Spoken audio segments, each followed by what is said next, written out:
Hey!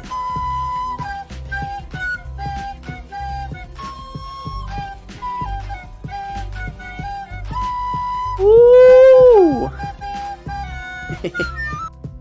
Miniature grooves? I mean, it turned into major grooves there. Thank you, Griffey boy. And now will I see you in a month? Be honest with me. You're ready to go out into the world, Griffey boy. It's the truth. I came to say hi. I can't stay because I intend on playing Great Ace Attorney. No spoilers for me. We're in the meat and potatoes right now, Mercury. You have no idea. We're getting into it. Like, we're about to... I have a feeling that this case is the beginning of the end. Because how Ace Attorney games usually work is there's case 1, which will, like, maybe, like, allude to the later problem or, like, the overarching story.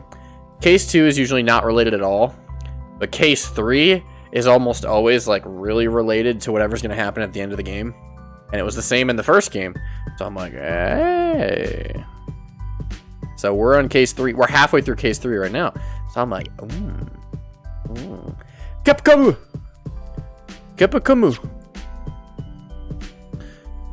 Yeah, go do your French. French? Je m'appelle Mercury. Omelette du fromage. Am I right, Mercury? I know I'm right. I know I'm right.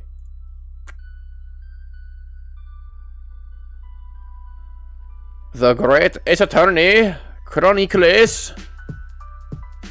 Yeah, we just met like a super French character in the game, Mercury, last stream.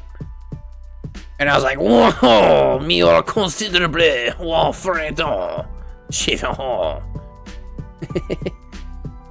And so today we're not gonna beat this case, but we are gonna get past the second investigation day, which all he says is really good, and then he says the trial the next day is even better. So like, I'm pogging the whole time, right? I'm people pogging, you know. So I think we should just run it, right? Run it and gun it. What do you guys think? I mean, I guess I'll let the song play till the end. There's 3 minutes left in the song. What do you want to know from my endless knowledge of Nico wisdom? I can supply you with anything. Endless supply of Nico wisdom. What do you guys want?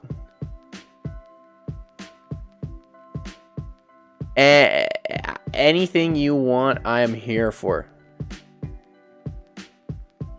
Did you guys see my clip on Twitter today? I thought that clip was fire.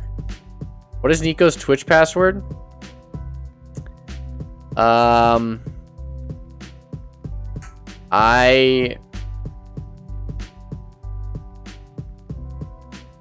It's got 2 numbers in it. I'll give you a hint on that. That's actually true. There are 2 numbers in my Twitch password. Even if you knew my Twitch password, though, you wouldn't be able to get into my account because I have 2-factor authentication.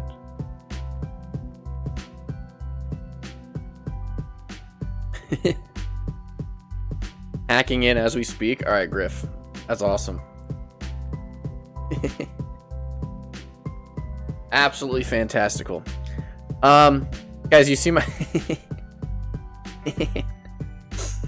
I thought today's Twitter clip that I posted on my Twitter account was fire. However, the Twitter algorithm disagrees.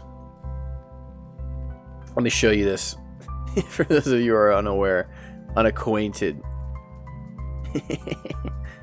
If you were here in the previous stream, you know already. Let me pause this. Where's my... Oh, I'm already on my Twitter. Oh, cool. Boneless Nico. Do you guys know about Boneless Nico?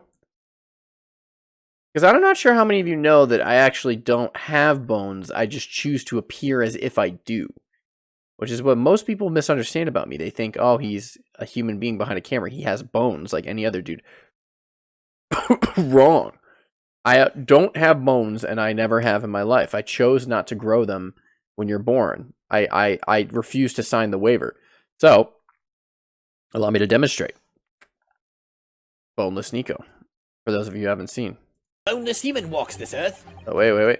No such boneless human walks this earth. Of that I can assure you. Are you sure about that? Are you sure about that, sholmes?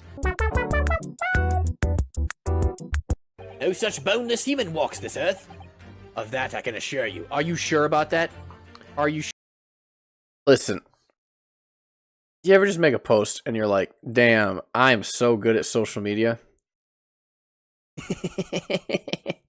Then how many likes did it get? 11 likes? Let's fucking go. Swiler. Oh, yeah. Look at that. Now that's cool. Right at the top there. That's so cool. Big Swiler moment.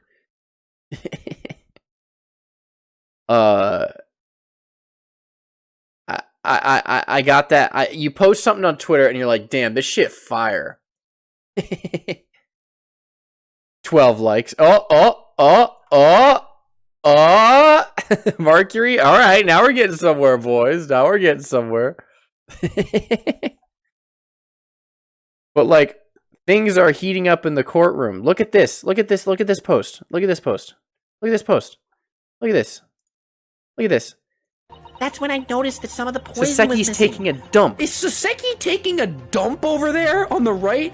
What is he doing?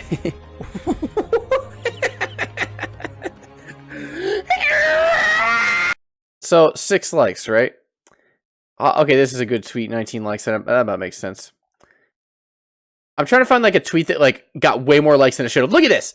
I just made a JoJo edit, and it got 269 likes. What is this? And I think that the Boneless Nico is a better tweet. However, I mean, what do you do? What can you do? Leg. I don't know. I haven't posted that frequently. Mason. I love Mason. Oh, Fresh Tasty. Oh my gosh. Man, this is so good. Oh, this is what we like to see, Mercury, right here. It's huge. Big for the program.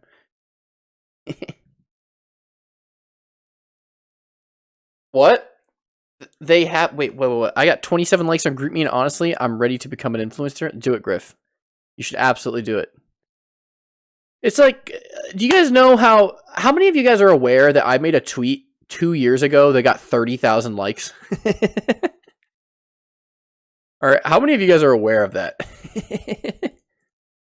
2 years ago, I just ripped off a 30K banger. And now here I am farming 6 like Saseki dumpers. They have this thing called Campus Connect on GroupMe where other people at school can see groups that people on a school have made. Yeah, I've been thinking about making a completely random group to see who shows up. Yeah, do it. Just be like just make the lettuce club. Swiler, just make a lettuce club where you have to eat a head of lettuce to be a part of the lettuce club. And also the first person to finish their head of lettuce is the leader of the lettuce club until next year, when you have to restart the club and you hold another meeting. You know what I'm talking about? Just do that. You already have one of those? Well, then get in it. Join it. Make the group me. I don't know. Hurry up, Swiley. You're lacking. All right, let's hop into this game. I'm ready. Because if we don't start soon, it's already 8:30. We'll be fine. We should be done before midnight my time. Because this is only investigation. That's all we have to do today. But,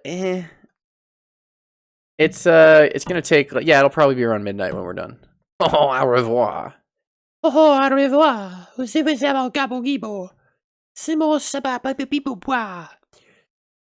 I'm ready.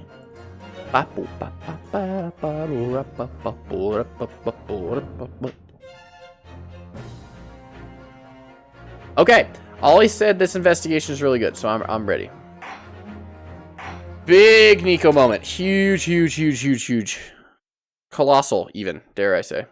My colossal investigative prowess is going to be on full display for you all to see.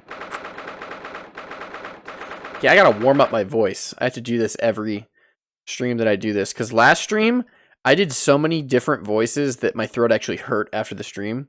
But I'm committed to the role. So, I am, I'm gonna go for it. I give 100%. 23rd October, 2:41 p.m. Naruhodo's legal consultancy. Sasibaka's here. I forget. You know what? You know what's crazy? is that the previous case that happened chronologically before this one was case 5 of the first game. Chronologically, yeah. And she said goodbye in that case. And now the next chronological case, she's already here again. I mean, I guess in the game it's been like 8 months. But like, it just feels weird. You know what I mean? Oh, this room, it's been too long. It hasn't changed in the slightest, though. Nope. And it's been some 6 months. Okay, 6 months. Hasn't it? That's a long time for things to stay so familiar. I didn't know when you might return, Sasibaka, and I wanted everything to be as if you'd left it. But it has been some 6 months, it's true. Oh, you're still Mickey Mouse Clubhouse over here? Oh my god, look at this little reptoid. Look at this. So is your father alright, Satsi? What happened? My father? Yes, Professor Mikotoba. I mean, it was half a year ago, but that's why he went back to Japan. Because of the telegram you received saying he'd fallen ill with a very high fever for some unknown reason. That's right. So I was surprised to learn you'd be coming back so soon. Surprised but happy. Uh-huh. I think I wrote about it in my letter to you. Yeah, do you even read Leonardo? Leonardo. The 5th Ninja Turtle, Leonardo. Naruhodo Ryanosuke. I think I wrote about it in my letter to you, that it was all a trick. It was a ruse. My father's in fine health, and I'm obviously very relieved about that. Well, we're all delighted to have you back. Yes, Sussy. It was quite by accident that I've been able to return to Europe, actually. Wait, it was by accident? It's because of a very grand conference called the International Forensic Science Symposium. Oh? The International Forensic... That's the same symposium Lord Strongheart mentioned. Anyway, I've arrived safe and sound, and all that matters is that I'm here now. After all, I haven't yet fulfilled my promise to you, Iris. Iris! Oh! You must tell us everything that happened while you were back in Japan. She was in court. Yes, of course, I shall. And there's one other thing. Something you wrote in your letter that particularly grabbed my attention. About you-know-who. About Kazuma. Kazubaba. I know. I'll tell you all that I can. Okay, what? What is it? I don't even remember what they were saying about Cosmo. But, let's go through this real quick. When I first arrived back in Japan, I really thought I'd never be allowed to return to Britain. But curiously, after that awful trial at the Supreme Court, Father's mood changed entirely. That awful trial? Oh, yes. For the murder of Giselle Brett. Yeah! The stinky swan lady. Ooh! You dressed up as a man then, didn't you, Sussy? Oh, well, yes. Since women are forbidden to the courtroom, I had no choice. But, I mean... I guess. I mean, you're kind of in court in every case, but you're not actually a lawyer. But yeah, I see what she's saying. Wow, amazing! I wish I'd seen it. Don't you, Runo? Yes. Yes, I suppose so. I want to play at being a lawyer now. I could wear a false mustache, maybe. I think she could do it. I mean, look at her. She looks like a Breath of the Wild, like... She looks like, what's the little, like, scientist dude from Breath of the Wild? The little dude, not the girl. Robbie. She looks like Robbie. Just give her a mustache, and she's ready to, like, research Guardian technology. Wear a false mustache, maybe? I don't think any mustache could hide the fact that you're just 10 years old, Iris. No, it could. You underestimate her. There's something else I've been wanting to ask you, Miss Sasatibaka. About the real reason why Professor Mikotoba summoned you back to Japan. You said in your letter it was something to do with that convict's loot we found at Mr. Natsumi's lodgings. Yeah! The collar of the Baskerville. That's right. The very large dog collar we found with the bee emblem on it. It seems Mr. Natsumi included a drawing of the collar in the report he submitted about his time in Britain. Okay? I understand that when Father saw the report, he turned as white as a sheet. Uh-oh. What does he know? How would Sussy's dad know anything of what the heck's going on in England? Okay. Father came to Britain himself, of course, to study. It was some time ago now, but 10 years ago, maybe? Okay, it's all coming back 10 years ago. I can only imagine that something must have happened during that time. But if he refuses to tell me what it was, then I intend to find the answers for myself. And I've decided that I, for one, won't keep any more secrets. Thank you, Sussy Baka. Oh, Sussy! That's a very meaningful look Sasato-san's giving Iris there. Very suspicious and sussy, if I don't say so myself. Okay. Lord Strongheart mentioned something about that symposium, too. I think he said that investigative authorities from 40 different countries would attend. Yes, and from Japan, my father and Judge Jigoku? His name's Jigoku? Or Yigoku? I just like that he has Goku in his name. It's something of an honor, I believe.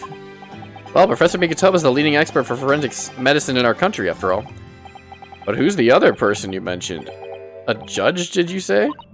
Yes, His Excellency, Judge Seshiro Jigoku. You've met him, Mr. Naruhodo. Last year, in the Supreme Court.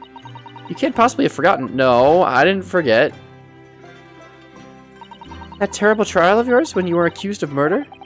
Ah, yes, I tried to think of that as a positive turning point in my life these days. He became Lawyer Man. Well, it was Judge Jigoku who presided over that trial.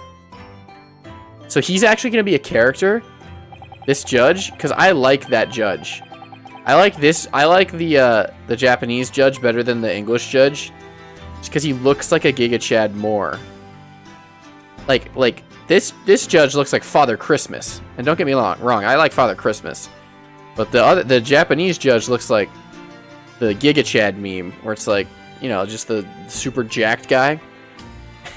He's got like a chiseled jawline. If I'm perfectly honest, I'd be happy to never see that man's face again. Oh, well, anyway, as Father was invited to the symposium, he agreed to me returning to Britain too. He won't actually arrive until next month, but, well, I couldn't wait. So I pleaded with him, and in the end, he agreed to me going on ahead. Wow. Yes, about the symposium. It seems as though Lord Strongheart has put an awful lot of work into making it happen. It's obviously very important. I believe it is, yes. As I understand it, Lord Strongheart organized the entire event himself. I think he's hoping that by achieving exceptional results, he'll get the job of Attorney General. Attorney General? What is he now? Isn't he like Lord Chief Justice? Is that not the highest position? There's someone higher than him? This is news to me. I mean, I guess like the Queen is higher than him. The most senior position in the British justice system. Okay. He's hoping to use his power to create the world's finest policing institution. Okay. Sometimes I wonder whether Lord Strongheart is a good guy or a bad guy, and I can't tell. He's very imposing, but that doesn't mean he's a bad guy. Who knows? I feel like he's gonna have some major involvement in these future cases, though. That's what Father said, anyway. Apparently, it's Lord Strongheart's lifelong ambition. Does Professor Mikotoba know Lord Strongheart personally, then, I wonder? Maybe. Actually, Lord Strongheart gave me a long speech all about the very subject only yesterday, but I sort of lost the will to live early on and didn't really listen to much of it. How trying for you. Yeah, we listened to like 223 different reasons as to why he's excited or whatever. I don't even know. Giselle Brett. The woman whose unforgivable actions ended in me being wrongly accused of a crime I didn't commit. The murder of Dr. John H. Wilson. Yes, Giselle Brett. That's a name I won't forget for as long as I live. The extraordinary thing is, though, it seems it's a name we should all forget. What are you talking about, sussy? Sorry? Pardon!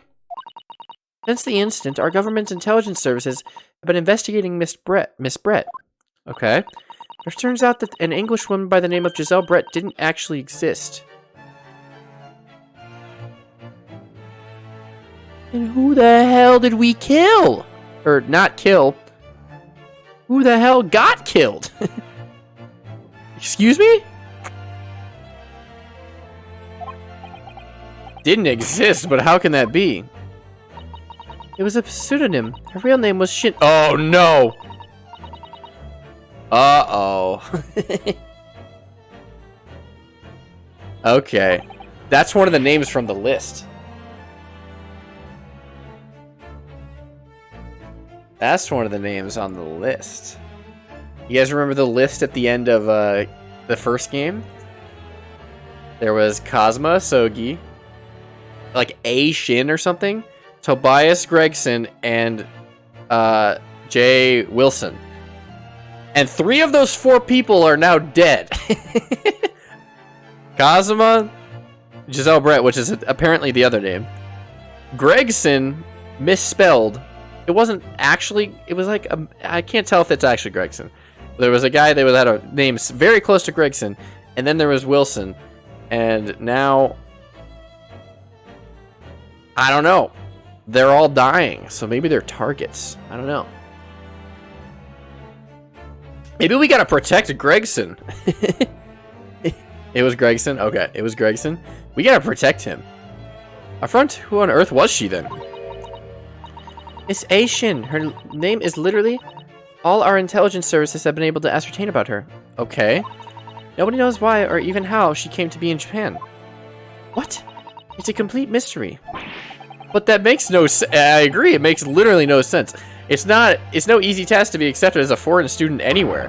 What could the woman have been up to? She was being sneaky, probably. I'm afraid I don't know. The only thing I can be sure of is that she had some business in our country that we don't yet understand. And now she's been killed, while all the questions surrounding her existence remain unanswered. Okay, I'm trying to make sense of this all, and it doesn't really yet. I'm afraid so. A. Shin, who on earth was she? Why do I feel as though I've heard that name before somewhere? Because you have! It was literally the government secret. The government secret was her name that we leaked to the public. It's sneaky. They're being sneaky right now. What are they talking about? They're being weird right now. Okay. What about Kazuma? After my friend Ray's trial, the reporter who actually killed Miss Brett said something very strange. Yeah? See, this is what I'm talking about. Now it's case 3. We're getting into the meat and potatoes here. We're getting into the real chicken soup. Chicken noodle soup. What did the reporter say? I know the truth. I know you had a hand in what went on in that visiting student's fate. Nobody here in Japan knows anything about it. They don't know the guy never made it to England. Then he died on that steamship. Cosma. And then he'll never. Obviously, I couldn't ask him to elaborate at the time. But later, I visited the man in his prison cell and asked him what he was going to say about Cosmo-sama. Oh? And what did you learn?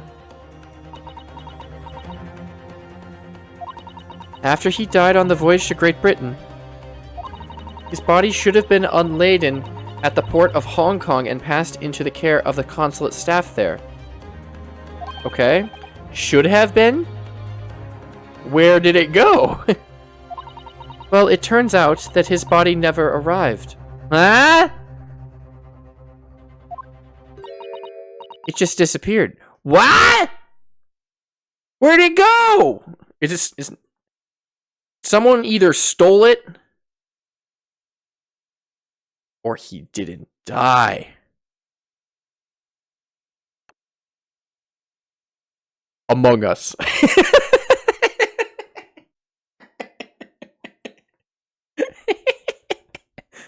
Okay.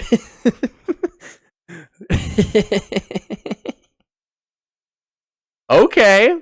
Well, that is very sussy for Sussy to drop on me. It just disappeared.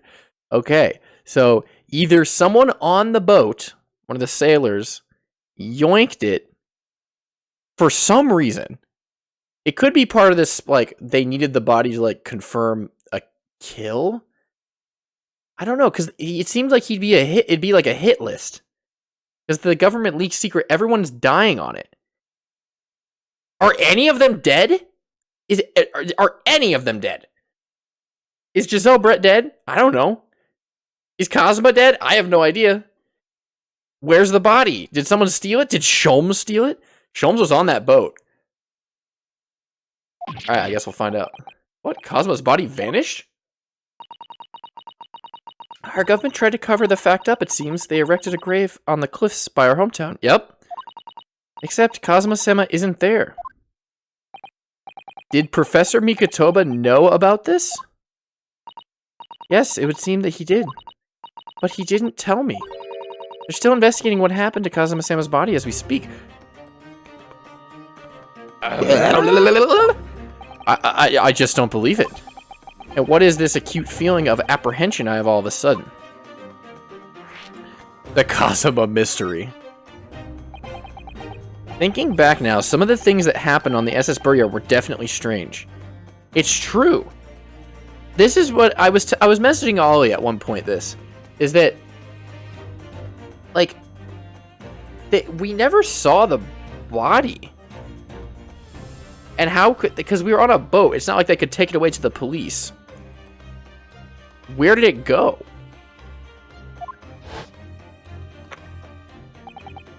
I mean, after he died, we never saw his body again, did we?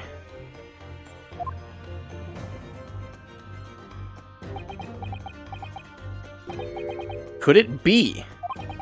Could it be that he's actually still alive? I wouldn't rule that out at this point. If they're dropping bombs on us, I mean, it's still unlikely, I'd say, because I don't know. Because I don't know. The other two people on the list died and were killed. Cosmo was on that list too, and he was killed. At least we think. Stop it, Mr. Naruhodo. It's too much to bear. I'm sorry. I didn't mean to. Just thinking about the possibility pains me so very much. Cast your mind back for a moment, Mr. Naruhodo. When Kazuma-sama was discovered, Mr. Sholmes was there, wasn't he? This is also true. Sholmes didn't discover... Well, Sholmes didn't discover the body, but Sholmes was there when the body was dead on the ground. And if Sholmes was there on the ground, he investigated the body.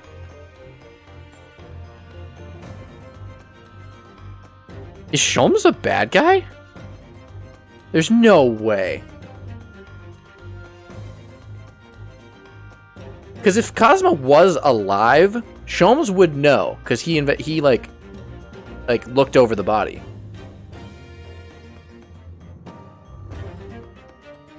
Or like it. Remember in case 2, when it was like we were about to solve it, and they were like, what's unnatural about this picture? And it was that Cosmo's hand was clenched in one of the his left hand was clenched. And if his left hand was clenched, that's unnatural for him to fall over and die like that. So Sholmes went to the dead body and was like, what's in his clenched fist? And it was an earring. But if Cosmo was alive, then Sholmes would have noticed that.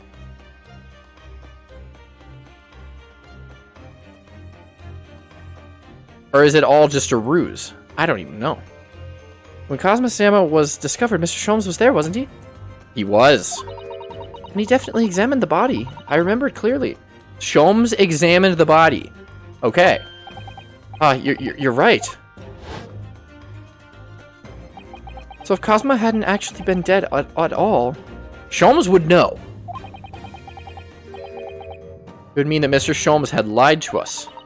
There's no reason why he would possibly have done such a thing. I agree. The only thing that Sholmes has been weird on is that he refuses to allow Iris to post stories. Like, he refuses to allow her to write stories about the mysteries going on. That's the only thing he's being sussy baka on. I suppose that's true, yes. The idea that he might still be alive somewhere. It wants to fill me with hope, but I can't let it, because if it turned out not to be true...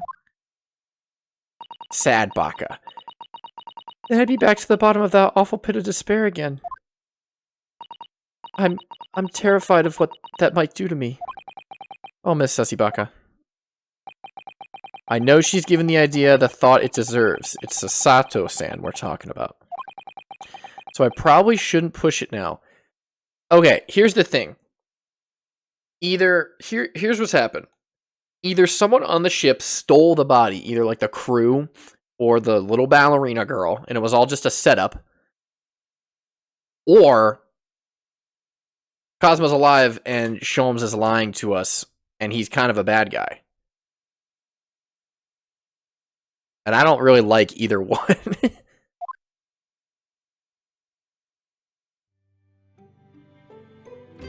Okay, well, that is quite interesting. Can I not move? Now look at this picture. Picture from the credits. That was taken when I left London, wasn't it? I have this same photograph on display in my room at home in Japan, you know. I wondered if we'd ever all be together again, to be honest. Oh, I know. So did I. But here we are, and I'm quite sure there's a reason we've been brought back together. Can't deny that having Sasato-san back again makes me feel as though fate has something big in store for us. Yeah. Oh! Reptoid. Hi, Reptoid. How are you? Must be about a year now. I wrote a really long story based on some of my father's old notes. Uh-huh. Wilson's old notes, who was on the list as well. It's about one of Hurley's greatest exploits. It's called The Hound of the Baskervilles. Yeah, we remember this. But then Mr. Sholmes forbade you from publishing it, and put the manuscript somewhere nobody could get their hands on. So nobody knows anything about it, apart from Hurley and I. But for some reason, you knew the title of it, didn't you, Sussy? Yeah, that is true. How does she know? There's so many questions. Oh, it sounds so exciting, The Hound of the Baskervilles. I should love to read it. And you wouldn't tell me how you'd come to know it. Yes, but I made you a promise that I would explain one day, didn't I? How do you know that? I think it's time. Ayo? Oh! I'm only sorry I've had to keep it from you for so long, Iris. The Hound of the Baskervilles. It was completely by accident that I came to know the title of your manuscript, Iris. It was a short while before we left Japan. I was cleaning Father's study, and I saw something on his writing desk. Okay. A large box of papers. There was a label affixed to the box that was written in English. It read, "The Hound of the Baskervilles." So Sussy's dad is working with Sholmes. Okay. What? My Baskervilles story? Of course, I had no idea what it was at the time. But Father came in and... Sussy Baka, what are you doing? Uh-oh. Oh, Father. Did you look at those papers? No, I simply read the label, that's all. Well, put it out of your mind. Sorry? Forget that you ever saw it, and certainly don't tell anybody else about this. You understand? Maybe. But what was Iris's manuscript doing in Japan? I have no idea. When I heard Iris mention the word Baskerville that day, the title just slipped out. I would never have guessed that it was an unpublished account of one of Mr. Sholmes' exploits. Yeah. Oh! Whoa. When I returned to Japan, I asked Father to explain, but he refused to answer any of my questions. Why? Why is he and Sholmes are not answering any questions? And there was no sign of the big box in his office.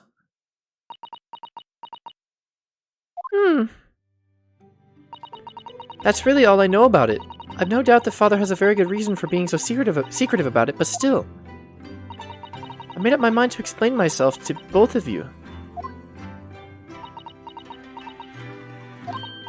Oh, thank you for being so honest, Sussy. Yeah, Sussy honest mode.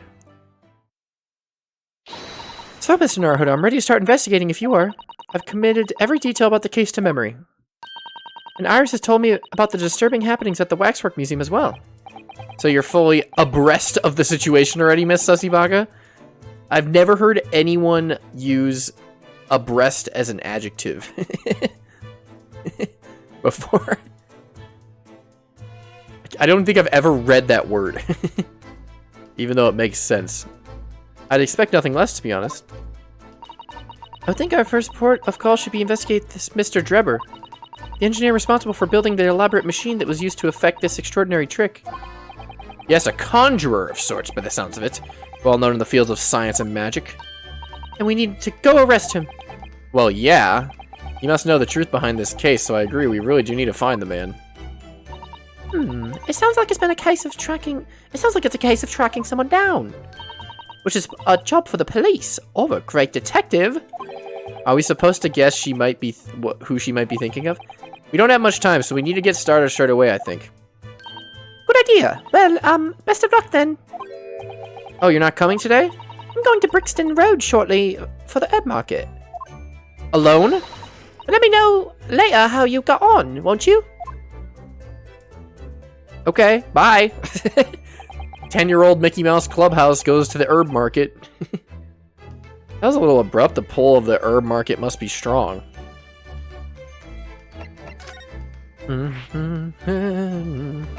Where are we going? Experimentation stage? No, where do we go? It said new location has been added. Let's just, like, go to all the locations and see what's up. 23rd October, Sholmes Suite. Is anyone here? Is anyone here? Nah, no one's here. He does have some potions over there. And a skull in a bookcase.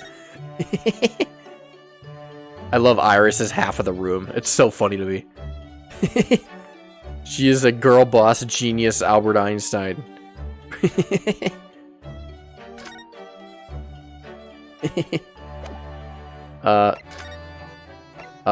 Let's go to... I don't know where we were supposed to go to. I didn't read. I thought we were supposed to go find Drebber, but where would he be? Oh? Oh? Excuse me? Who's this individual of, unpigmented stature? Oh, who's that standing beside Lord Strongheart? I wonder. I've never seen her before. Okay. Oh. Hey, yo. Ah, the young champion of the court. You had some success this morning, I understand. And you've thrown the entire government into disarray as a result. Sorry. You mean because of Professor Hairbrain's experiment? Sham science being demonstrated at the London's great exhibition. The country's been made to look foolish, and now politicians are scrabbling to respond. Lord Van Zykes is in Whitehall as we speak, giving an emergency briefing. Oh dear, I didn't mean to cause any trouble. None of this is your responsibility. The government is entirely to blame for having been taken in. Do I like chemistry? I will say it's my favorite of the 3 sciences, like the high schoolers take. So like biology, physics, chemistry. I like chemistry the most. The special dispensation that prevents investigation at the scene will be annulled later today. Once that happens, my forensic investigation team will move in and deal with that scrap of metal in no time. It's a scrap of metal now, is it? Who are you? And also, what voice do I give you? Also, you have the same... Who are you? You have that... That's the same thing that Barak Van Zykes wears. Until later then, Lord Strongheart. I don't know what voice to give her. Until later then, Lord Strongheart. She seems like she'd have a deeper voice. Yes, thank you. Okay. Goodbye. Who was that? That was Dr. Courtney Scythe, Scotland Yard's esteemed chief coroner. She's leading the forensic investigation team's handling of this case. She was just delivering her report about the victim, in fact. Oh, I see. Can I have that? Can I have that report? Following the outcome of the trial earlier, I asked the coroner's office to reevaluate its findings. Okay. I don't have time to tell you what she's concluded. If you want to know, you'll have to ask her directly. You can find her in the forensics laboratory. Okay. Now, what were you here to see me about? I don't know. I can give you 7 minutes and 39 seconds of my time. He's not running quite so spectacularly late anymore. Okay, let's have a chit-chat, Mr. Man. The forensic investigation team. Let's do that. What exactly is the forensic investigation team that you mentioned before? The British Empire's police force must become the most exemplary in the world. For that to happen, it's imperative that we embrace forensic science and everything it has to offer. I first created the forensic investigation team a year ago now. Unofficially, of course, to pave the way. Goodness, a year ago? At next month's symposium, I intend to present the results of their work to the world. Once I do that, the House of the Lords will be powerless to oppose the creation of a full-scale forensics division. And once that happens, the position of Attorney General will be mine, and criminals will suffer dearly. Okay. So he is after something. I can't get a read, like I said, I can't get a read on whether this guy's a bad guy or not. There's nothing that explicitly points to him being one, but it's just unsettling. What do you mean? For too long, those scoundrels have made a mockery of our legal system with false evidence and bribes. But London's scum is about to be rounded up and burnt in the fires of hell. Okay. I intend to see to it personally. By creating the finest police force this world has ever known, to protect our honor and our future. Look at those eyes. He means every word. Yeah, he is serious. Well, that sounds good. I'm a fan of that, actually. Dr. Scythen is an extremely reliable coroner. Didn't she, wait. Yeah, okay, autopsy report, coroner Courtney Scythe. Okay. Well, she did that autopsy report, and apparently that's outdated now. Because she found something new.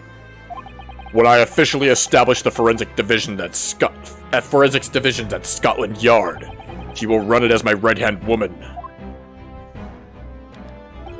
Now then, speaking of the symposium, Miss Mikatoba. Hey, yo. Oh, yes, my lord. Your father should be on the high seas as we speak, making his way here to represent the Empire of Japan.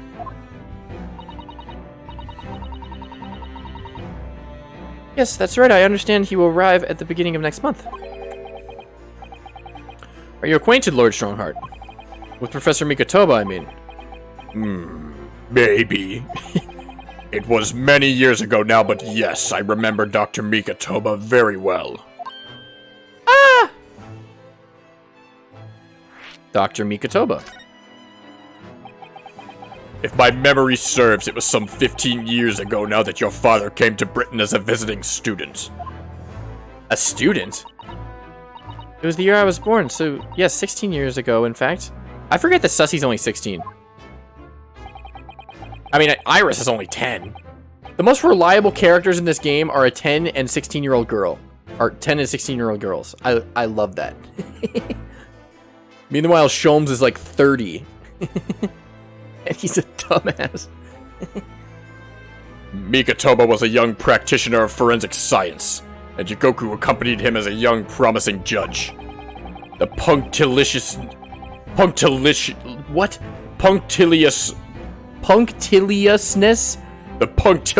and politeness of the Japanese at the time impressed us greatly. Not that I wish to imply impoliteness or carelessness on your part in any way.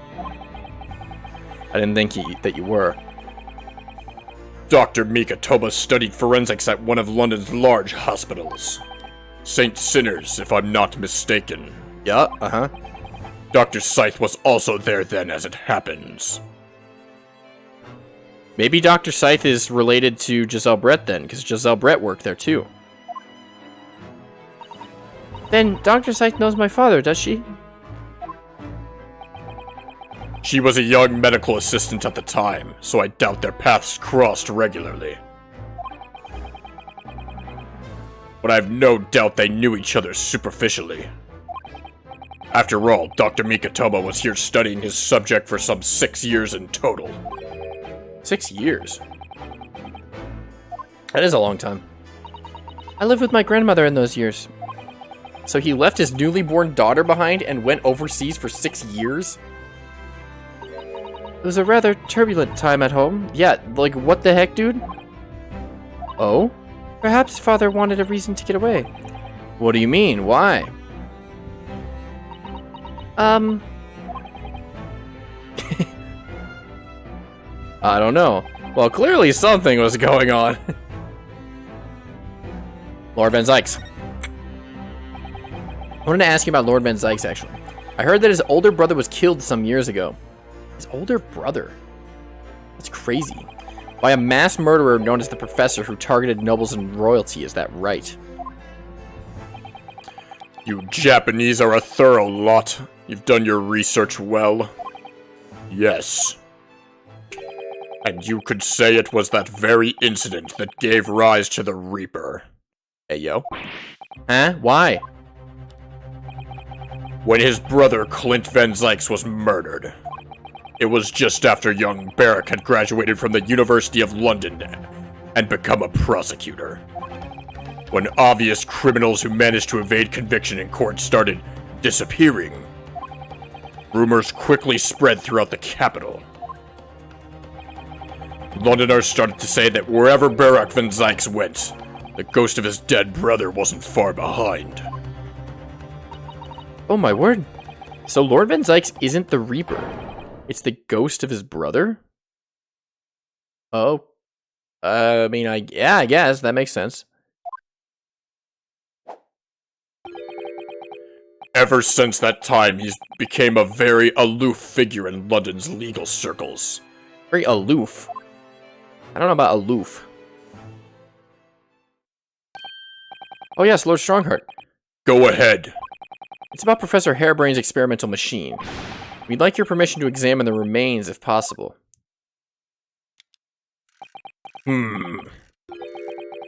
Are you well versed in science then? Not in the slightest. In fact, you could say I was barely aware of the subject at all until recently.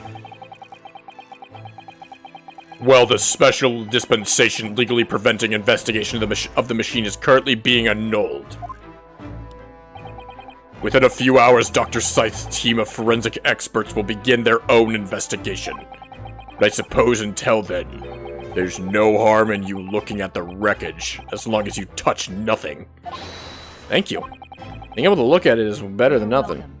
Thank you. Alexa, you too. And I'll be able to see it too. Time's up. Your time is up. You have to excuse me now, I'm afraid. My next engagement calls. Okay, bye. We're extremely sorry to have troubled you when you are so busy, my lord. I have important matters to attend to in preparation for the symposium, you understand. Yeah, sure. No problem, man. No problem. Okay, well, good for him. A new location's added. Okay, what is that? Forensic laboratory. Okay, so that's like where Dr. Scythe works. Okay. Let's go to the prison. Let's just keep going down the list. How you doing, Harebrain? Oh my god. Man is solving... Man's inventing Gravity 2 on the wall in here. Jesus Christ. Gravity 2 is coming out at the turn of the century. What's he doing? He's... Oh my, the whole wall of cells covered in mathematical equations.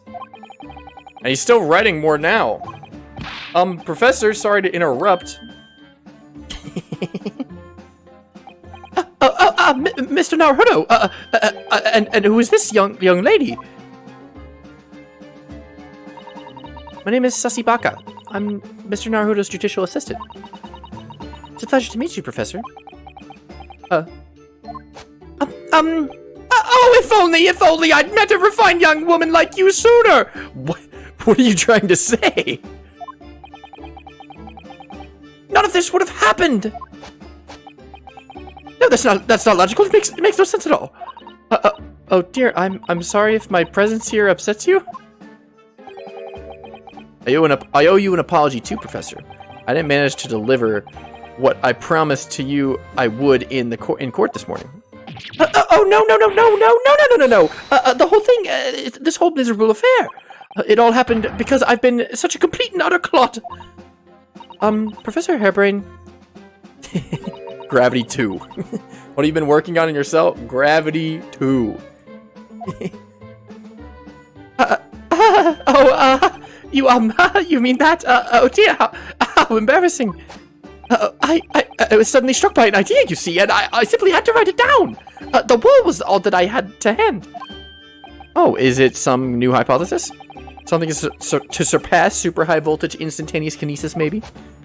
No, actually, this is my autobiography. This is your autobiography? Really? I see an isosceles triangle over there. That's your autobiography? Your autobiography? Oh, it was diddled and fiddled by Albert Hairbrain. Man, fellas, don't you just hate it when you get arrested for murder, and while you're calculating gravity 2, you get diddled and fiddled? It's my least favorite thing. Albert Hairbrain. I found I can represent my odd fortunes with only odd numbers and an ambitious set of simultaneous equations. Really? I'm going to have to pay back all the loans I took for the kinesis machine, you see? It's going to be a new serial publication from next month. Part 1, an odd birth and odd upbringing. Hey, yo. You can't beat this man's optimism, that's for sure. I see. Well, for now, would you mind if we talked a little more about the case? Oh, yes, of course. I've been working through the numbers. I was diddled. I was fiddled by the pair of them. He was diddled. By Asman and by that aloof engineer Drebber. We're not gonna have to sit through an explanation of all these equations, are we? Maybe. Alright, science boy, what do you got? This morning's trial. Everything I believed in has been turned on its head. My research, Mr. Asman, the kinesis machine, my hypothesis even. I'm sorry it's come to this. There was really no other way. No, it's not your fault. I wanted to protect my work, but in the end there was nothing worth protecting. It was never my intention to deceive anyone. I didn't want to trick the public. No, of course you didn't. When I caught this morning, I realized something. Oh? You've done something. If you've done something wrong without knowing it, you've still done something wrong. Logically, it makes no difference if you are aware of it or not. Ignorance is a poor excuse. The blame still lies with me. Oh, Professor. He believed in me this morning, you know. Barak did. He believed in my hypothesis. Well, I think that was just a necessary factor in the prosecution establishing his case. No. Barak wouldn't do something like that. I'm sure he genuinely believed it. Did he? I think I understand now. I guess why it was that he decided to take on the prosecution in my trial, I mean. No, it's because he's facing against me, maybe. Van Zyke's motivation. After the terrible accident happened, nobody would believe in my hypothesis anymore. Not the police, not the prosecution service, not any lawyers even. I felt like I dealt some kind of finishing blow there. Yeah. So if any other prosecutor had taken the case, if it was anyone else other than Barak, I'm sure that the prosecution would have declared my hypothesis a complete utter nonsense. And in that case, you would have been declared a fraud yourself, Professor. Exactly, which you would have been a fate worse than death for me. But Barak insisted I was a proper man of science from start to finish. You think that's why he... I know him very well indeed. He's an extremely kind-hearted soul. Are you sure about that? Okay, maybe to you. Because you're from British. You're from British. But that extremely kind-hearted soul spent all morning trying to paint you as a murderer, didn't he? Well, admittedly, that part of the analysis appears to have some flaws in it. Yes. And what about the whole Reaper side of things? How does it fit in with the kind-hearted soul idea? Mr. Asman. Do you think he set out to trick me from the very start? I'm sorry to say that does seem likely, yes. But when I first met him, he introduced himself as a wealthy financier. He looked over the paper I'd written and said my work would benefit all of humanity and it must be pursued. He was so enthused. He was so emphatic. I almost said empathetic. He was so emphatic. But in reality, he was the mastermind of some vast criminal network, it seems. What? I don't know about that. I mean, I guess. I still can't believe it. You missed, Hairbrain being diddled and fiddled while creating Gravity 2. On the wall. As the machine was essentially a set of decoration for some stage magic. It probably didn't require a large amount of investment, actually. But the scale of it, it wasn't just some small trick. It was a very elaborate feat of deception. All young scientists are full of hope about their burgeoning ideas, full of zeal. But none of us have any money. We all want to do research, but we can't afford it. Many of us take on barely legal part-time work to try to earn a few measly pennies to carry on. To go through all of that only to be taken for a complete fool. It's too rotten to believe. It is, I agree. And that's why we have to find those responsible and bring them to justice. Yeah! Mr. Asman is no more, of course, which leaves only the engineer. Mr. Enoch Drebber. His theme is very funny. Science Boy.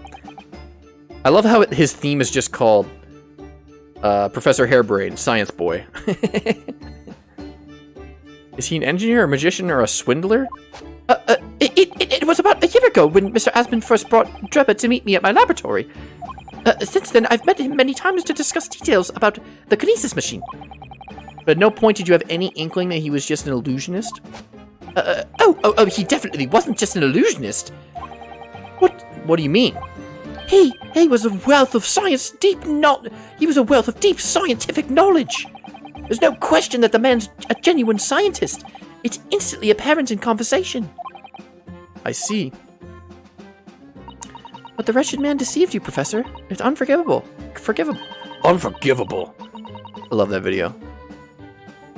Bitch, go up to the counter and tell the guy at the chicken fillet to give me a chicken sandwich and some waffle fries for free. We must do everything we can to find him and bring him to justice. Are there no more clues you can give us as his whereabouts? I'm sorry, we only ever discussed the kinesis machine, nothing else.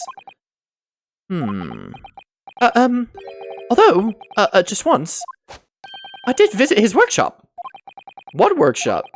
Drebber's enormous fabrication laboratory, where he constructed my great machine. Hey, yo, can we go there? Why didn't you mention this before? Enoch Drebber's workshop? If there's every chance we might find the man there. Okay. Drebber's workshop. So you've been to Drebber's place of work then? Yes, just once, you understand. It was an enormous place. Plenty of room to construct a kinesis machine, you see. Where can we find it? We have to get there at once. There's a good chance we'll find Drebber there. Yes, definitely. I'm sure, I'm sure you're not going to want to hear this. It flew away. It's gone. The office is gone. But I have absolutely no idea where the workshop is at all. I'm so sorry! I was more than half expecting that. You see, I was blindfolded in the carriage the entire way there. He blindfolded you? He wasn't taking any chances then? The place is incredible! The pinnacle of modern engineering! Even the oil he used was the very best, a special French machine oil that's impossible to obtain in Britain. Yeah, he was getting that French macchiato oil. He was getting that special premium brew. Ah, the indescribable scent of that imported oil. Perfumers across the world should forget the secret formula and use that instead. What do you think, Miss Sussybaka? Eau de Machin for your next birthday? I've never used any kind of perfume, Mr. Naruto, and I'm not sure I'd like to start with that. I don't suppose you know even part of the workshop's address, Professor. You don't have a business card from Mr. Dripper, for example. The man was clearly very cautious, Sussybaka. I'm sure he wouldn't have it. He does have a card, doesn't he? Ah! Yes, I do! He gave me his business card once, right here, look! He just gave it away, alright. What? Let me see that! Bro, etiquette to the wind, why don't you? You just had it on you the whole time? They didn't confiscate it or anything? Alright. Enoch Drebber, engineer. I'm afraid that's all it says. There's no address. Okay. No, oh well, so I can't say I'm surprised. Still, this could be useful. Drebber's card has been entered into the court record. It's probably the symbols on the top right and left that he's... Because that's the same symbol that, Is that the same symbol that Scythe had? Although, Ollie, we saw Dr. Scythe for literally 2 seconds. That's it. Experimentation stage? Alright, let's go here.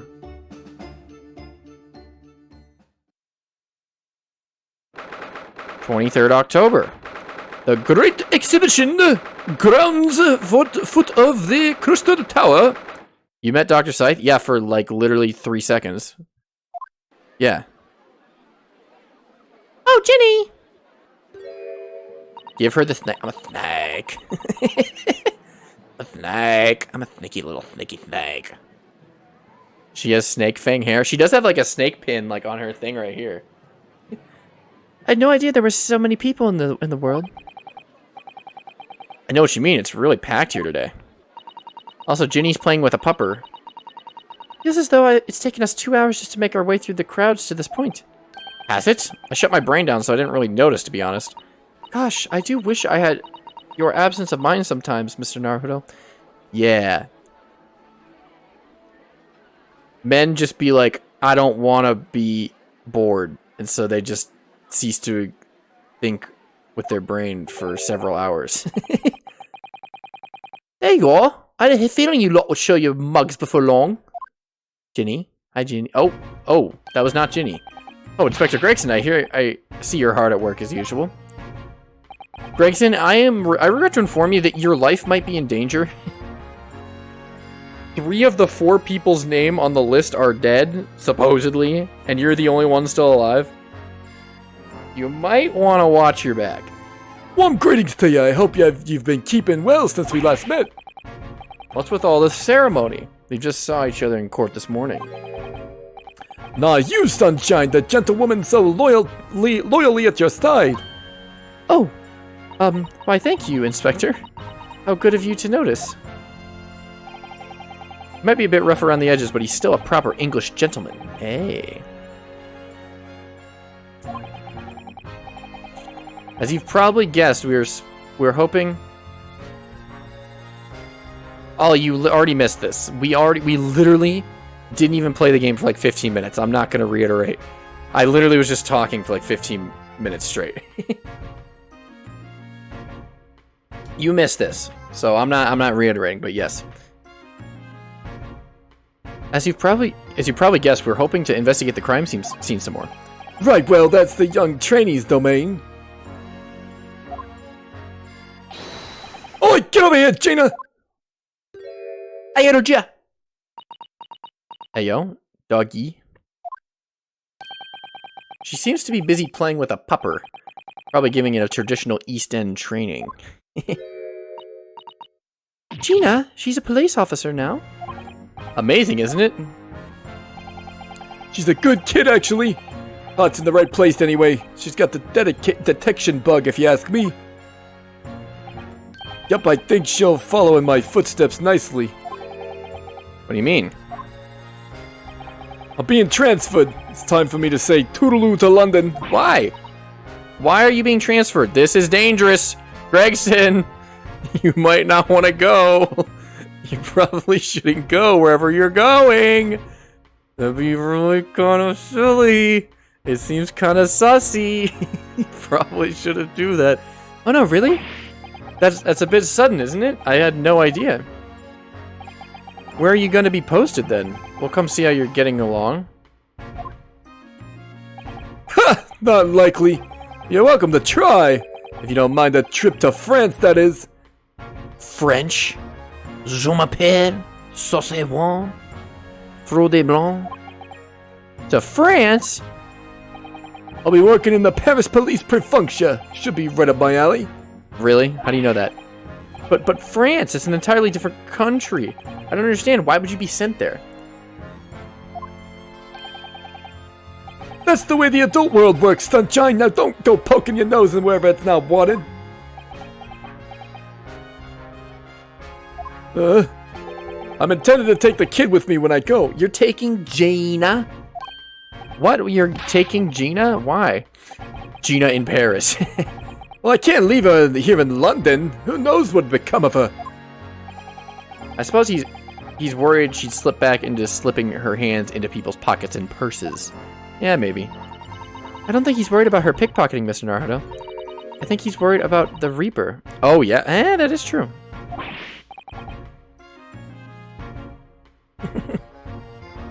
Hey, Alexa, how does that song go where the people are in Paris? Who's in Paris? Gina! So that's playing on Inspector Gregson's mind too, is it? Anyway, I haven't mentioned any of this to Gina, so don't go blabbing, do you hear me? No, of course not. I've got to keep that diva safe and sound. Until all this is over, at least. Oh. Oi! Just call me a bloomin' diving diva again. So she was listening to that whole thing. You heard that, did you? Right, well, any questions about the scene, you can put them up to my capable detective diva here. Okay. Alright, you heard the boss.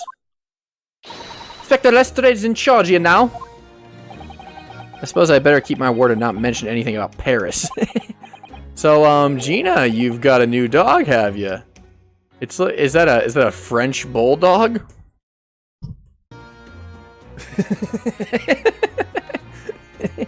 What is that?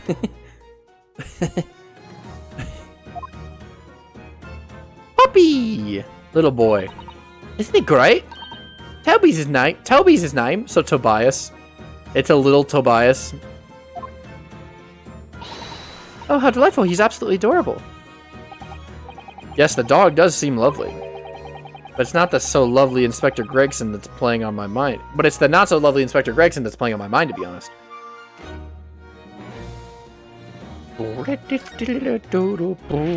Investigating the scene. Did that just flip from investigating the scene to investigating the scene? Whatever. I have no idea. Gina, we were actually hoping that we could investigate the scene again. Yeah, alright. If it's around here, you can do what you like. Oh, that's alright, is it? Yeah. I'm gonna be playing with my new friend here. Oh, yes, Toby. The machine that exploded must be at the top of those stairs, I presume. I haven't actually seen it yet, so if you don't mind. Sorry, can't go up there, Suze. Suze. She calls her Suze. Can't go up there, Suze. Oh. It's like I told Odo yesterday.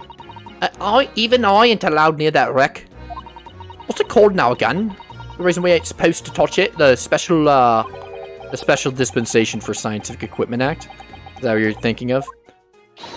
That's the one. That's why only them lot are allowed to investigate it. What are they called again? The forensic something. The forensic. The forensic investigation team. Is that what you were thinking of? That's the one, yeah. Isn't it the case that the special dispensation has been lifted? think so, but I don't really get it, to be truthful with ya. You're supposed to get permission from the bigwigs or other, as far as I know. What's his name again? Lord Strange or something? I'm not sure that's quite right, Gina. I think you mean Lord Strongheart, perhaps. We already have permission from Lord Strongheart. That's the one, yeah. Apparently he's always watching all the time or something. Actually, we've just recently been to see Lord Strongheart. Eh? You what? You've met him? Last time the boss was called to go and see him. They waited for 3 hours at the Cove's office and came back sniveling. Tragic. Well, Lord Strongheart has given us permission to examine the scene as long as we touch nothing. Oh, yeah? Honestly? Yeah? Alright then, go ahead. But if it turns out you're lying, it'll be the boss who gets it. He'll never eat another chip again in his life. So, you're still saying all this is above board, are you? You're still saying all of this is above board, are you?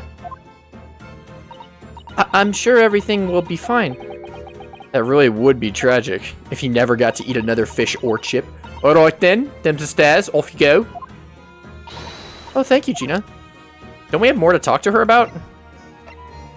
Well, we can talk about today's trial and Toby the dog. These are very pressing subjects.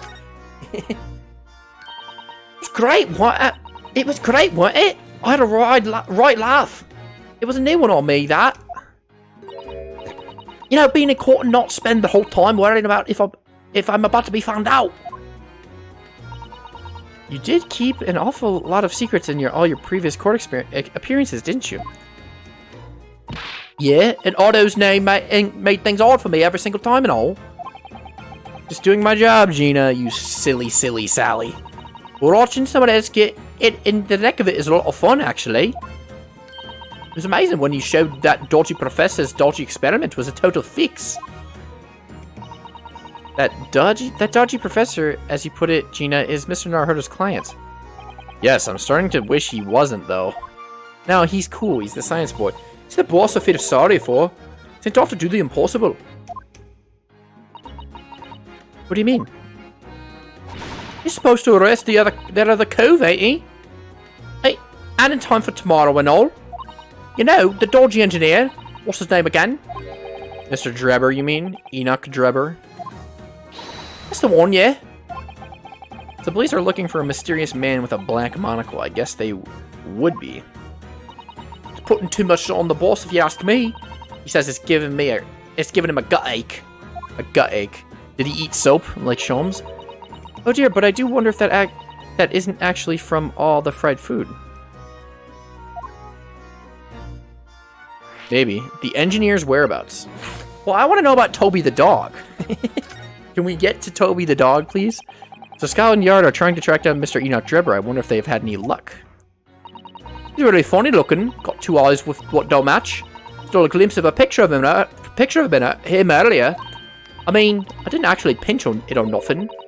The old devil's got it. Sorry, who? You know, the Scowling Reaper. It's always glugging down glasses of that blood red plonk. that blood red plonk. Okay. Ah, Lord Van Dykes. So Van Dykes has a picture of him. He's always had it for me, that cove. Don't know what he's always scowling about, though, mind. Probably would have been a good boss as it goes. She'd rather be the Reaper's apprentice than a detective trainee. I mean, it'd be kind of cool to be hanging out with the Reaper. The way I see it, if the choice is between a chip-guzzling detective and a chalice-glugging demigod, you're equally badly off with both. Hey, one has heart disease and the other has an alcohol problem. Suppose you're right. I'd thought of it like that. Put one to bed. Anyway, the point is, everyone at the yard's dead set on finding this fishy engineer. There don't seem to be no clues to go on. They're stuck.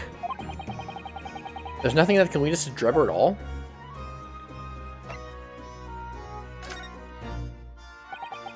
Where'd you find that little mutt then, Gina? Me, Toby? Oi, don't be so flaming rude, Odo. Slight overreaction, don't you think? He ain't no mutt, alright? Toby's How did they put it? Oh yeah, a bona fide detective. Sorry? I've given him a proper title and everything. It's Chief Inspector Toby to you. More senior than Inspector Gregson, is he? Alright. Oh, he's a police dog, is he? The police recruit dogs now? Yeah! Ryanosuke, what are you talking about? I've heard that they're already being used officially in Germany as part of their city policing. They're used for chasing criminals and such like. They have a wonderful sense of smell, after all. I have a fairly good sense of smell myself as it happens. So would you like to be a dog or Sussy Baka?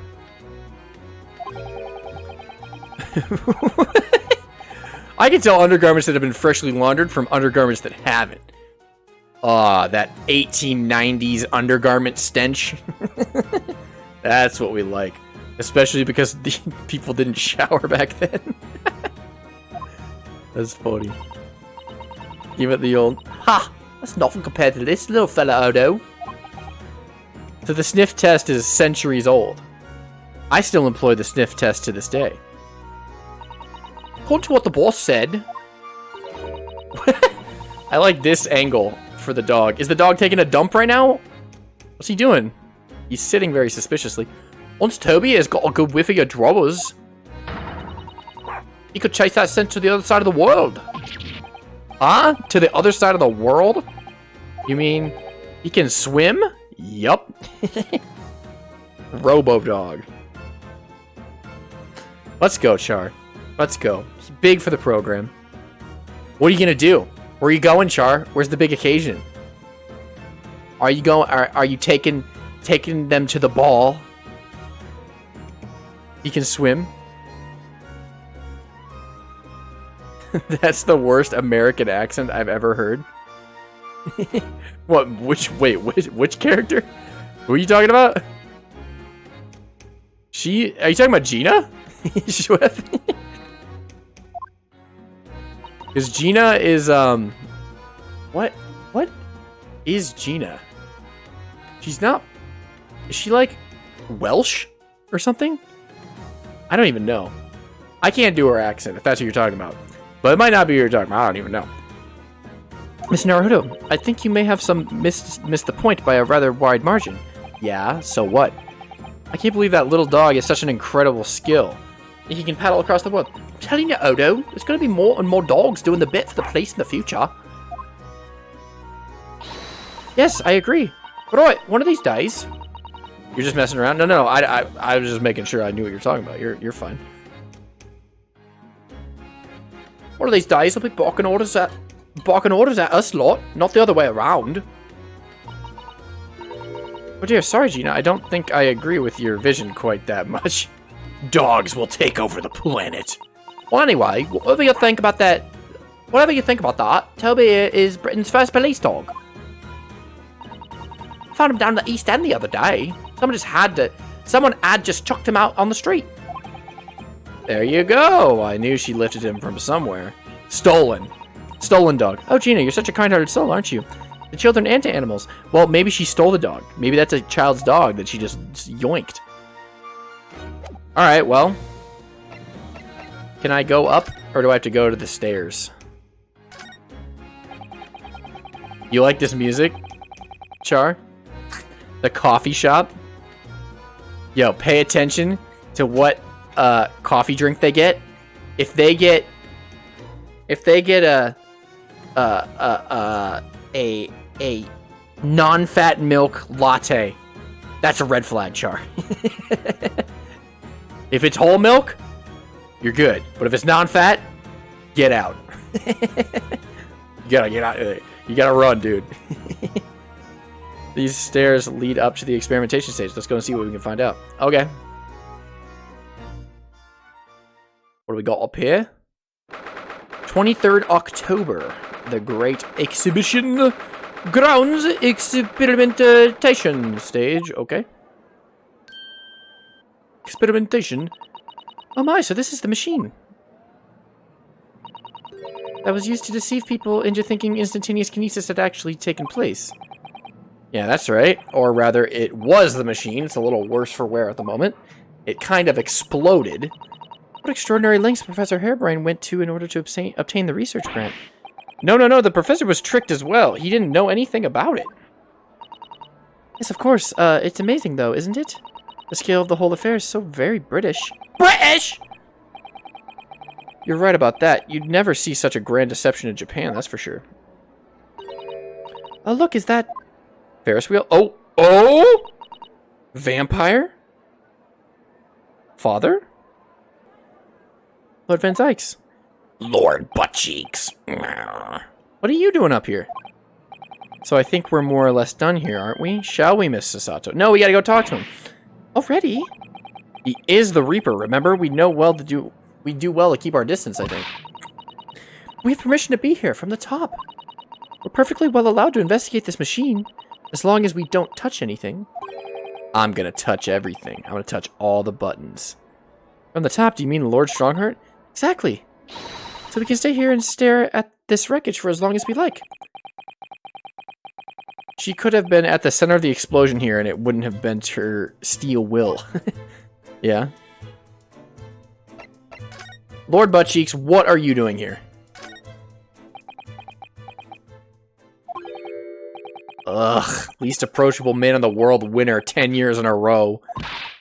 Be strong, Mr. Naruhodo. Your country and your assistant stand firm behind you. Okay. You sure about that? Lord Van Zykes? Hey, bud. How you doing?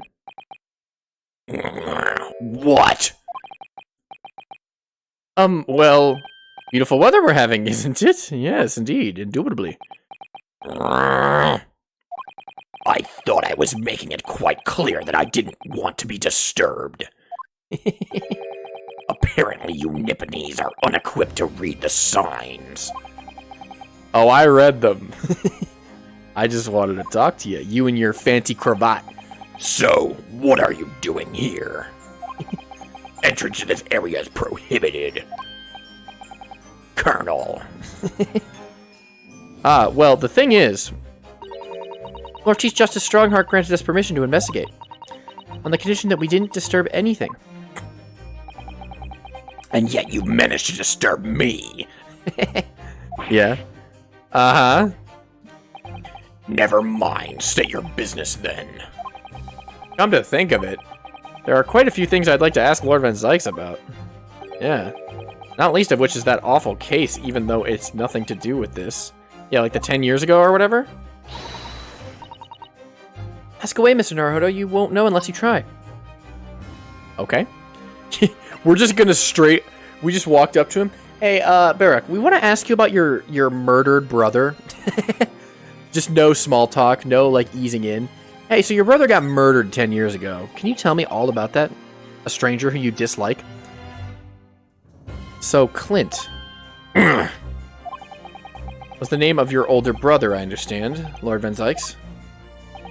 You Nipponese always have to be on guard whenever you're around.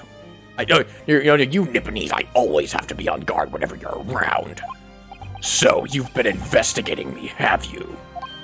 Oh, not really. Well, alright, it's a bit like that. I mean, kind of. Not really, though. We've kind of just discovered it along the way. My older brother was also a prosecutor. He was the pride of the Van Zykes family. But tragically, a vicious killer took him from us. The professor, you mean?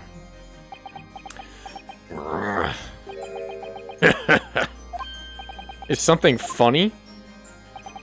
That's the extent of what you've discovered, is it? I shouldn't be surprised. There's more to it, then? Lackluster work is very much your trademark, isn't it? Hey! Also, why are you so much taller than me? You literally look like you're looking down on me from like a foot and a half. Like, it looks like my head would only go up to, like, his cravat.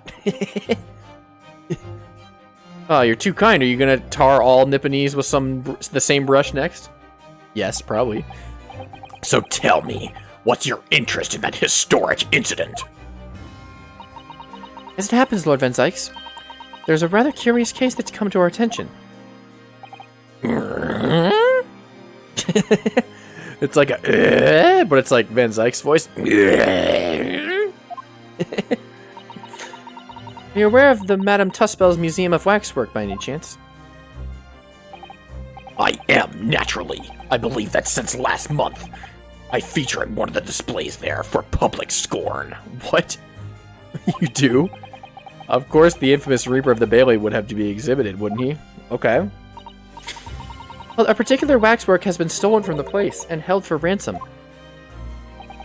A particular waxwork? Which? Wait, you mean? Yes, it's the professor. Mr. Sholmes is investigating the case as we speak. I was unaware of that. He's turned as white as a sheet.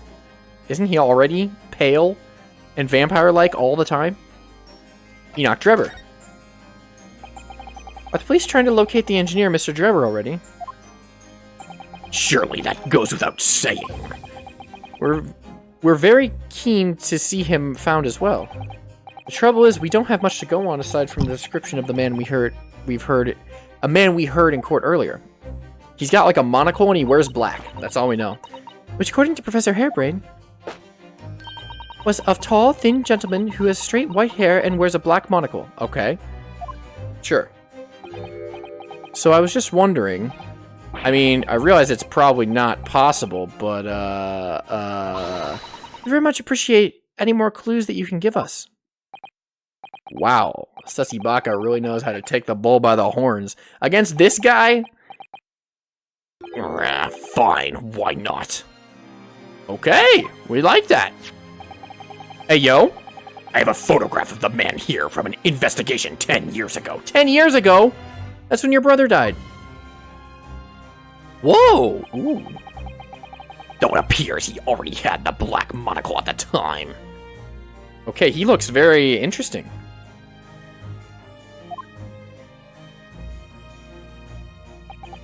Okay. What? Don't stare at him. Oh, nothing. I was just surprised that you shared that with us. We all need the man's testimony in court tomorrow. Which means we have to do everything we possibly can to track him down in the shortest time available. So why wouldn't I show you that photograph? I don't know, because you're weird. What is it about Lord Van Zykes? Sometimes I just can't work him out at all. The photograph of Drebber has been entered into the court record. I'm gonna look at that photo later. There's gotta be a clue in there for something. It would give something else away. I don't know what it would be, though. Freddy Fazbear? Dude, I hate his eyes. That is scary. Why do his eyes look like that? Hey, bud. How you doing? What are you looking at? The file I requested for the trial tomorrow. Thank you.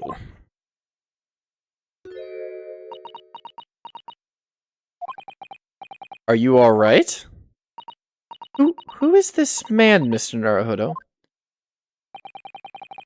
Lord Van Zyke's apprentice, apparently. I'm not the only one. Sasato-san can see it, too.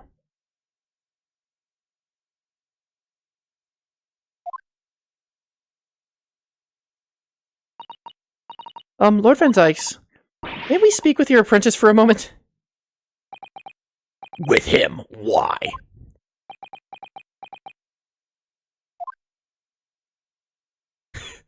Is he leaving? Okay.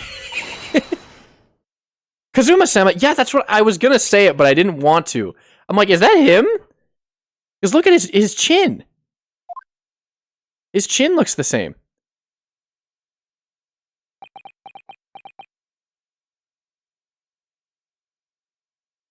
I was running through my head. I'm like, who else could it be that both me and Sasibaka know? So is he alive?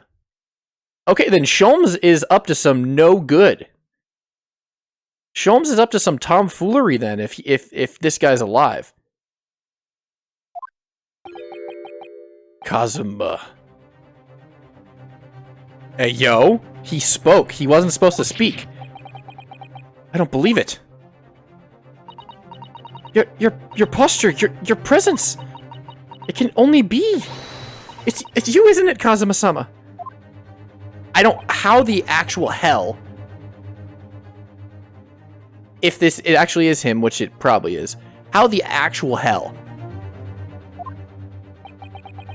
I felt something strange that very first time I encountered this cloaked figure. As if I knew him somehow.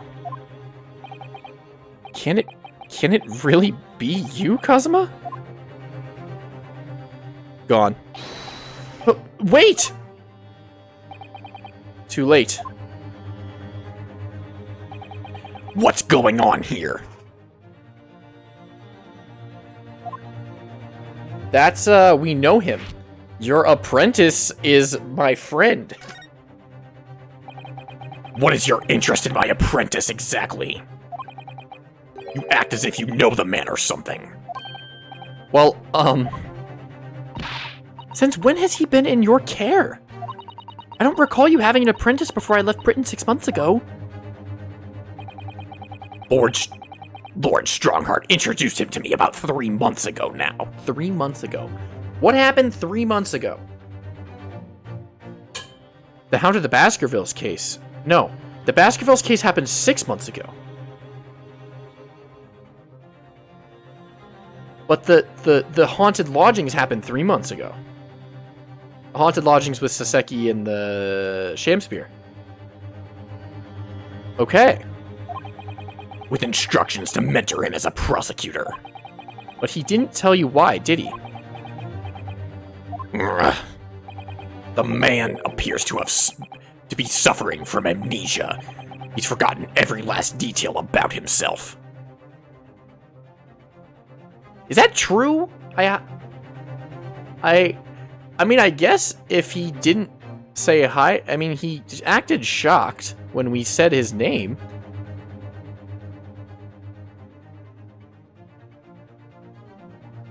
What? He's forgotten every last detail about himself. It's just gotta be just a cover-up, Swiler. He has amnesia. Tomorrow he will appear in court at my side. What? He's to serve as my judicial assistant on Lord Strongheart's orders. Hey, yo, he's Van Zyk's getting a judicial assistant? He'll be in court? Now then, unless I'm much mistaken, I believe this conversation has run its course. Oh, yes, thank you.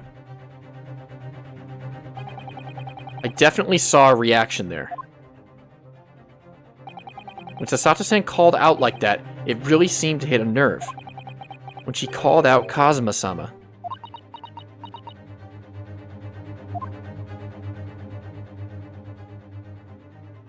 Was that it? Is that the end of that conversation? So are we allowed to investigate it all or no? What a terrible explosion it must have been. Even the steel girders have buckled and twisted in the blast. And what they call the bird cage was right in the middle of it, just here. But look, Mr. Naruhodo, that metal grill on the floor. Looks as though it's designed to open. It does. Like open downward. Looks as though it's designed to open. It does! If the floor had opened at the precise moment the explosion occurred, the bird cage could have dropped through and disappeared from sight. I don't think there's any doubt that this was a very elaborate hoax, is there? Well, yeah. But, oh, is this the bird cage? I was just gonna say, this was not here. Really? But if I'm not mistaken, it's the cage in which the victim was standing before he was apparently beamed through the air. That's right, the bird cage. According to what the Professor Harebrain said in court, it's made of wood. Or more precisely, Japanese cypress, I think. And despite having been in an explosion and then falling from great height, it's relatively unharmed. What wonderfully durable construction wouldn't you say, Mr. Naruhodo? I'd understand that the forensic investigation team had taken it away yesterday to examine it. I suppose they must have brought it back here when they'd finished their work. But sadly, not with a body inside of it. No, that's right. I know we were given strict instructions not to touch anything, but still. This is too important a piece of evidence to overlook. We might need it for the trial. The bird cage from the machine has been entered in the court record. We're just stealing the bird cage. It's mine now.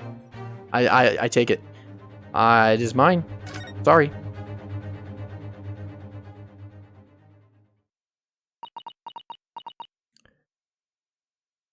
Okay, well, things are getting a little interesting. At first, we were like, oh, Cosmo could be alive, and now we're like, he is alive, and now apparently he might have amnesia, might be lying about his amnesia, who knows. And he's Lord Van Zyke's judicial assistant. Okay. You'd already met that masked man, hadn't you, Mr. Naruhodo? Yes, yesterday, in fact. At Lord Van Zyke's office. I see. And if Cosmo-sama really is still alive, it means that Mr. Sholmes lied to us. Yes, a lot. Like, very much. He's, like, been lying like crazy. Because if Mr. Sholmes lied, he must have known this whole game that he was alive. And just didn't say anything. I know. We're gonna need to speak to him about that. You're going to have to leave now. Huh? The forensic investigation team are due to arrive shortly. If they find you here, it will cause problems. What sort of problems? Sexy problems.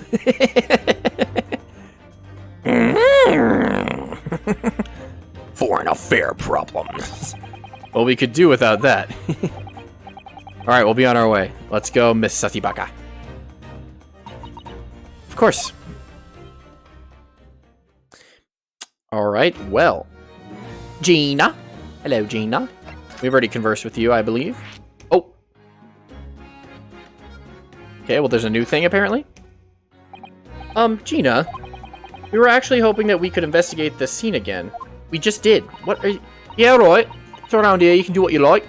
Didn't we already do this? That's alright, is it?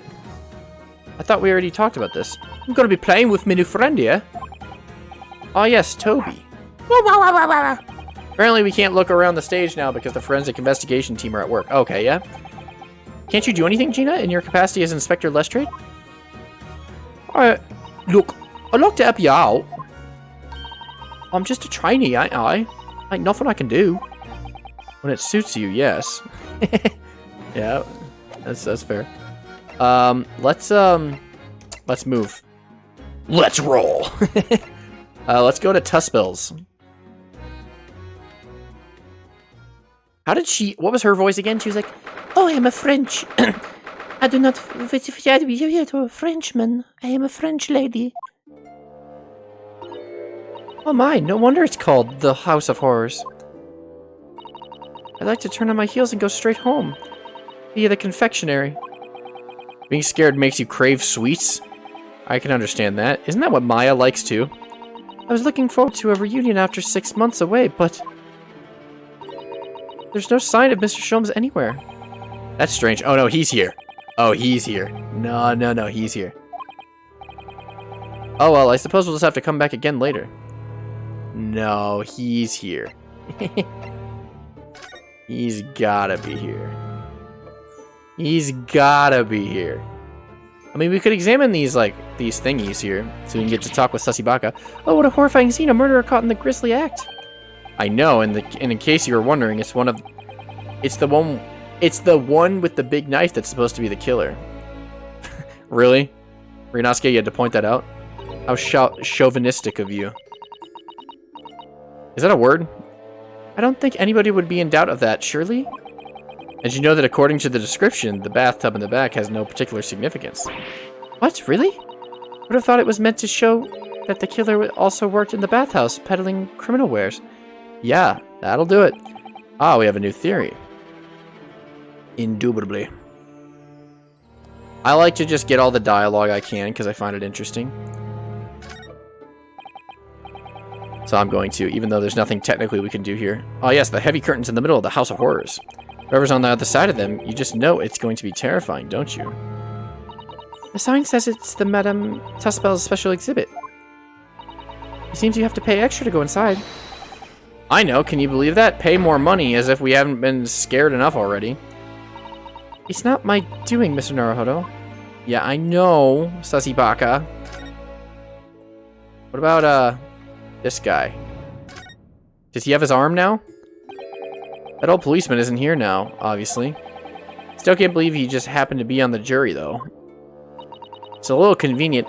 I'd understand that London has a population of 6 million people, and yet... You do seem to run into the same people disproportionately often, don't you? Yeah, that's due to the budget of this game, though. They can't just be making new people all the time. Ah, there's a stepladder there, look! Oh, yes, a stepladder. I think perhaps we should let the proprietress know that someone's left it out. The stepladder, I mean. Something wrong? Why do I feel as though I just managed to sidestep an argument? Because you did. This is the wax museum? Yeah, we're here. I'm just like checking it out because we were supposed to find Sholmes here and I want to yell at him. This one's posture reveals his weakness. Really? Sorry? The killer's stance leaves him wide open to attack. I'm quite sure I could see him off. Sussy takedown could kill a murderer. And then a Sasato squash, and then finally a Sasato smash. Can we get Sasato and smash? Forget Phoenix, right? Jeez. Alright. Right. And if that doesn't render the culprit unconscious, a Sasato slam should finish him. A Sasato slam? Oh, I'm sorry. It's rather hard to explain. Leave yourself open slightly and I'll demonstrate. Absolutely not. Okay, I think I examined everything, and Sholmes isn't here, so we can't really do anything. We can go to the forensics lab, though. What the heck? Are we gonna run into Snake Lady? Oh! What month is it, you guys? What month is it? Spooky. Ow. 23rd October, Forensics Laboratory. I believe this is it, Dr. Slice's laboratory. That chemical smell really assaults the nose, and there's plenty to assault the eyes in here, too. Le skeleton. Looks as though the doctor isn't here.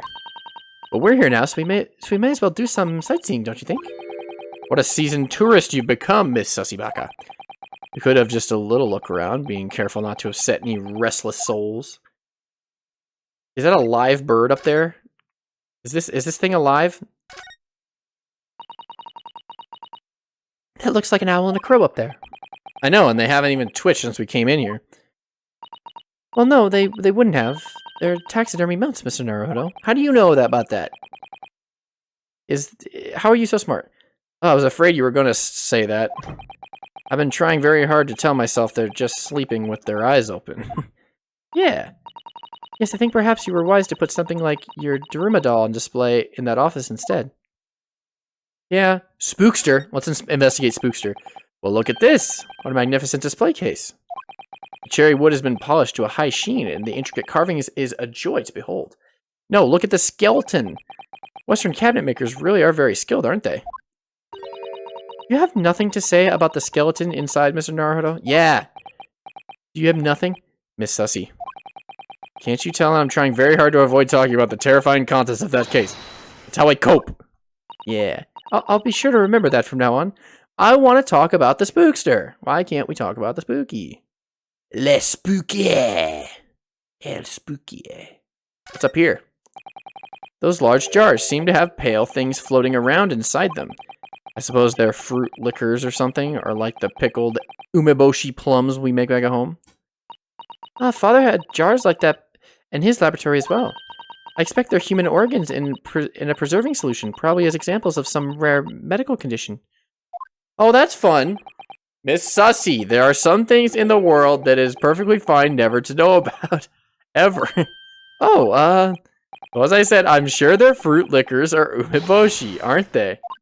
Yeah, we love umeboshi. A table and a set of sharp tools. When you consider each in isolation, it all looks quite innocent. So why is it that when you put them side by side, they seem so horribly disturbing? Might be best not to ponder that too deeply. Seeing the large tome that's open on the desk does make me wonder, though. How can anybody concentrate on bookwork with this acrid odor of chemicals in the air. You'd either have to have a cast iron constitution or a really terrible sense of smell. Yeah. Hello? Bottle? Look at all the bottles on the shelves of these cabinets. What an assortment of chemicals. These ones here are labeled highly toxic.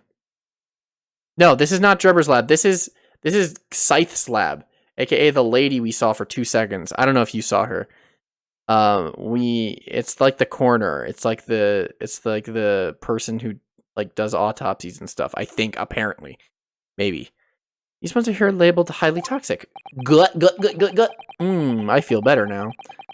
Oh, that's worrying because there are also things that look like salt and pepper shakers in here. Oh yes, and they actually say salt and pepper on them. The doctor probably spends a lot of time in this room, I suppose. Perhaps she has meals here sometimes. Life goes on even when you're surrounded by death. Yeah. Yes. Okay, well, Sholmes has to show up at some point. Alright, let's examine this book. Look at this big, thick book here. Ah, it appears to be an accounting ledger. It's a record of the forensic investigation team's spending, I think. Oh? What is it? It's clear that the team purchases various equipment and supplies on a monthly basis, but... well, one entry seems rather strange. Hey, yo. Really? In what way? $1 million! They're buying 500 scalpels every month. Yeah, what? Why? They must be working really hard on dissecting corpses. I don't know. Judicial autopsies are only carried out in certain special circumstances. The scalpel blades can be sharpened, too. It does seem a bit strange, you're right. Maybe it's like... you know how, like, in a budget, in, like if you're, like, a business and you're given a budget by your higher-ups in your business, if you don't spend your budget, you won't get that budget next year. So maybe this has something to do with, like, the research grant, where it's like, if they don't spend the research grant on something, they just don't get it. So they're like, well, 500 scalpels, here we go. And then maybe they're selling them or melting them down or something. I don't know. It does appear to be a bit strange, right? 500 scalpels a month. What could they possibly be using all them for? I don't know. Selling them? Snake Lady? What are you doing? Ah! Hello. Hi, Snake Lady. Sorry, we had something we wanted to ask you, but you weren't here, so... So you thought you'd snoop around. That's acceptable to you people from the east, isn't it? I'm a snake. My name's Courtney Scythe, I'm a snake. I'm a slithery little snaky snake. She's got snakes on her.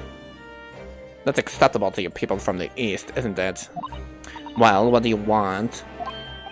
Lord Strongheart told us, you see, that it was you who examined the victim's body. Mr. Asmund's body, I mean. A snake. We came to ask you about your findings. On Lord Strongheart's advice.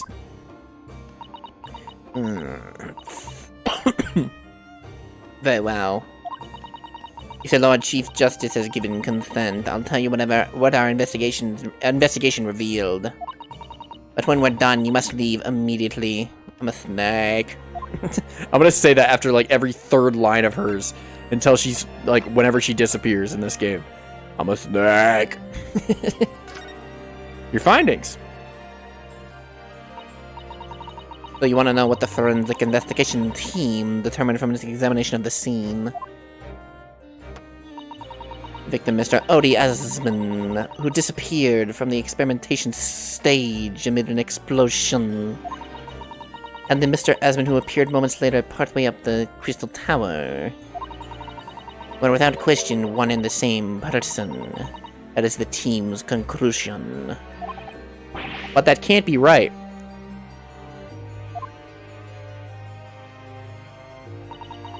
If it wasn't an elaborate trick, we can only speculate about how it was carried out. Let's see, if two people who looked very similar to each other were involved, they could have made it appear as if one single person had switched places, couldn't they? Very true, but sadly in this instance, that was not the case. I'm a snake. The man who disappeared and the man who subsequently reappeared was the same person. The fingerprints at the scene make it quite evident. Ah, fingerprints? They're not yet officially How do I feel like this voice doesn't fit her, but it's also funny.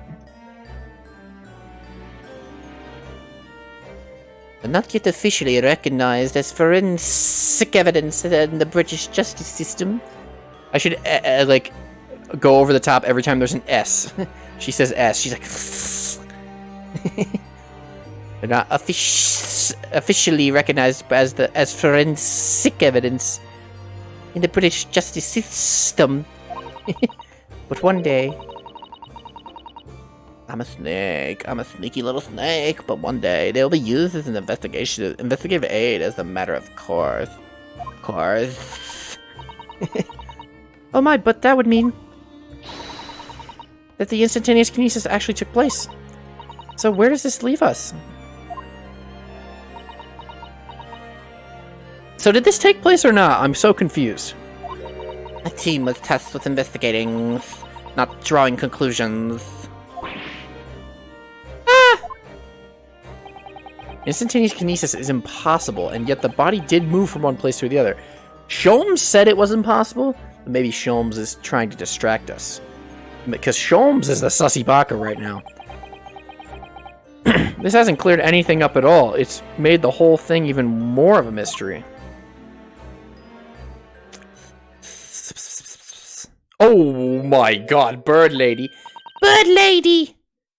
Mama, what is this? Mama, what is this? What? What? Where did she spring from? Oh, there's another lady. Oh, this is a different lady. I thought this was the same lady. Well, how do I need to do a different snake voice for her too? And did she just call the doctor Mama? This is a lawyer, dear. Oh. Hello, to meet you. Pleased to meet you. Yes, I'm a defense lawyer. I'm Rianowski Naruto. Mama! Yes. Can I cut this one up? No. What? Oh my god. I've never seen inside of an Eastern person before. I want to know what it looks like. What should her voice be? I'm trying to, I don't know, should it be light? It should definitely not be Snake again. There's a lot of characters in this case, like a lot. I've never seen inside an Eastern person before. I want to know what it looks like. Of course you can't. It's a live specimen, as you can very well see.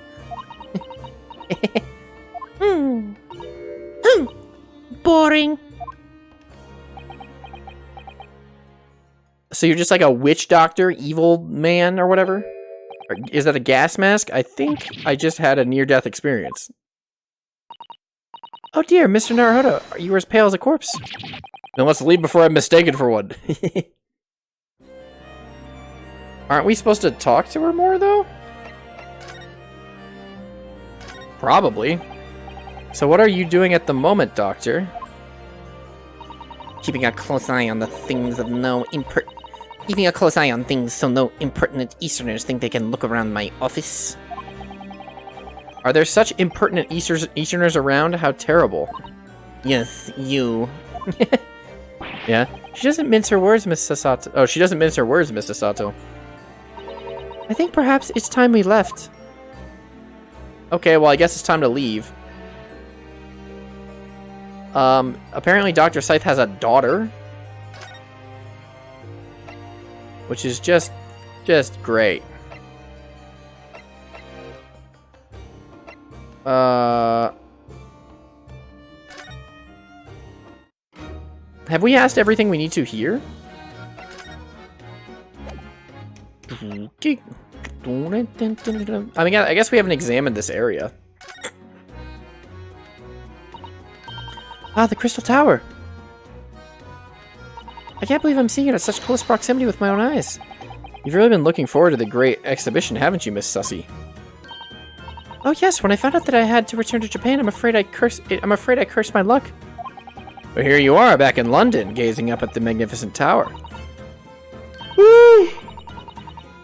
I know, perhaps I was wrong to curse my luck so harshly. Yeah, maybe you were, Sussy. You little baka. Here's the scorching on the ground that you mentioned. Yes, and there's what's left of the green balloon's envelope. All clear evidence of the balloon that exploded on the day of the incidents, yes. Poor Professor Hairbrain. I do feel sorry for him that his dreams have been shattered like this. Someone's well and truly burst his bubble, as it were. Ha ha ha ha. Ouch, I'm a bad person. Yes, you are.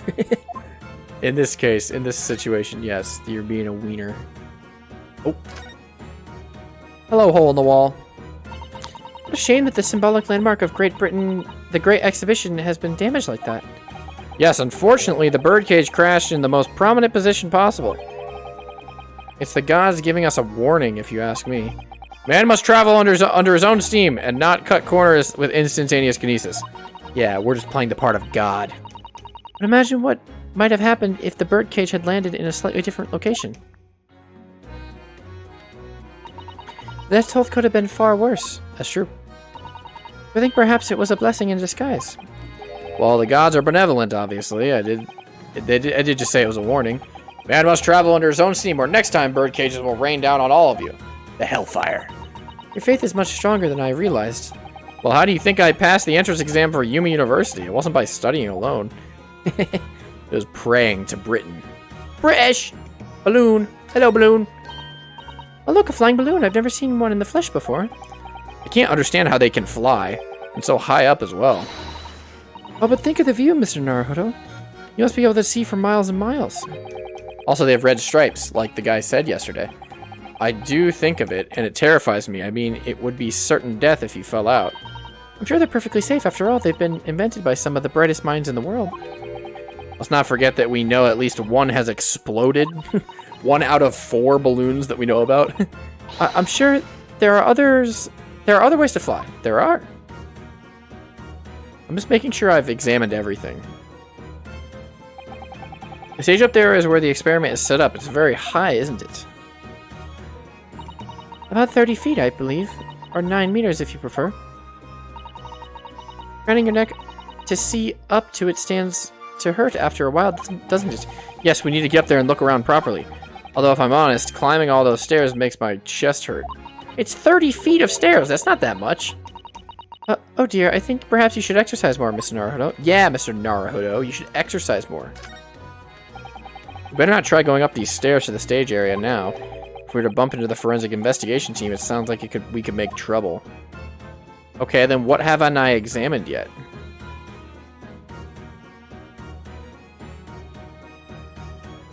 Maybe I could present something to Ginny?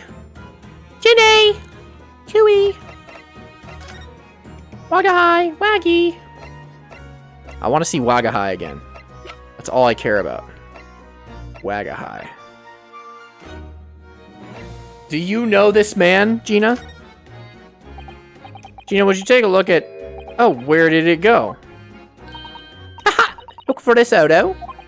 When did she do that? Wonder if you've got anything else to show me, huh? What do you reckon? Give that back first, please. She stole it immediately. Okay, well, there's nothing here. Why don't we just keep moving?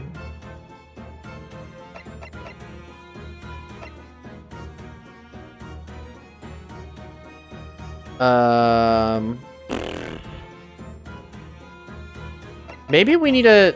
Let's go back to the forensics lab and show Dr. Scythe something. Actually, no, I can't. She's not going to listen to me, is she? Yeah, she's not going to listen to me. I can't even talk to her. Okay, well. I would show her something. Well, I can't.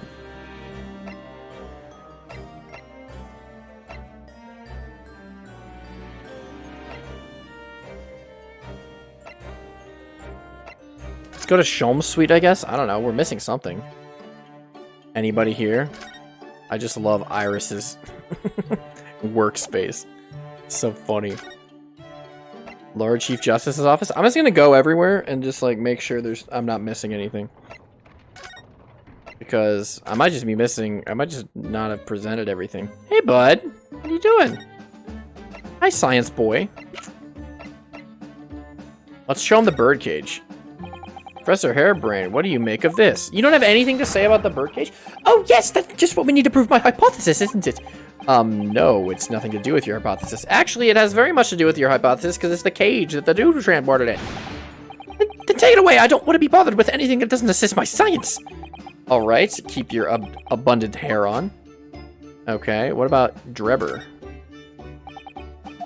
Okay, well, apparently you don't like Drebber as well. What about... You gave me that.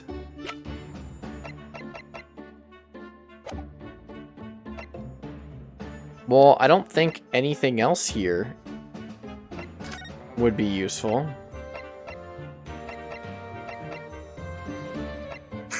I don't know what I'm doing.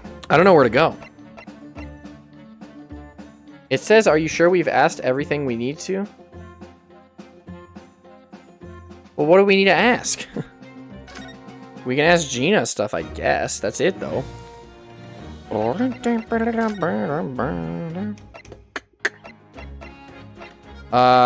about this piece of green cloth, Gina? What do you have to say to that? You stole it? Oh, who could have seen that coming? What about this card of Enoch Drebber? What about the birdcage? I'm very stuck right now. If anyone has any idea what I'm supposed to do, let me know, because I don't know what I'm doing right now. Sussy is saying that there's something I'm missing here. But Sussy was saying, like, there's something I didn't talk about or something. Is there something I didn't examine? Maybe? Examined everything here, looks like. Just making sure. Okay, we did the balloon. We did Britain. British. British?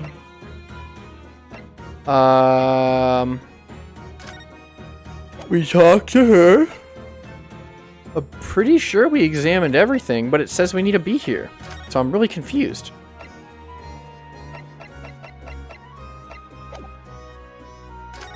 I'm very, very confused. Move. Maybe to Tuspells again?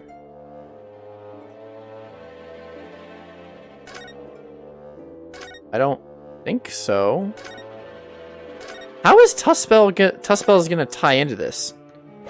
I don't really get it. I guess there was a ransom of 200 whatever dollars. That's probably gonna come in at some point, but I don't know how it connects to everything. I really want to show Courtney Scythe the business card for Enoch Drebber, but I can't.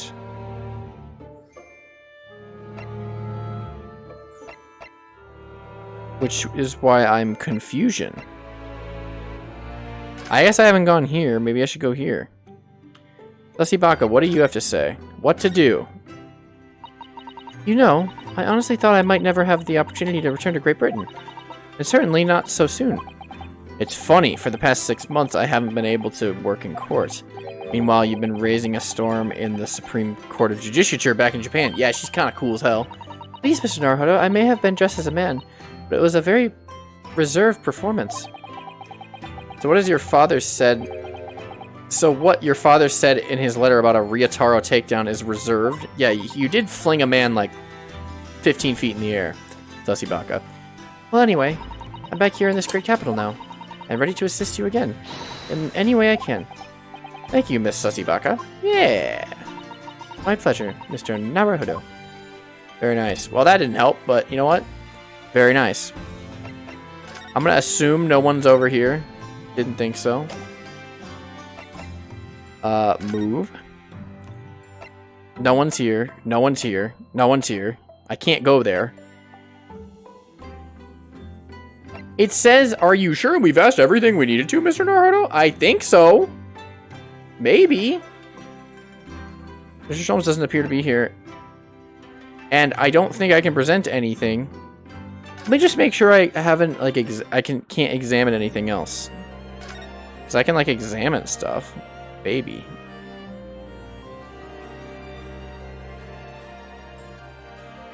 Hello? Nope, doesn't look like an... Oh, wait. Lamp? Suppose this is Dr. Seiss' desk.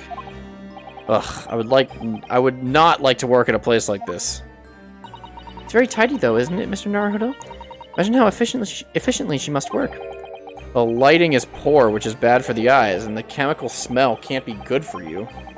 Not to mention the skeleton watching over you as you work, which is definitely bad for the nerves. Well, yes, those are valid concerns, I suppose. I can just about cope with a one-eyed Daruma doll watching over me, but that's about it. Okay, well, I guess we examined that. And Dr. Scythe is not having any of it. She won't talk to me, and I can't present anything to her. Okay, well, it has to be the experimentation stage of some kind. I don't... Okay, what can I do? I can converse. We already conversed everything. I can examine. I'm pretty sure we examined everything. And I can present things. Why don't I just present everything to her? Here's my badge. This armband is proof, in Japan at least, that I'm a defense lawyer. This badge is proof that I'm a detective. So you're gonna have to start calling me Inspector Lestrade. In that case, you're gonna have to start calling me Naruhodo Esquire. Well, anything but Odo. I could call you Defender Naruhodo if you like. But I don't really trip off it. But it don't really trip off the tongue. No, it doesn't have a great ring to it, does it? Nope. Newspaper? There are a bunch of reporters at the trial, eh? One of them got a sketch of me in the witness stand. Oh, really? Yeah, it looked pretty good. It looked pretty good, right? And that testimony of mine was spot on. I'm not sure that spot on is quite the right description. And look, it was in the special edition and all. I bought a copy. Oh, that's a lovely picture of you, Gina. So we had to present this to her? Wait, but I thought you couldn't read. What'd you take me for? I'm cramming every day, huh? Ah, I see. I started at A, and I've already got all the way to E. Very good, Gina. Very good. It'll be a long journey for you. Okay, well, maybe that wasn't it. You know, would you take a... No, she's gonna steal it. I'm just gonna present everything to her. Everything. Crossbow. She's gonna steal my crossbow? What about the tattered cloth? I think we already presented this. Picture of dead man.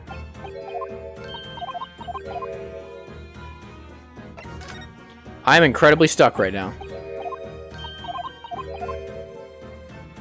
If Ollie were here, I would ask him what I am supposed to do. Oh, this looks like it's broken off. That looks like it's broken off at the tip. I could be wrong, though.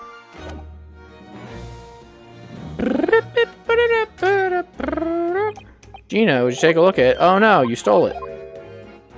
Gina, would you take a look at this? Oh, Gina, have a look at this photograph. It's amazing looking down at everything from up there. I love how it places me. Really, if I'm honest, I can't stand looking down at the ground when I'm high up. I always have to look up. Shame. I wanted to show you what it's like, but there ain't no point now. Why not? All you're gonna do is look up at the sky. I ain't gonna be able to look down.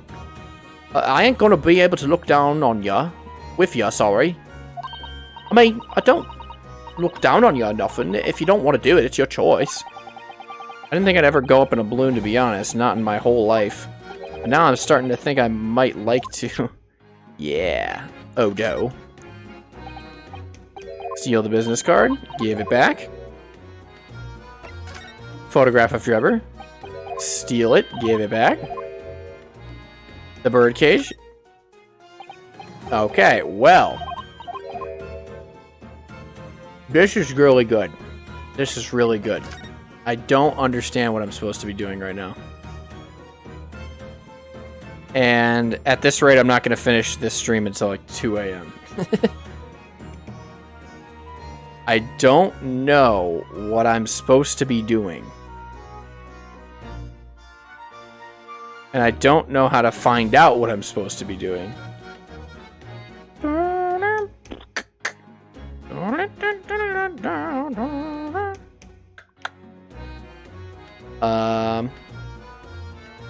I'm looking all around. Is there anything I haven't examined?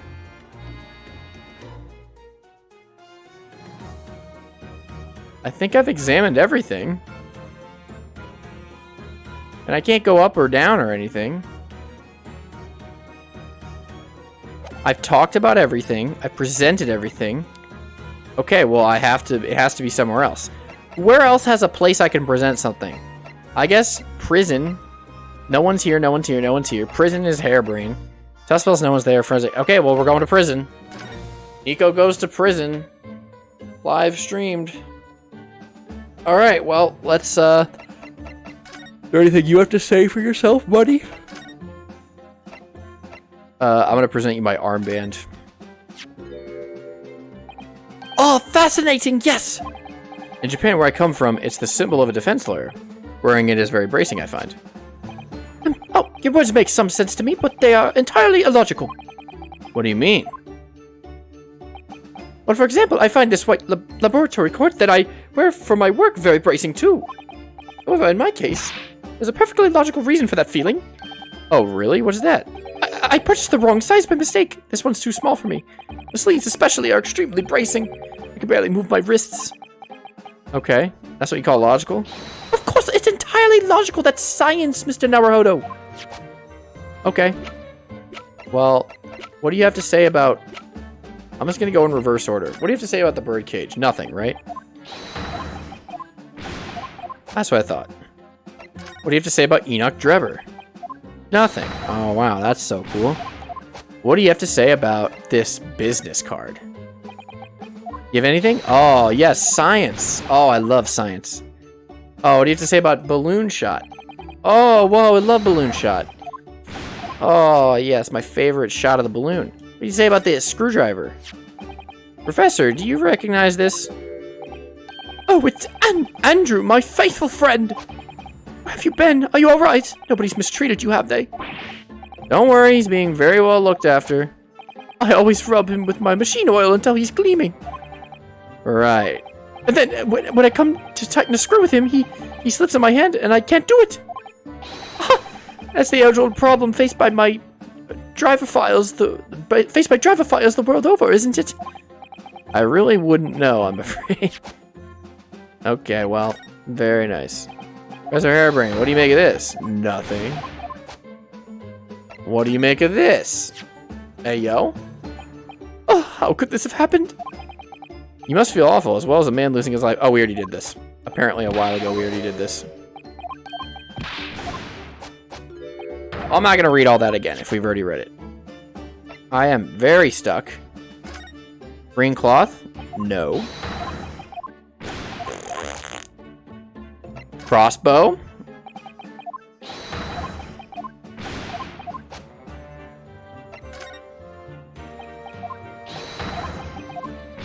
Okay, I am completely stuck. I have no idea. I am completely stuck. No clue what to do. I presented everything. I've talked everything. I guess I haven't am I supposed to I can't examine here. Converse? I haven't conversed everything. I've presented everything.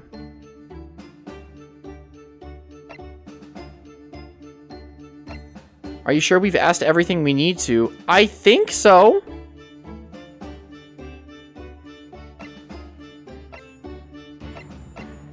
I'm gonna look it up. I am so confused, and I've literally been spending half an hour just doing this.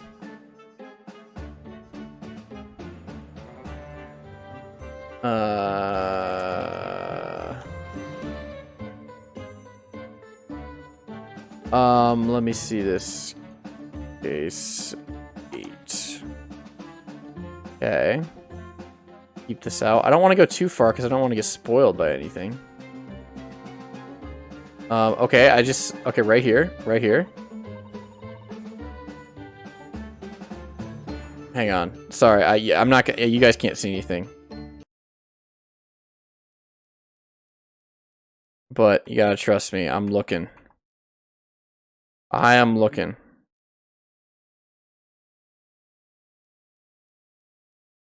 What the f— I'm so confused.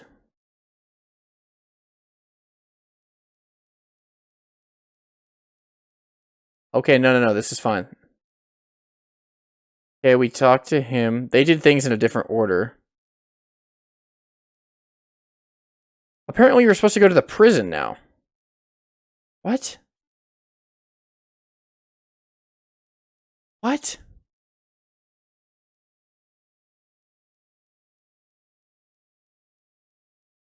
Hello, Enoch Drebber. Oh, Stain? This dark smudge here. I think perhaps it's machine oil.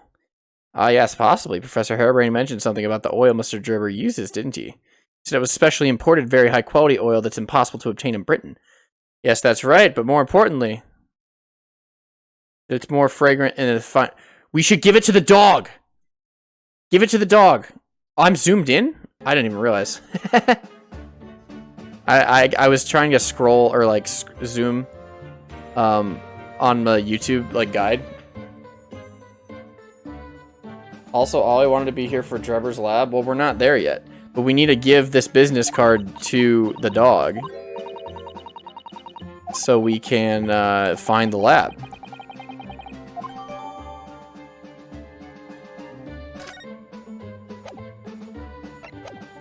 Okay, now move. Now go to here. Now show it to Gina. Now that it's updated. Yes? Okay. Well, at least we made progress. About this, Gina. Yeah, I'm still learning my letters at the moment. I only know A to E. So if I ain't too much bleeding trouble. Ah, actually, Gina, it's the back of the card that's important. Eh? How come? It's just a dirty old smudge on the back, that's all. It turns out that this is very high quality French machine oil. It has a very particular scent, apparently. Don't say! Oh, you don't say? Have a whiff, then. I smell cheese. Sure, I don't smell nothing. No, we don't mean that you should smell it. Oh, right. You mean Toby? Yeah, Toby. Smell it. Wow. His sense of smell is so good, he can track people over the oceans, can't he? Professor Harebrain informs us that this oil is unique to Mr. Drebber's workshop. Oh. He's sniffing. I think he's picked up a scent. Do you mean if he follows the scent with it? Do you mean if he follows the scent of this oil, Toby can lead us to that dodgy cove's workshop? That's right. That's exactly what we were hoping. Alright then. We'll give it a go. I'll just borrow that. What? Wait, when did you once... yeah, she stole it. I can lead everyone to that Drebber's workshop. I'll be the boss's boss before next week. Oh yeah, Gina. I'm sure you'll be promoted. Poor Gregsy. Gregsy's going to France. Right then, Odo. Leave it to me. Sorry. We're going to get going off to that dodgy engineer cove right this minute. Oh, but hang on. Someone's supposed to be on guard duty here all the time. I'm afraid we can't help. We need to get on with our investigation as well, Gina. Just give me the dog. Oh, right. Oh, well, never mind. It ain't gonna be me who... It ain't gonna be me what gets it in the neck. It'll be the boss. Poor Gregson again. Alright, let's go. A fate worse than death, being sent to France. Ready, Toby? Got that oil scent, have ya? Come on then, boy. See you later. Oh, he's going. Do hope the scent of that oil leads them to that swindler's workshop. Yes, I hope so too. Ideally before the dog swims across the channel to France. Going straight to France. I hear music. Well, I think we've done all the investigating here we can for now. If we could just determine the whereabouts of Mr. Drebber. I'm sure Gina and little Toby won't let us down. Now then, you think we ought to try speak with Mr. Sholmes at this point? You think to discuss, and I'm dying to meet him again after all these months. Yes, it's quite possible he might know something useful. You're right. Is he at the Waxwork Museum? We have to find him at Madame Tuspel's. He's supposed to be working there as a temporary waxwork exhibit. Yes, Iris told me about his latest unusual venture. Okay, well, I thought we already went there, but I mean, I'm down. Au revoir. I am a French woman, Miss Madame Tuspel's. France. See here? Here we are again at the House of Horrors. I'm afraid I haven't got used to the place yet. I still like to turn on my heels and go straight home. Via the confectionery, of course. Sata-san really is after something sweet today. She wants some candy. Me too, Sussy. Ah! What's the matter? Look, Mr. Naruhodo, look at that waxwork. It's him. I'm quite sure it wasn't there before. Hey, yo. Looks exactly like Mr. Sholmes down to the very last detail. Maybe because it is him. Maybe. What is it? Oh, sorry. I think you'll find that's the temporary waxwork himself. Hi. The friend of my dedicated employee. Oh, yes. Hello again. It's Ryunosuke Naruhodo. I must say, I'm quite spellbound by the great detective. He is a marvel.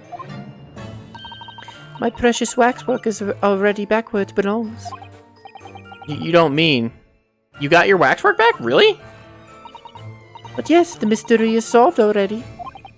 Wow, Mr. Sholmes really can engage his brain when he's hungry enough. So as you can see, he has returned to his habitual duties. Uh-huh. His habitual duties. Alors, do not disturb, huh? Yeah, I won't disturb him. I'm sorry. Poor Sasato-san, she looks very perplexed.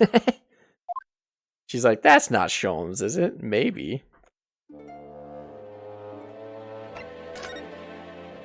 Oh, we just have to examine Sholmes now? Okay. Hey, bud. What are you doing? I really do need to speak with Mr. Sholmes, and I am longing to say hello again. But where is he? Starts breakdancing behind him.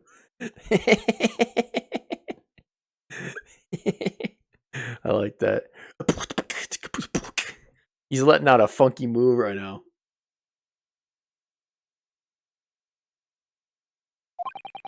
I think you might find that he's quite nearby, actually. Oh, what? What do you... He's gone. Oh. Indeed, my dear fellows, it is I. The world-famous great detective in waxwork, Herlock Sholmes. Yes, sir. Good, bud. She just passed out. She just passed out. Sussy Baka, are you okay? Just zoinked herself. Despair. My most humble apologies. I thought I died and gone to eternal paradise for a moment. Via London. My dear madame, allow me to make amends by offering you a tasty free deduction at some point.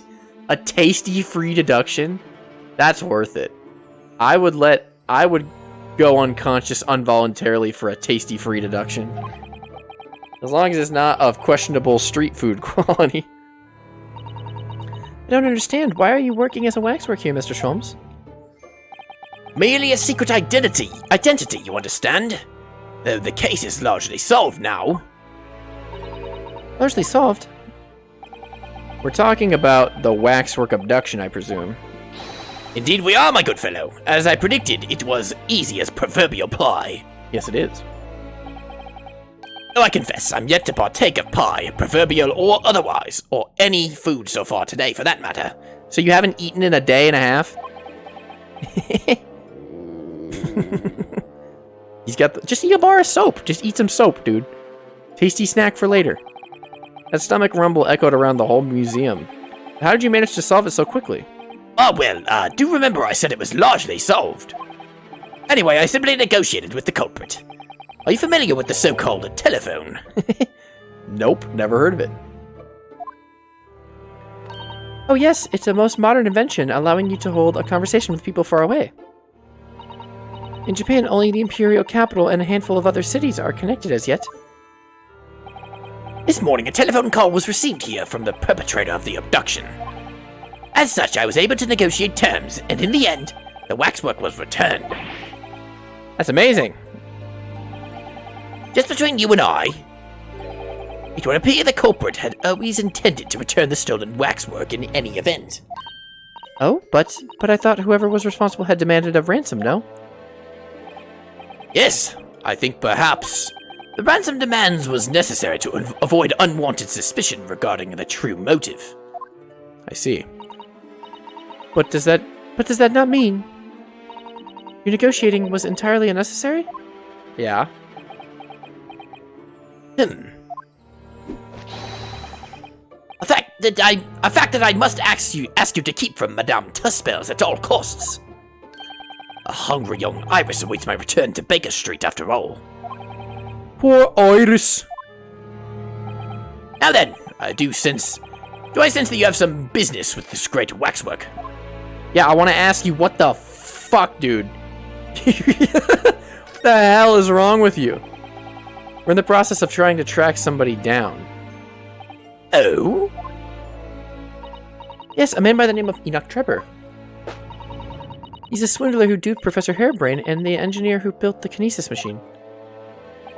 A swindler and an engineer. Quite the modern man. He also seems to be a conjurer of sorts, too, with considerable knowledge of stage magic. We really need to locate him before the trial resumes tomorrow morning. We have so few clues to go on that that's the trouble. Do you have any good ideas? I have no data yet. It is a capital mistake to have good ideas before one has data. If I knew something of the man's appearance, at least, I may be in a better position to help. Yes, we have a picture of him. Do you want it? Fortunately for you, however, presently I have little to occupy myself and little to fill my stomach. And soon as you find any clue, no matter how small, I should gladly give you my thoughts on it. Okay, well, I have it for you. Here you go. Mr. Sholmes, would you cast your eyes over this photographic print? It's Mr. Enoch Trevor. The face of the engineer we seek. Well, all Englishmen look broadly the same, of course. So looking at this photograph won't be particularly instructive. Oh, he sees something? He's like, I know him. That's my brother. He's like, yeah, that was my roommate in college. You're all right, Mr. Sholmes? Oh. Oh, yes, forgive me. Very interesting, this. Very interesting indeed. Why do you know him? Why are you being sussy? Why are you imposter? Sholmes? What's wrong, Mr. Sholmes? You've turned quite pale all of a sudden. What is up with you right now? You're so weird. Cosmo's death. What do you have to say about this, bud? Mr. Sholmes, did you lie to us? Well, he's lied to us many times. My dear Naruhodo, stay that piercing stare. What is this about? Last winter, when we were first on our way to Britain aboard the steamship, your words were very clear. So then, let us unravel this mystery. He did say that in the cutscene. I remember that. And discover what events led to this curious murder. He said that. So you told us that it was murder, and you examined Kazuma-sama's body. Ollie, I got stuck for about 45 minutes. Not 45 minutes. Like half an hour. 25 minutes, something like that. Give me the rundown. I didn't know I was supposed to examine the business card. So I just couldn't figure it out. You were there for Toby? Are you talking about the first instance of Toby or the second one? Because the first and the second one, it was just me being stuck between them. Indeed, and wherein lies the problem? Yeah, nothing happened between the first and second because that's all that happened. It took me a very long time to figure out to give the dog the card. We met him earlier today, the victim, Kazuma Asogi. Uh-oh. Uh-oh. You're quite sure? He was wearing some sort of mask and was apparently suffering from amnesia. But yes, I'm quite sure it was Kazuma-sama. You must have known at the time, Mr. Sholmes, that he wasn't actually dead. Sholmes, you're being an imposter sussy boy right now. Well, I can only assume I was swept up in the murderous atmosphere of the moment. Don't give me that, mister. But the fellow wasn't dead at all? Priceless! I don't suppose that performance would pass muster, would it, Mr. Naruhodo? No, not really. Because you investigated his body, and then halfway through our investigation, you went back to his body when no one was looking, and you examined his fist and found an earring in there, which means that if you were alive then, you would have known he was alive then. You're being weird. You're being weird, Sholmes. You're being a weird boy. I can believe that the crewman present at the time made a mistake, but not you, Mr. Sholmes. Uh-oh. I'll now tell you something of the first importance, my dear fellow. Great detectives are wont to lie. It will serve you well to remember that. They won't. Please, Mr. Sholmes? Tomorrow in court, you will find yourself on the threshold of a very great mystery. But now, I'm afraid that is all I can say. You're being weirdo right now. I have a suggestion, Mr. Naruhodo. Will you indulge me? Oh, well, what is it? As I explained to you when you arrived, the missing waxwork has been returned. And I personally reinstalled it in the exhibit from which it was taken behind those thick curtains. Oh yes, the professor exhibit, isn't it? Would you like to see it for a mere 5 shillings? That's a special one-time only price, you know. What? No. The opportunity won't come again, I might add. Would you like to see the fruits of my labor? Oh, well, we do have a rather pressing investigation to carry out. Perhaps we could postpone? The price is a very reasonable 5 shillings. I think you'll find it well worth it. So he's lying to us and he's scamming us. Are you being quite serious, Mr. Sholmes? Surely you need only look at my expression to ascertain if this is seriousness or silliness. I can never tell with you, that's the point. I like when he gives me the dead stare. Like when he goes like this pose with his arms out like this and he looks at you. And his eyes are just totally vacant. Very well, it couldn't hurt. Here's your 5 shillings. Gratefully received. So, the special exhibit awaits behind the curtain. I invite you to peruse it at your leisure. You're not even going to show it to us? You're just going to leave? Okay. Bye. Well, the money's been spent, so let's go and see the special exhibit. Okay. Through those heavy curtains at last. Juror number 1. Juror number 1. 5 shillings we've had to pay. It doesn't seem right somehow that Mr. Sholmes slipped the money into his own pocket, does it? No. Ah, we could ask Gina to retrieve it for us, using her special skills.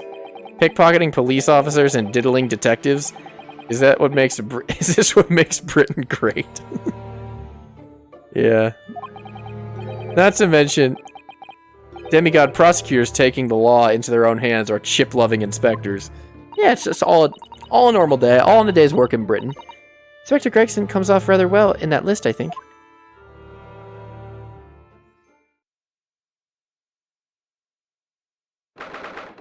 Can we go in? Madame Tuspel's special exhibit.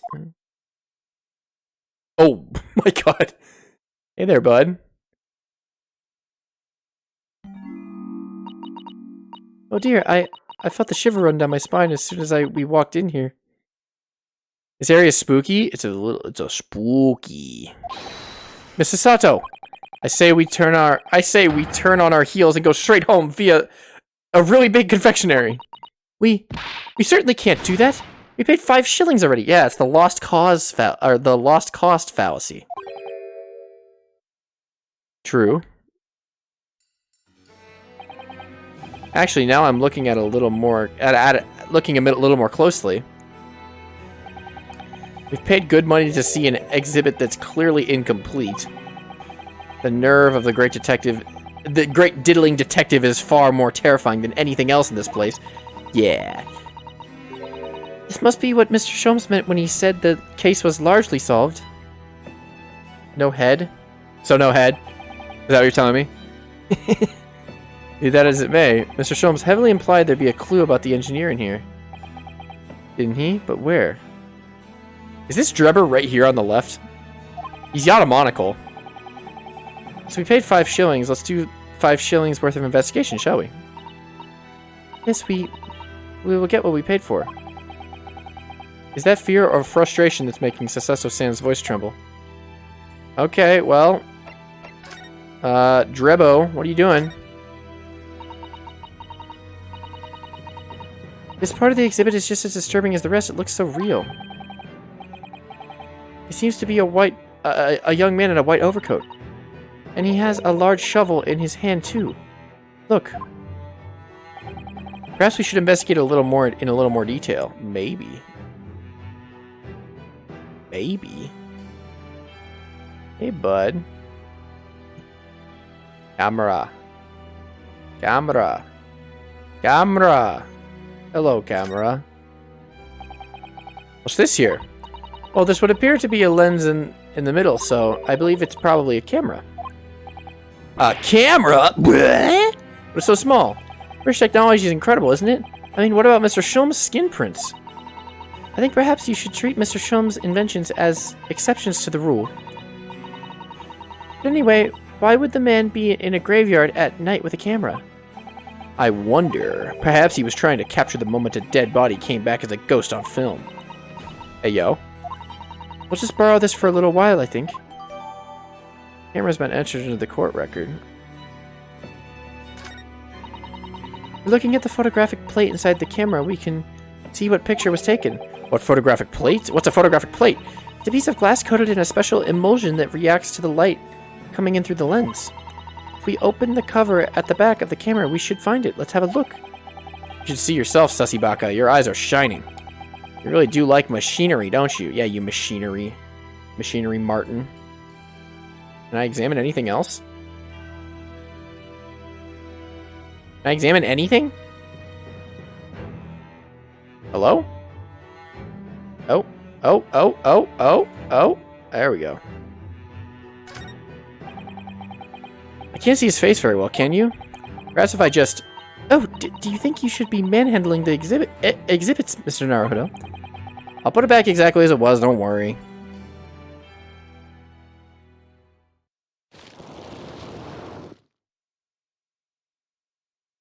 Excuse me? Drebo, what are you doing? Ah! What on earth? How can... I don't believe it. A black monocle. Mr. Naruhodo, is it possible that this man is... Yes. It's Enoch Drebber. The color of his hair is different, but it's unmistakably him. Indeed it is. Indeed it is! I assume that's Sholmes. Mr. Sholmes! This man is the subject of your present hunt, I believe. Yes, that's right. Just who is this man? Why is he here in this exhibit? And why does the convict behind him have no head? So no head? The head was missing when the model was returned by the thief who stole it. What a surprise. So then the case isn't yet solved, is it? Did I not say so myself? Largely solved were my words, I believe.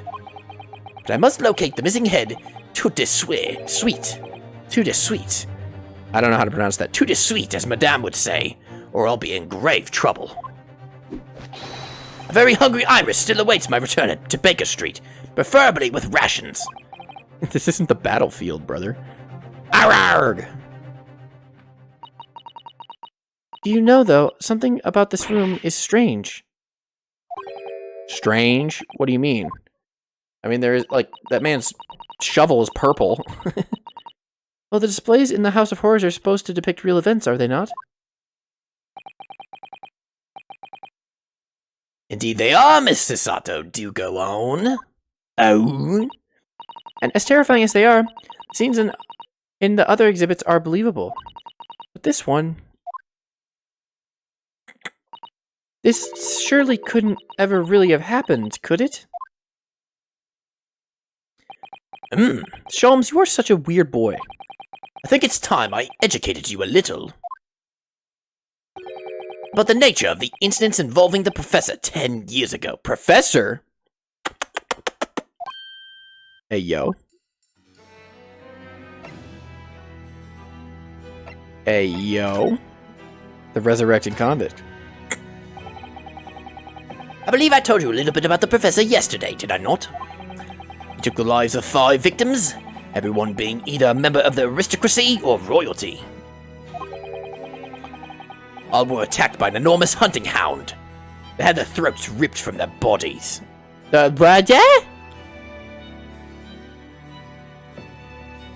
Most songs related to character moments that are related to the have harpsichord in them.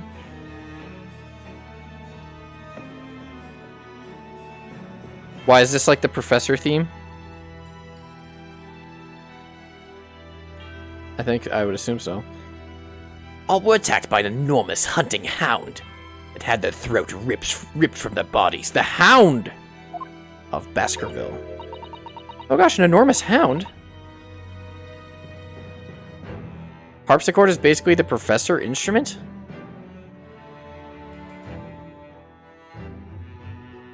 Well, considering what I know about the soundtrack already, Ollie, that doesn't make sense. Oh gosh, an enormous hound, how awful. After taking the life of his 5th victim, the killer was apprehended. It was a case of unprecedented magnitude in Britain, you understand.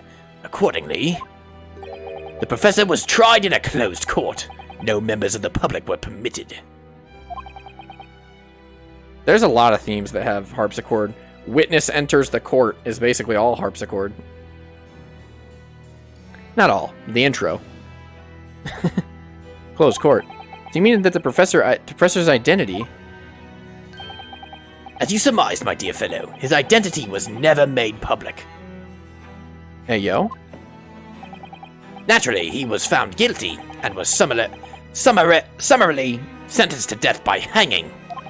He was buried in a grave at Lowgate Cemetery, which adjoins the rear of the prison to where he had been held. However, that was not the end of the affair. That was not the end? Why not? Oh. The very night he was buried, the convicted man came back to life. What? What? What? What?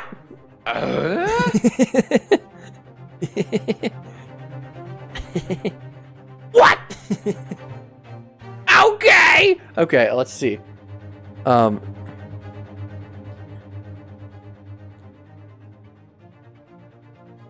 very night that he was buried, the convicted man came back to life. Came back to life? You can't be hanged and come back to life. That's not possible. He clawed his way out of the ground and emerged into the moonlit graveyard. The exhibit here depicts that very scene, as described by the sole witness to those chilling events. There was a witness? Yeah, it was Drebby. But of course, my dear fellow, it was none other than the young man in the white overcoat. Enoch Drebber, he saw it happen? I'm willing to bet that it might just be like a magic trick, because he's like a magician, man. Maybe? We'll see. So this is a waxwork model of Enoch Drebber. 10 years ago. His hair was brown, and in 10 years it turned completely white? Interesting. 10 years ago. The convicted professor, having been gibbeted and buried, emerged from his grave in the dead of night. The sole witness to that unimaginable scene was this young man. From appearances, I would say he was about 20 years old. That's like, he's 20? He does not look 20. He looks like 30 there. At least. At least 30 there. It's so horrifying. Scared out of his wits, the young Drebber ran to a nearby police station to report the incident. And the sheer terror of what he'd seen is said to have turned his hair white overnight. Wow. Yes, it's shown in the photograph we have of him. His hair is completely white. For the following few days, the story of what he'd seen was on every front page in the capital. The public was frantic for every last detail about the killer who'd come back to life. As you've seen, an exhibit was even created here at Madame Tuspel's. So does Sholmes? Sholmes is like... I feel like Sholmes knows literally the entire plot of this entire game of what's going to happen, and he's just like breadcrumb feeding us stuff. Like, he knows everything. Why does he know everything? I mean, I know he's a detective, but he shouldn't know everything. You know, I can quite understand why the man's hair turned white, certainly. What is he, Godot? But what I don't understand is what Mr. Drebber was doing in the first place. Yeah, why was he there? In a lonely graveyard in the middle of the night. Yes, what was he up to?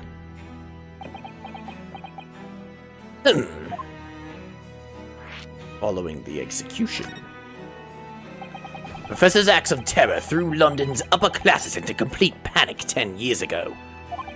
It was a great scandal, one might say, at the very highest levels of society. And since the killer's identity was never made public, rumors abounded. After all, no killer had ever before systematically employed a dog as a weapon of murder. A doggy. The big murder doggy. We have the collar. But we found the collar, and Sholmes was like, no, you can't have that. Nope, no. Don't touch that. Don't touch that. And you can't ever tell anyone you saw this. Why did he say that? He's sussy. He's a sussy boy. Yes, I can imagine the impact the case must have had. But in time, of course, the rumors abated. Huh? So too did the talk of the shocking witness account of the convict who came back to life.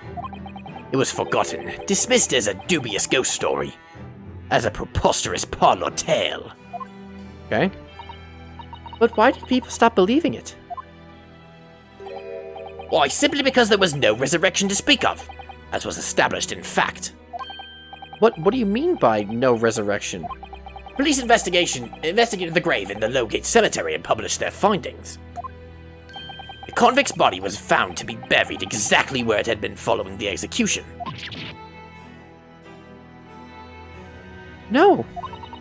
But that would mean Mr. Drebber must have lied to the police and the newspapers.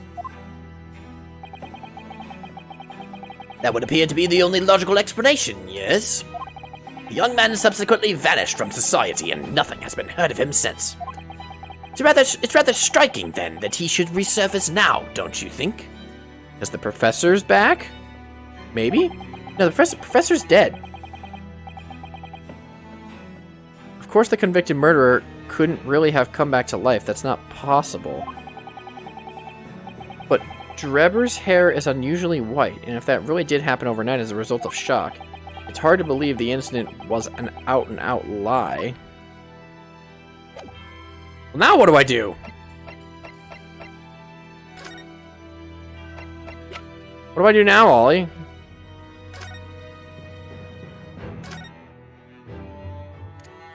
Camera. What a wonderful machine. You really love contraptions like this, don't you? Oh yes, any mechanical I find is absolutely irresistible. Blood? Oh, I didn't even see it. Jeez. Almost irresistible, surely? Well, whenever I see pocket watch, for example, I can't help myself. I simply have to take it apart. That's worrying. Yes, Father tells the time by the rumblings of his stomach now. He's given up on having a watch. Or Professor Mikatoba. Blood! Blood! Blood! Look, Mr. Naruhodo. What is it? On the bellows, just here. Seem to be very dark red stains. Yeah, yes, you're right. Looks like blood, actually. Blood on the wax statue? Why? Oh my. I'm sure it's not what you're thinking. No blood. Okay.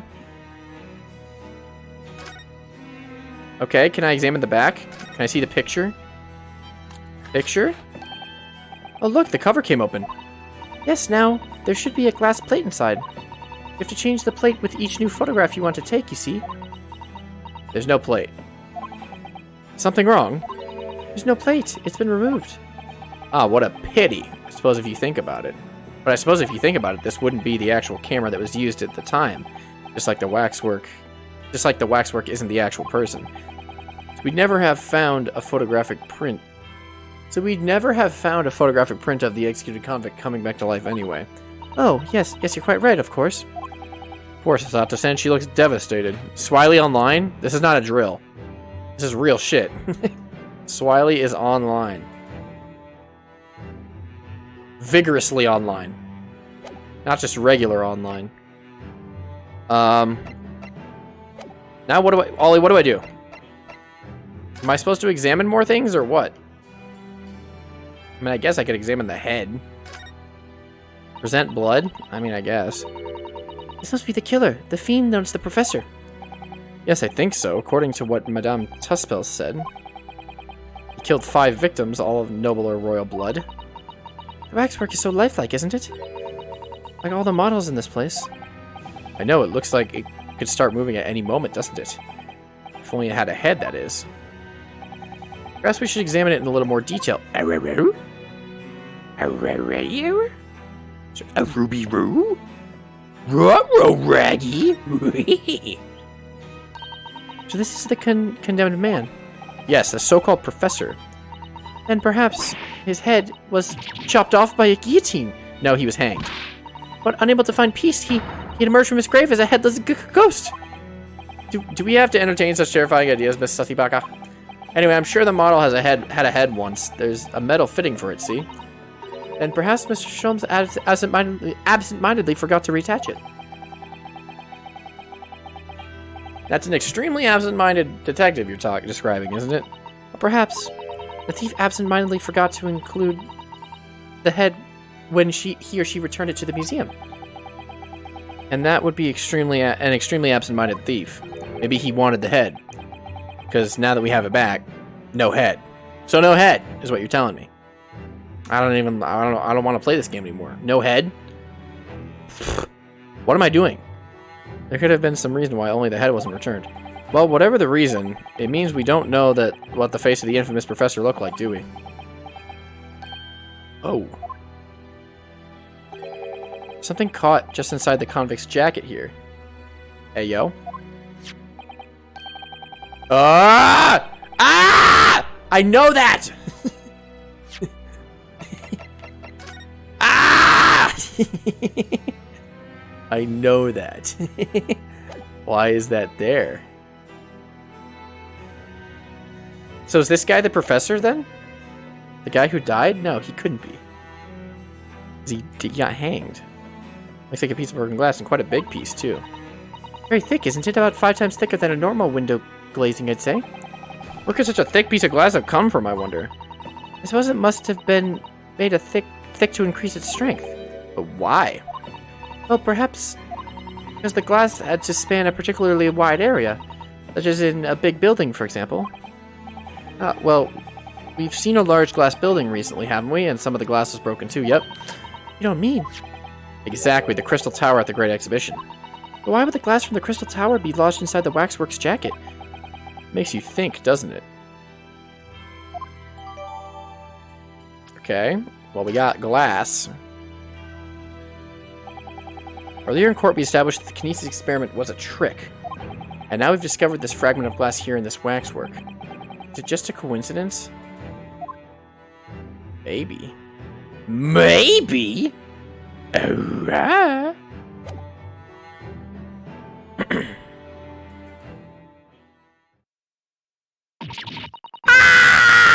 Oh, gee, what? What the bleeding Nora Auto? What have you gone and done? Gina, what are you doing here? Gun.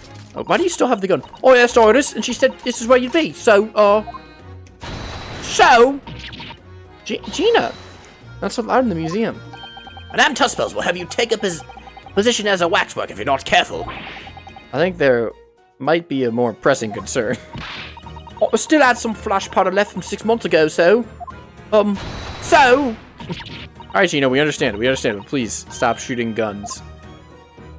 I heard you. I assume we're going to Drebber's office now, or whatever. Sorry, I got scared. You should try being the one on the other end of the barrel. So, what brings you here, Gina? Toby. What brings me here? What you think? We found it. We found that dodgy cove's workshop. What? You found Drebber's workshop? Yup. Goofy. Toby's nose took me straight there. The boss and the others are heading over there now in a drag, so come on. Here's the address. Got the boss to write it out. Oh, thank you, Gina. We'll make it over there at once. Alright then. See you there.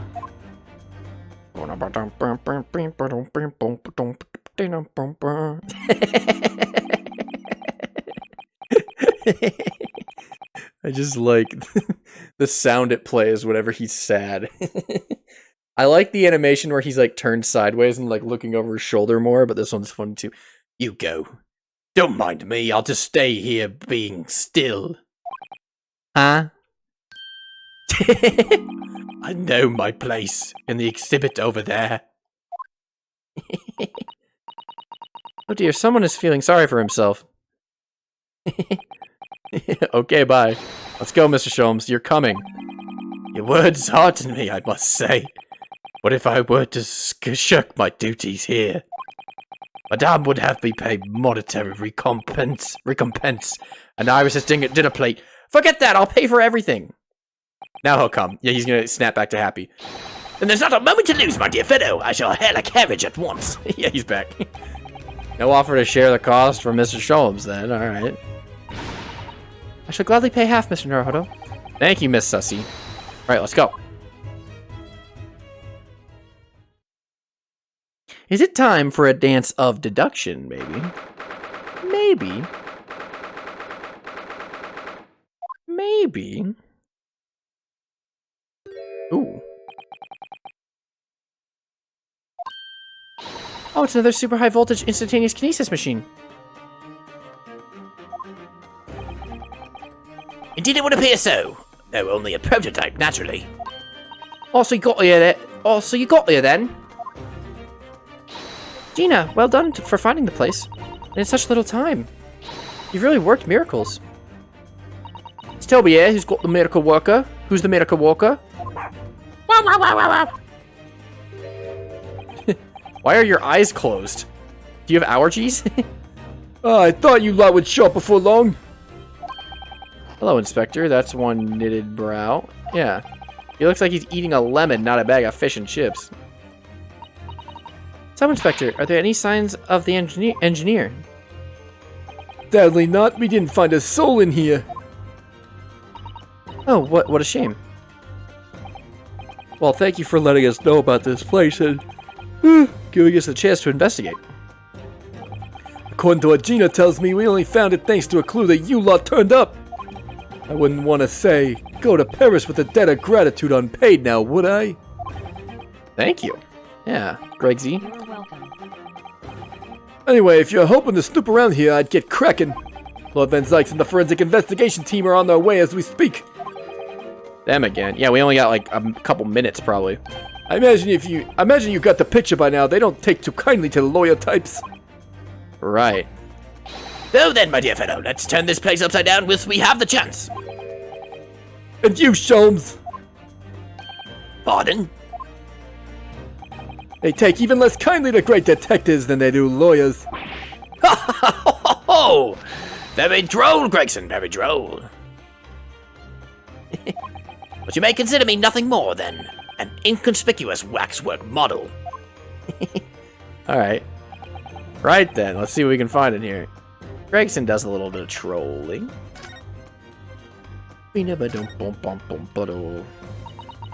Mr. Naruto, that machine is covered by the Special Dispensation for Scientific Equipment Act. There would be serious repercussions if we were to examine it from the Crown and the government.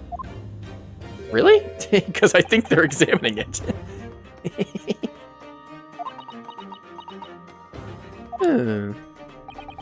Well, those two don't seem to be holding back.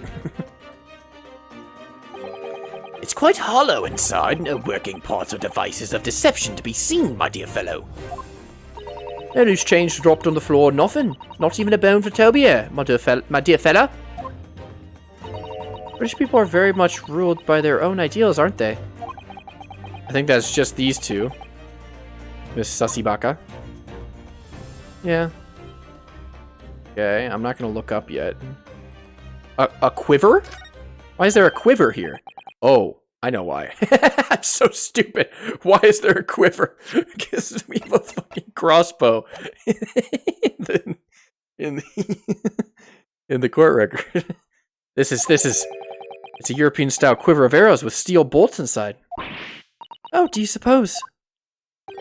Crossbow bolts, these. And just the right size for the bow you lot turned up at the exhibition grounds. In other words, Yup, that's more evidence to support your theory. It all goes to show that Drebber was the one pulling the strings behind the scenes of the whole scam. the details of the crossbow have been updated in the court record.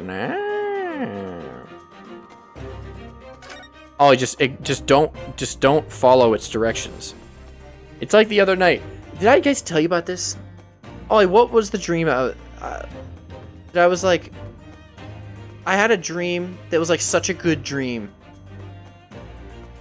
and I got woken up by the fire alarm. Do you remember what it was? I think I know what it was, but I want to make sure I'm not saying the wrong one. Because I told you about this. Remember, I was like having a really good dream and then the fire alarm went off. Or like I mentioned this on stream.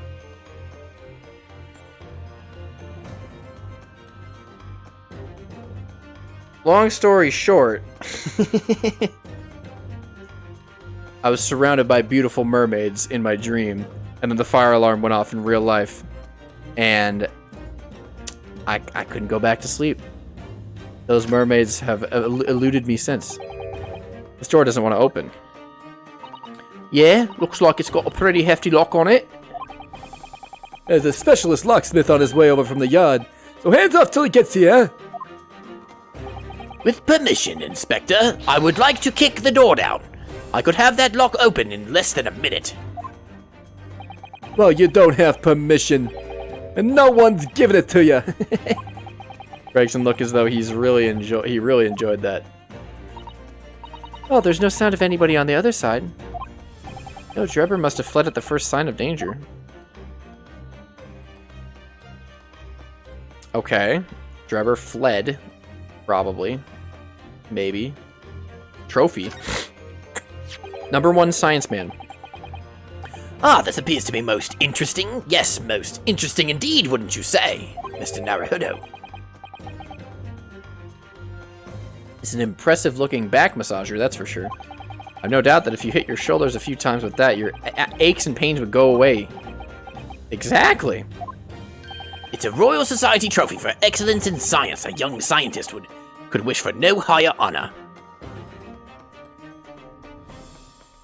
I once had a dream that Robin from Teen Titans was trying to seduce the white lady from Hollow Knight. Sam had a dream that he was fighting like Kylo Ren from Star Wars while rescuing Hermione Granger. And then at the end of the dream, he, in his own words, he laid pipe.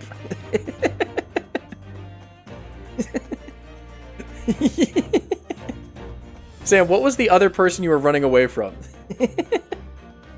I didn't even know you were listening. That's so funny. Do not forget that. Okay, I'm sorry. But you did say you laid pipe, right? It's a Royal Society trophy for excellence in science. A young scientist could wish for no higher honor.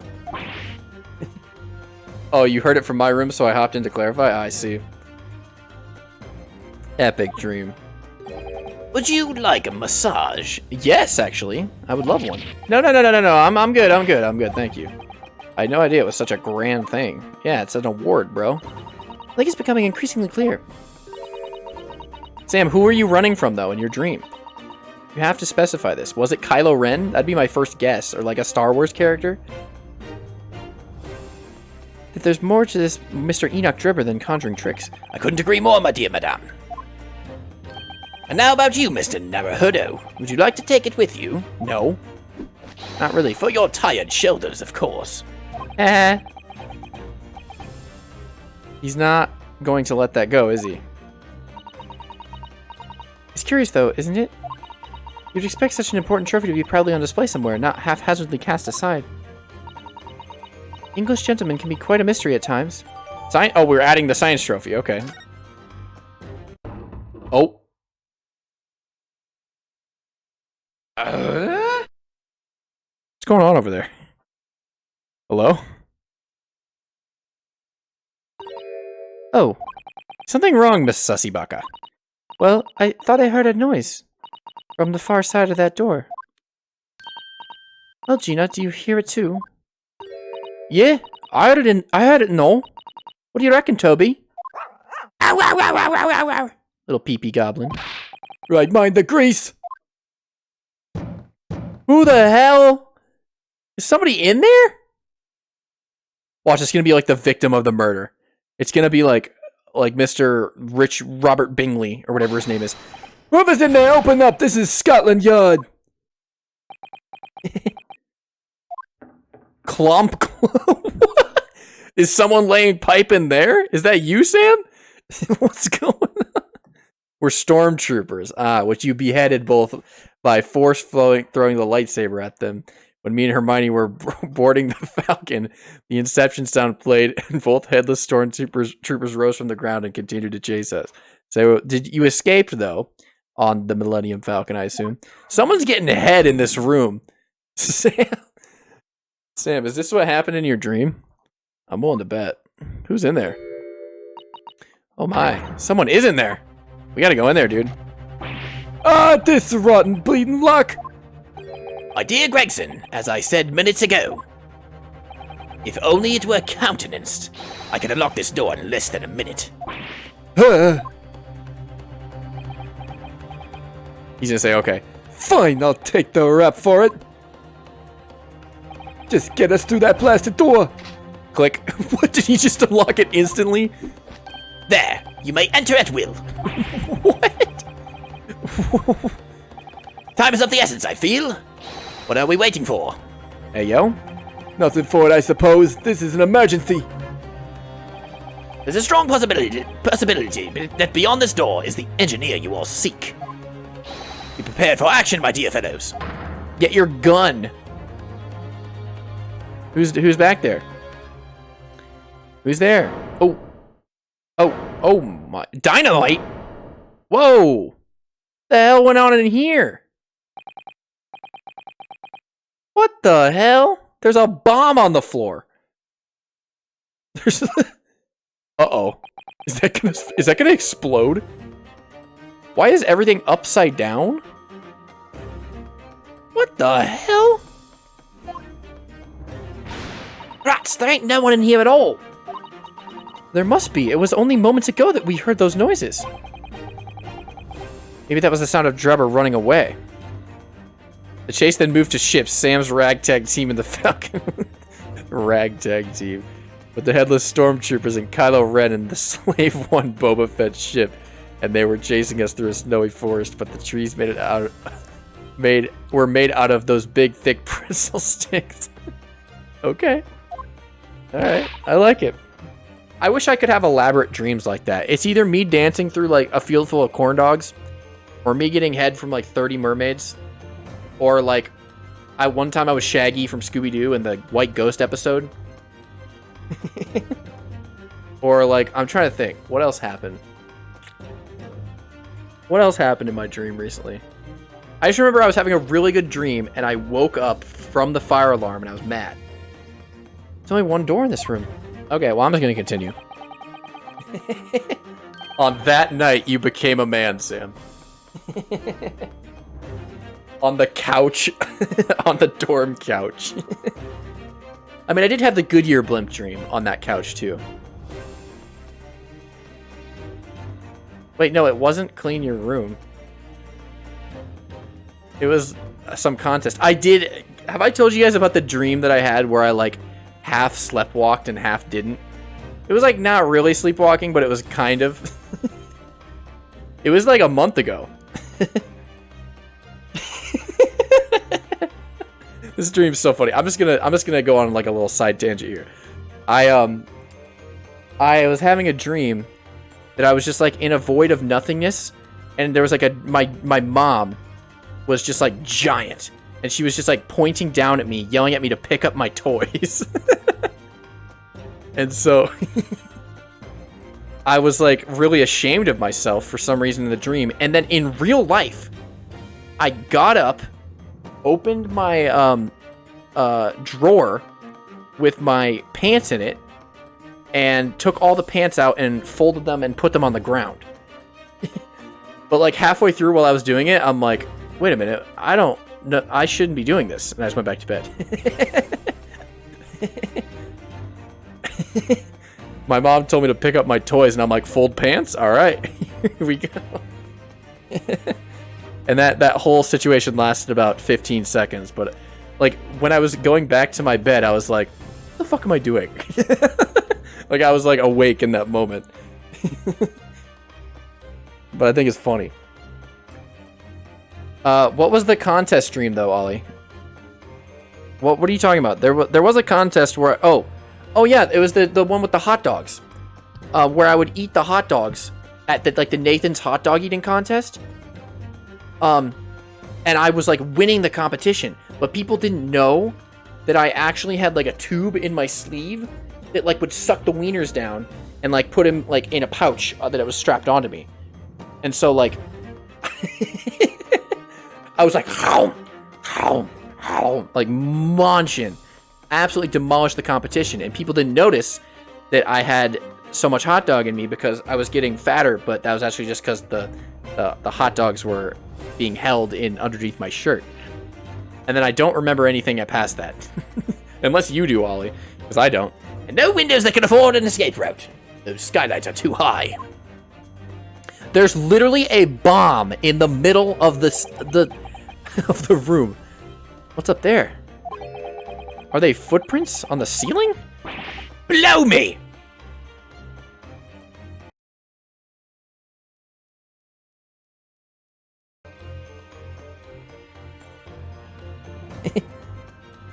Blow me! What have we here then? Gladly, sir. Looks like someone's trying to burn something in a hurry. Ooh. Well, that looks like a set of blueprints. Blueprints? Arrow? I just realized I said Boba Fett's ship. Boba Fett's shit. I mean, that too. It's probably pretty mobile. Isn't Boba Fett not human? Go to that Professor Hairbrain's bombing machine, is it?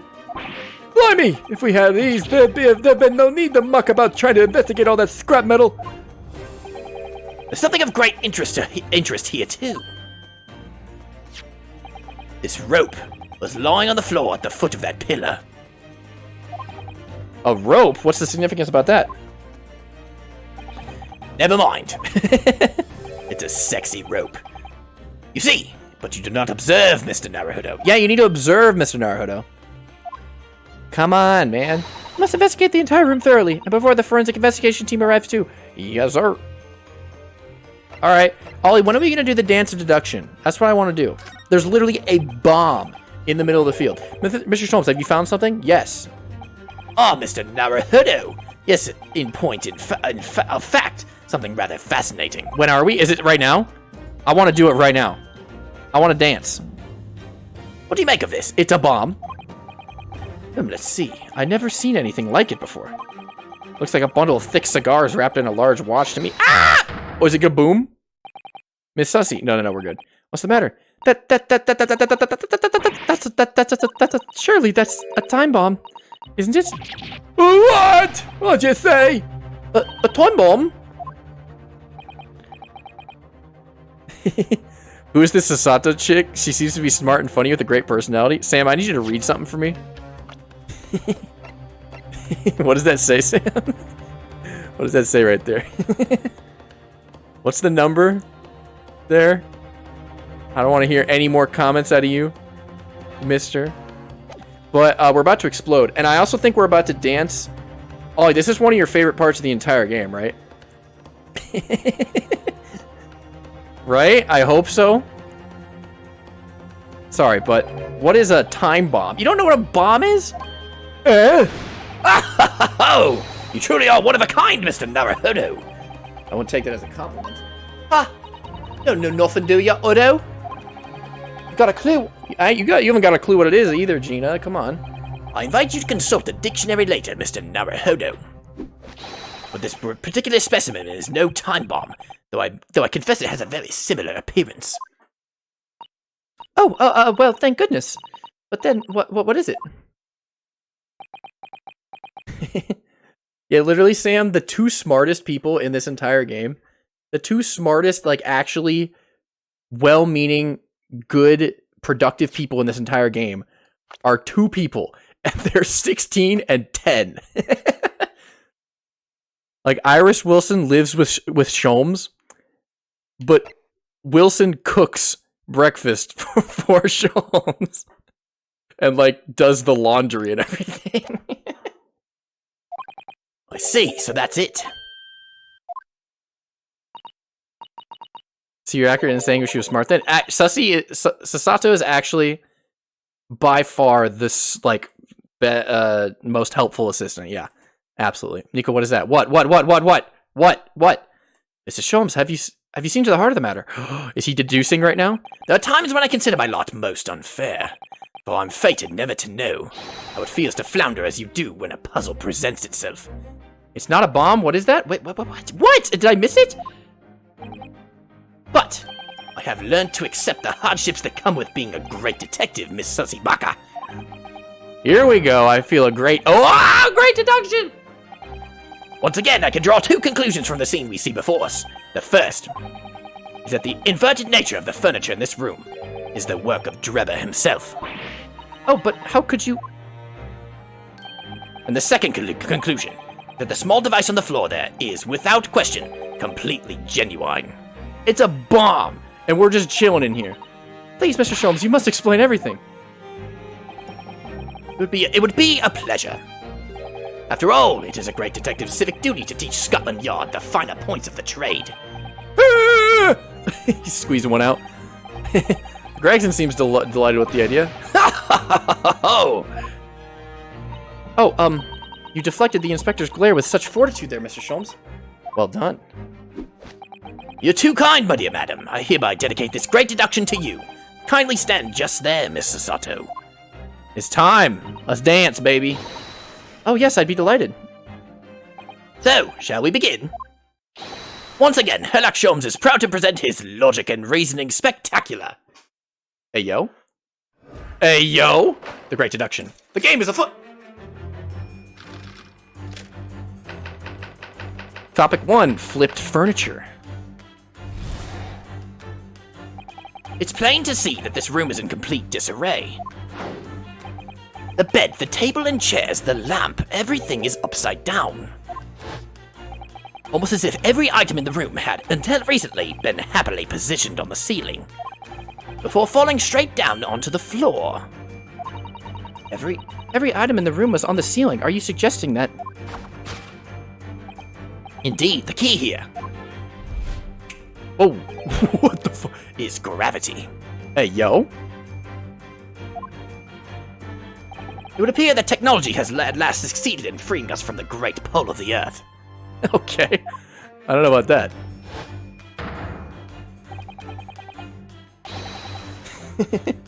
But the gravity of this room was reversed and then suddenly restored to normality.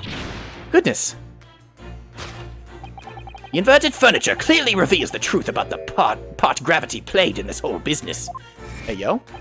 I quite understand your skepticism, Miss Susibaka. I too was incredulous at first. However, my conviction in my analysis was cemented when I observed this.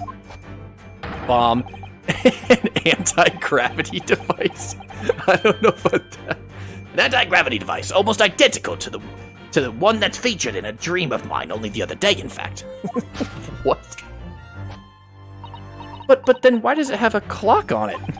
Most relevant question indeed. That is a timing device that controls when gravity direction will be switched. Really? Really, Sholmes? There was clearly a requirement for the engineer to be able to restore normal gravity automatically.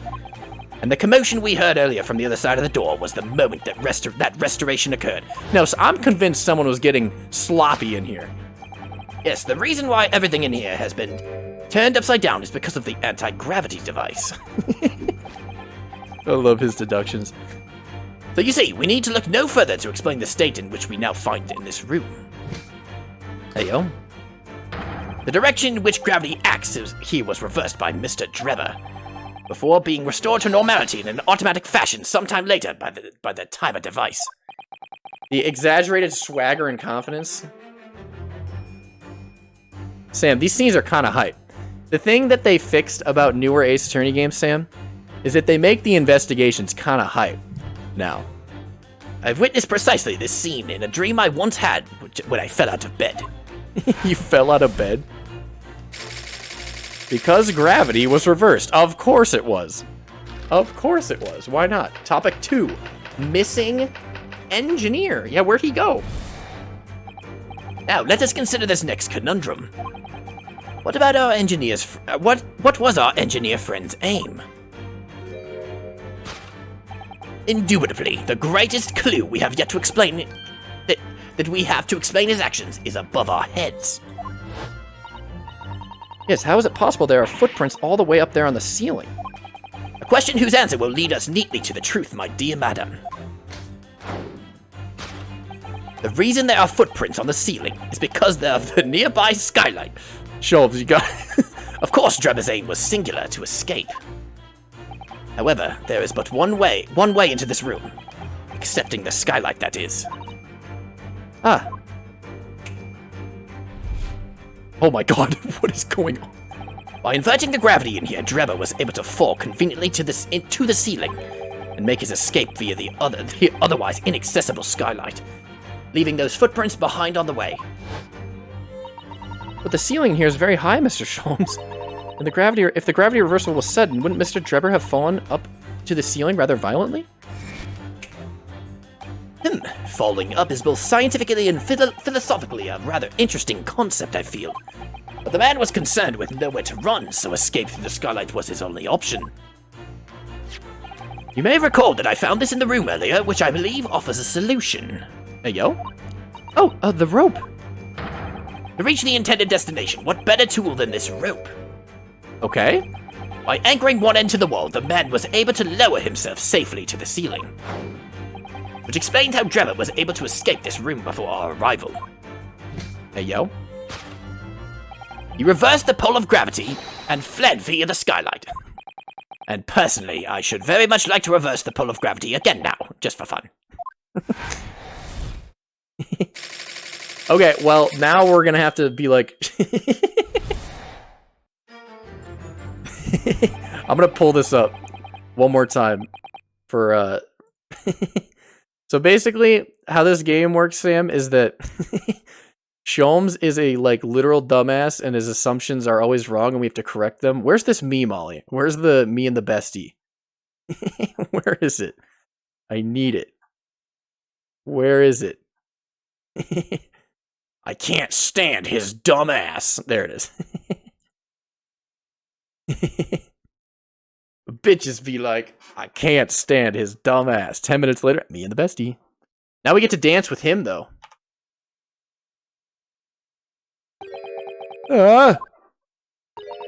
Okay.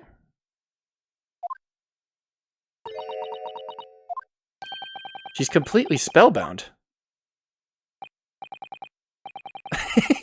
Dude, that was kind of hype, though. Sholmes was floating around like crazy. Mr. Sholmes, there's just one thing that troubles me. I would expect nothing less. You're destined to be troubled by just one thing for the rest of your life. What is that supposed to mean? The thing is such a thing actually possible? An anti-gravity device? I mean... I would say that with man's current scientific knowledge at the turn of the 20th century, it is no more possible than instantaneous kinesis. Yeah, he's right. But your whole deduction hinges on it. Ah, but my dear fellow, whether you have eliminated the possible, whatever remains must be the truth. However improbable it may seem. Ah, It's a marvelous line, wouldn't you agree? that's a line straight out of Ace Attorney 3. It's literally, who says that? Is that what Mia says? That's what Mia says, right? Bro, he literally used the rope to climb out. Sam, there are freaking footsteps on the ceiling. I mean, the guy who escaped is a magician. I will say that. So we need to probably keep that in mind. It's a marvelous line, wouldn't you agree? One of my more enduring pearls of wisdom. I had Iris come up with the exact phrasing. My original was clumsy. Okay, yes, I have a feeling I've read it in something that Mrs. Sato lended to me once. Hey, yo! Susibaka, objection? Actually, there is one other thing, Mr. Sholmes. Spider-Man poggies. It's a leap of faith. The rope you found was on the floor, wasn't it? Indeed it was, in lonely coils near the wall. But if Mr. Drebber had used it to escape in the way you described, would it still be tied to the wall? Wouldn't it still be tied to the wall? Maybe. Don't have poggies in chat? Well, give me the link, Sam. I'll add it. Mysteries inevitably unravel in the end, as I think you'll find do ropes. As evidence of such, you only need look at the mystery we faced in this room, now skillfully unraveled. Oh, I'm gonna click it. You have downloaded virus. When can we start correcting him? I think perhaps we might need to give Mr. Sholmes the usual little helping hand. I'm sure with some minor corrections, the great detective's great deduction will lead us to the truth. Yes, you're right. We must do it quickly before Enoch Drebber gets too far away. Let's go. If you're ready, then let us resume. Herlock Sholmes, logic and reasoning spectacular. Hey, yo. Course correction. Hold it, Mr. Sholmes. Topic 1, flipped furniture, because gravity was reversed. It's plain to see that this room is in complete disarray. The bed, the table, the chairs, and the lamp. Everything is upside down. Almost as if every item in the room had until recently been happily positioned on the ceiling, before falling straight down onto the floor. Every item in this room is on the ceiling. Are you suggesting that? Indeed, the key here is gravity. It would appear that technology has at last succeeded in freeing us from the great pull of the Earth. Yep. The gravity in this room was reversed and then suddenly restored to normality. Goodness. The inverted furniture clearly reveals the truth about the part gravity played in this whole business. Do you think gravity could have been reversed in this very room? I find the whole idea utterly whatever. I couldn't read that. Only Mr. Sholmes could conceive such an explanation. But the man himself admitted it was a scientific impossibility, so... Yes, you're quite right. I must completely discount the idea at once. Ooh, that's unusually merciless of you, Miss Susibaka. You have eliminated the impossible. Whatever remains must be the truth. The great detective himself said so, didn't he? While refusing to part with his dreams of anti-gravity devices. Yes, I suppose so. Well, let's see if examining this topsy-turvy scene a little more closely reveals some proof that shows exactly what the gravity in this room was or wasn't doing. Okay, so we have to find something. Inverted furniture. Safe. Okay, what else is there in this room? There's a safe, inverted furniture. It's all just inverted furniture. Well then, safe. Examine. Ah, look, Mrs. Sato. When everything seems to be upside down in here, this safe is conspicuously the right way up. Eh? Have you noticed? Yes, that's true. But look more closely at the safe's feet. It's bolted. Ah, that's a lot of very large bolts fixing it to the floor. Think before you speak, if that's what you wanted to say, isn't it? I really put my foot in my mouth. Did you see it, Sam? I certainly didn't say that. What, this? Oh, the vase! Hey, yo! The upright vase! You're right, Samuel. Well, let me gabagoo this to you, Mr. Sholmes. The upright vase. Hey, yo. The upright vase clearly reveals the truth about this part gravity played in this whole business. Upon my word, Mr. Naruto, you've surpassed yourself by completely turning my argument on its head. Trying to impress your assistant here, perhaps. She's 16. No one is trying to steal your spotlight here, Mr. Sholmes. Trust me. As you rightly say, though it appears at first glance that all the furniture in the room is upside down. Sam and his ragtag team. This unassuming slender vase is standing keenly to attention. And unlike the large safe, there is nothing affixing it to the floor. And it's the exception that breaks the rule. And it's the exception that breaks the rule. In short, much as it pains me,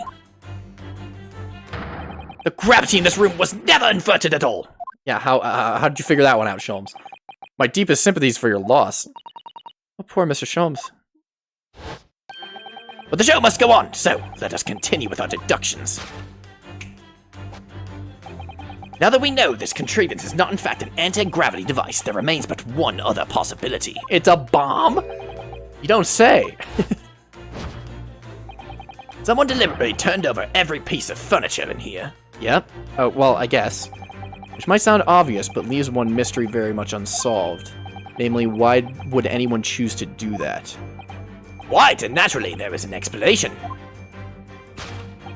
Yes, the reason why everything in here has been turned upside down is because of the anti-gravity device. We just got over this. He's absolutely determined that this device must have something to do with it, isn't he? I'm afraid the lure of an exciting scientific explanation is too strong.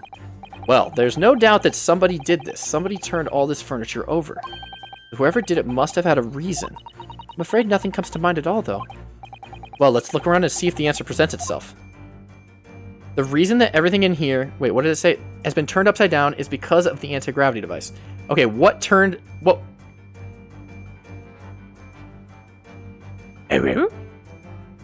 He was getting something out of the safe, and he didn't know where it was. Easy clap. Look, there's something written on the underside of this armchair. Oh yes, safe 4325282. Safe? As in safe and secure? As in secure lockable box, I think. Admittedly, more likely. Well, there's a large safe bolted to the floor on the other side of the room, so yes. So you mean this number would let us open it? I wonder why it's written here. Why it's written here, though. He was probably... Okay, let me just make sure it's nothing else. I don't think it is. Because there's the anti-gravity device. Coal-burning heater. I think it could be that. No, I'm gonna assume this, because he was trying to find the safe password to get whatever was in it so he could escape. Take that! The combination. Hey, yo. Yes, the reason why everything in here has been turned upside down is because of the safe combination. Precisely! I believe, Mr. Naruhodo, that you had a very similar experience once, did you not? Yes, last year, when I bought a lottery ticket and noted the ticket number down on the inside cover of a book just in case. Hey, yo. That's it! For people are forgetful souls at heart, and always make a written note of important information. Just keeping the ticket itself safe would be more sensible, I think. And what, pray, happened next, Mr. Naruhodo? When the day of the draw came round, I'd forgotten which book I'd put the number in, and had to turn my room upside down to find it. That's it! For people are forgetful souls at heart, and always forget where they've noted things down. Not if you always note things in the same place. Sussy, stop it. I actually won the second prize, you know. But I couldn't remember which magazine I'd slipped the ticket into, so I had to turn my room upside down. Thank you, Mr. Naruhodo, but I believe I've proved my point now. Which is that a very similar scenario has clearly unfolded in this room. Finding himself requiring access to the safe, the occupant of this room needed the combination code. This guy's long gone, probably. Maybe. We'll see. He remembered that he'd written on the underside of a piece of furniture, but forgot which one. Leading to the state of which we find the room, now find the room. Yes, Mr. Trevor overturned all the furniture in here, in a desperate hurry to locate the combination code that would unlock the safe. Okay. Conclusion. To find the safe combination. Oh. Wow. Topic 2, missing engineer. Now, let us consider the next conundrum. What was our engineer friend's aim? Indubitably, the greatest clue we have to explain his actions is above our heads. Yes, how is it possible that there are footprints all the way up there on the ceiling? A question whose answer will lead us neatly to the truth, my dear madam. The reason there are footprints on the ceiling is because of the nearby skylight. Sholmes. Those are 2 non sequiturs, if I've ever seen one. Well, if a change in the direction of gravity can explain it, then how did those footprints get there? Yes, I feel as though a particular mystery has just become even harder to solve. Can't think of any other way to explain it at all. Oh, life was so much simpler in the halcyon days when gravity could be reversed. I don't know how to pronounce that. It was minutes ago, and the halcyon days never existed in the first place. Well, I suppose we must simply put our faith in Mr. Sholmes and observe the area in more detail. Putting our faith in Mr. Sholmes is what gets us into these situations. Yeah. Okay. Balloon? Hey, what the fuck? What? Okay. Let me just take a peek at that. This is a gas balloon, isn't it? It's tiny, but it does seem to be a real balloon. Yes, I think you're right. I think it's helium that's keeping it up. A green gas balloon. Why does it seem to ring a bell with me? Because it was in the trial yesterday. If you can see, there are footprints on this balloon too. Look. Oh yes, surely that's a clue, isn't it? Though, what it tells us, I'm not sure. A shoe! There's just a shoe up here. It's hard to believe, but there's a shoe up here. Oh yes, and there are more footprints on this little balloon too. Perhaps the shoe was thrown up there and become lodged, do you think?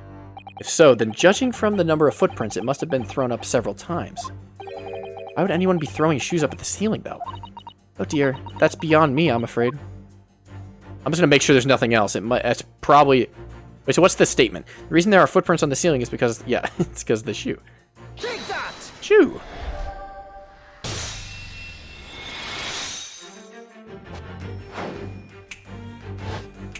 Hey, yo! The reason there are footprints on the ceiling is because of the nearby shoe. And on a closer inspection, there are clearly footprints all over the balloon as well. That's such a good animation. In other words, the aim was never the skylight at all, but the balloon. But for what purpose? A green balloon. That seems somewhat familiar. Data. It was a piece of green balloon's envelope that Mr. Naruhodo and Iris found at the scene. And inside the green balloon that Master Gotts claimed he saw above the stage when the incident occurred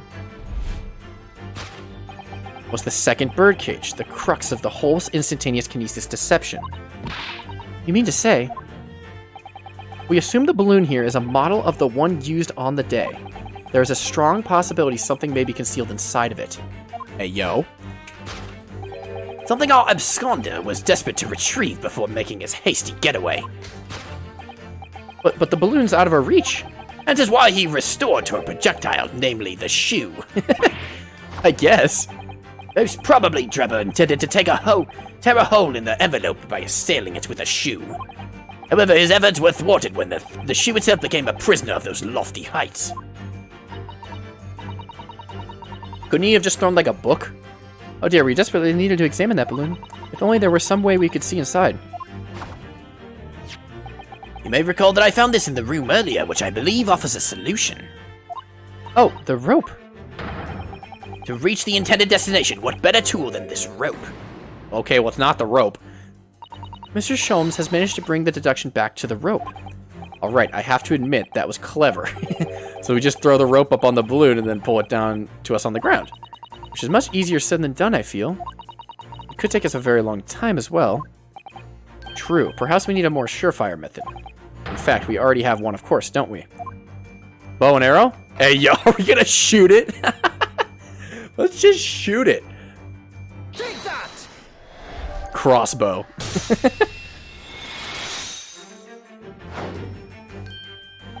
To reach the intended destination, what better tool than this crossbow? That was found at the scene, in fact, and in all likelihood belonged to Mr. Drebber. If the man had only brought it away with him that day, He could have avoided losing a shoe at such a critical time as this. We're gonna fire the shoe? Shoe fire? So, shall we? Your curiosity is deeply stirred, no doubt, my dear fellows. What is it that Enoch Drebber has hidden inside that balloon? Bam! Hey, yo. What? It's the head. It's the head.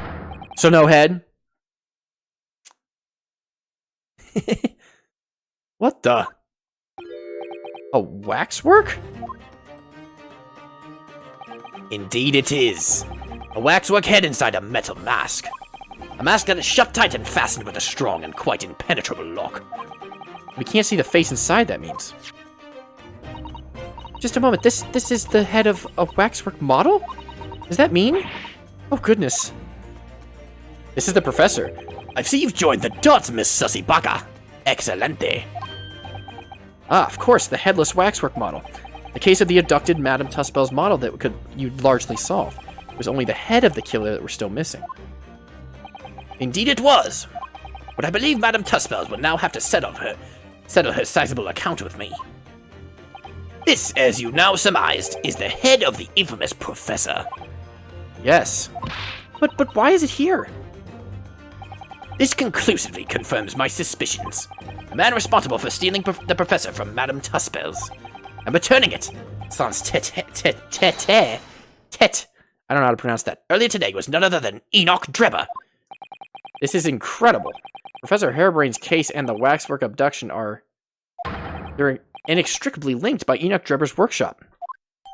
A waxwork head has been entered into the court record. That's a little frightening. Okay, did we explain how he escaped, though? Or are we going back to deducing? Oh! Oh? Well, it appears our logical pleasure cruise has come to an end, my dear fellows. All that remains is, yes, to speak with the architect of this adventure. The architect? You mean Mr. Drebber?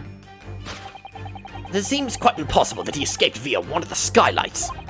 Obviously, the man must still be here in this room. He's still here? Hey, yo? What? And his location should be abundantly clear. In the safe! He's in the safe! He's in the safe! If you simply reflect on the journey we've made together during this deduction. Enoch Drebber's right here somewhere in this room. So, Mr. Naruhodo, will you do the honors? Yes, of course. Mr. Drebber's hiding place must be the... Hey, yo. I just want to groove.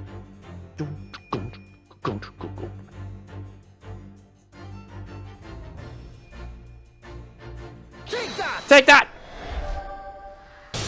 Hey, yo. Get out of there, boy. Get out of there. Before we gained access to this back room, we heard noises from in here. Which tells us that the engineer was still in the building at that point in time. He was in fact searching for the searching for the combination on the safe. And pressed for time, he made no attempt to right the furniture that he overturned in the process. From which we can deduce that his search for the combination happened very recently indeed. In summary, Mr. Enoch Drebber. Me and the bestie. Is at this very moment inside the safe. Hey, yo. Thus concludes Herlock Sholmes' great deduction of this topsy-turvy puzzle. Yes, sir. Inside the safe. Wow, that was a good one. Deduction complete. Elementary. That was pretty hype. So, Mr. Naruhodo. Get him out of there. I think perhaps it's time we ended this game of hide and seek, don't you? By opening the safe, you mean? What else? Let's see, the combination was 1 4 3 2 5 8 2. I do that. Alrighty then, here goes. Get out of there, boy. Get out of there. Hey, bud. What are you doing in there? You found me. What are you doing in there? Get out of there. Get out of What? Is he a robo bitch? Oh my god! What the fuck? Oh my god.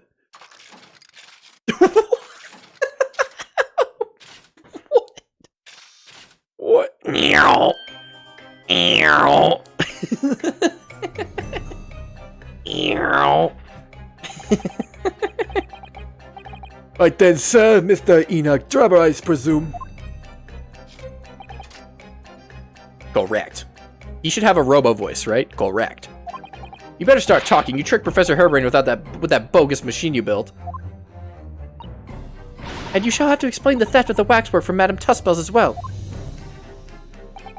Well, I would be delighted to answer your many questions.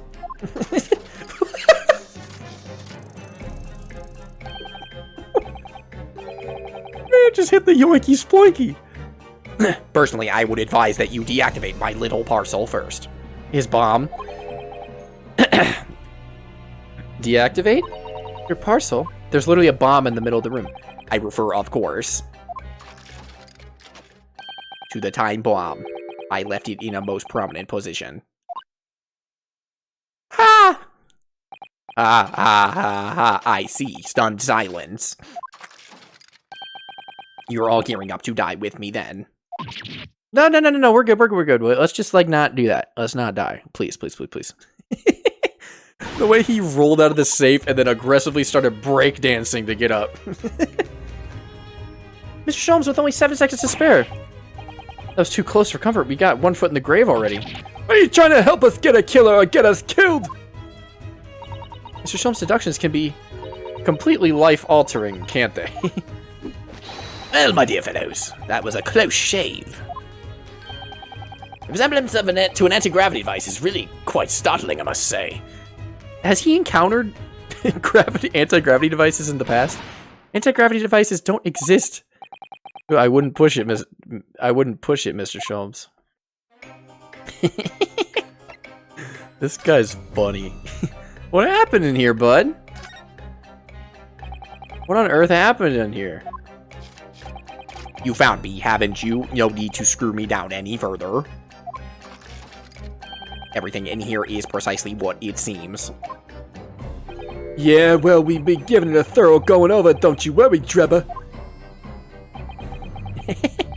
What fails to click with me is how you were able to locate my workshop. That was not expecting. That I was not expecting. But I heard whistling from the other room. I knew it was time to bolt. Whistling? Who was whistling? Ah, that would have been me.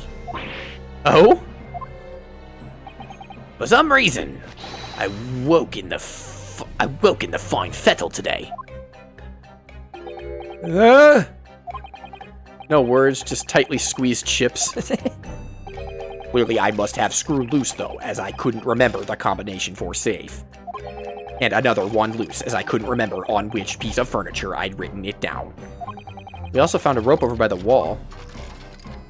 Yes, I had to hope to exit through the skylight, but sadly the rope was too short. So I then set about searching for the combination code to open the safe.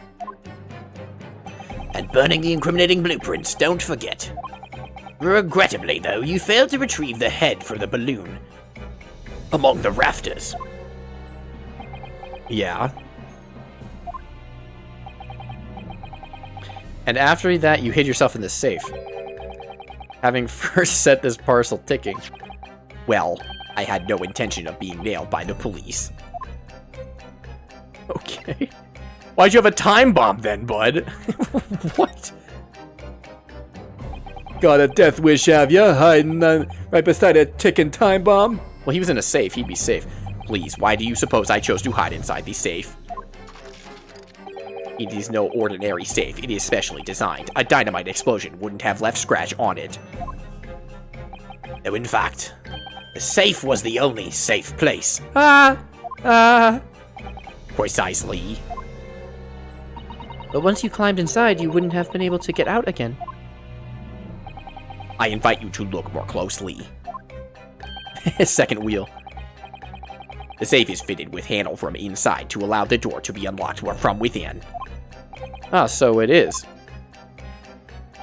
I had always intended to blow this place to smithers in any case. I just wasn't expecting uninvited guests to come along and screw up my plans. Malfunction shutting down. Do you mean to say you were planning to blow this all up? No, that was unforeseen. What do you mean? Man's hitting the yoinky. I love that. Most people run, you see, when they see ticking time bomb at their feet. But Sholmes said it was an anti-gravity device, so we're fine. I calculated the time required to retreat to a safe distance and set the device accordingly. But your seemingly endless discourse in here threw a spanner in the works.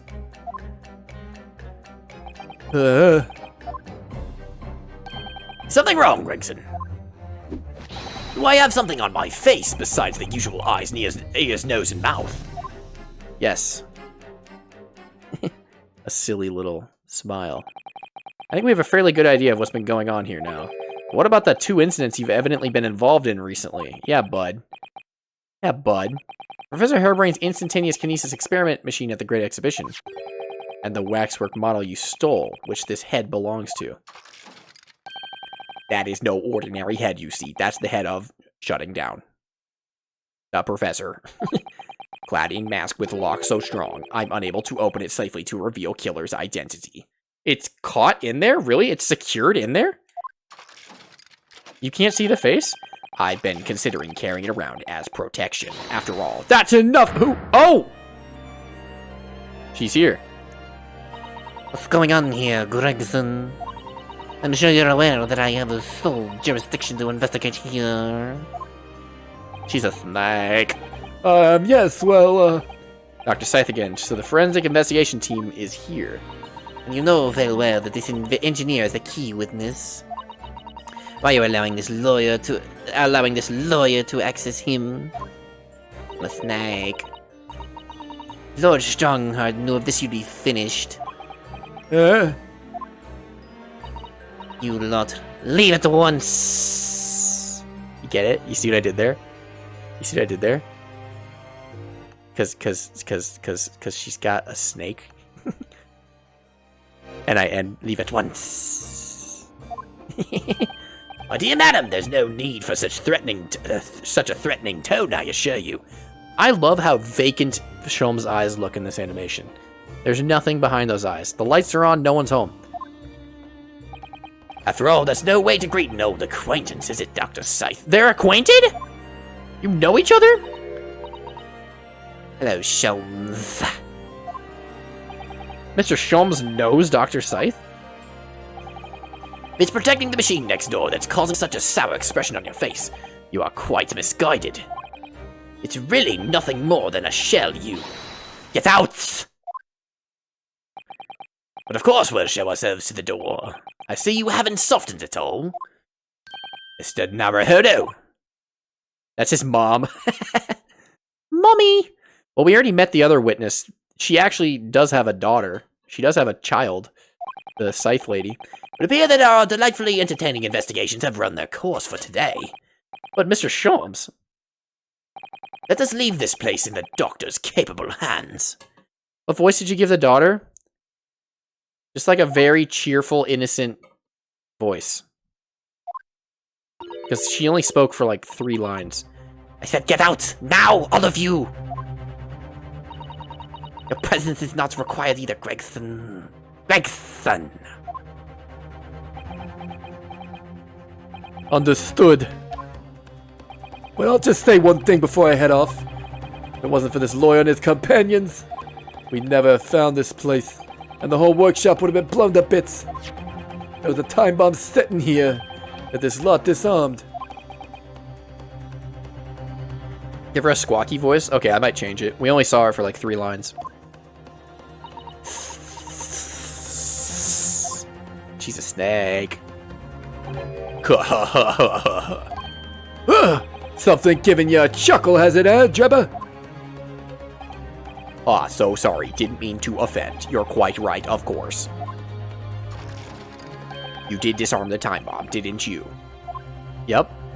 Oh. Yes, you did disarm that one. That one? There's another one? What are you?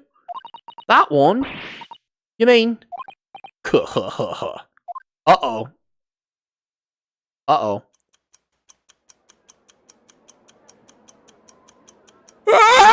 Oh. Oh. Oh no! Oh no! No! That's not good. They're gonna blow the evidence. He blew the evidence up. It was an hour later that we heard the news of the enormous explosion that ripped through the experimentation stage at the Great Exhibition. Professor Harebrain's invention and all its secrets were blown away forever. Holy shit. This case is going crazy. Okay. Ollie, is it trial time? Is it trial time? Oh, shit. Return of the Great Departed Soul, Investigation Part 2. I kind of want to make a... Ollie, is there a good point to make, like, a slight dent in this? Where I can stop? Or do you... Because, like, I know that this next section is, like, 3 hours long. And I kind of want to make, like, a half-hour dent or, like, an hour dent in it. If I can. Because doing that all on stream next time would be really hard.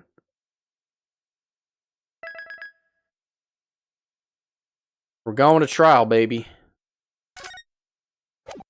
Oh, this is hype.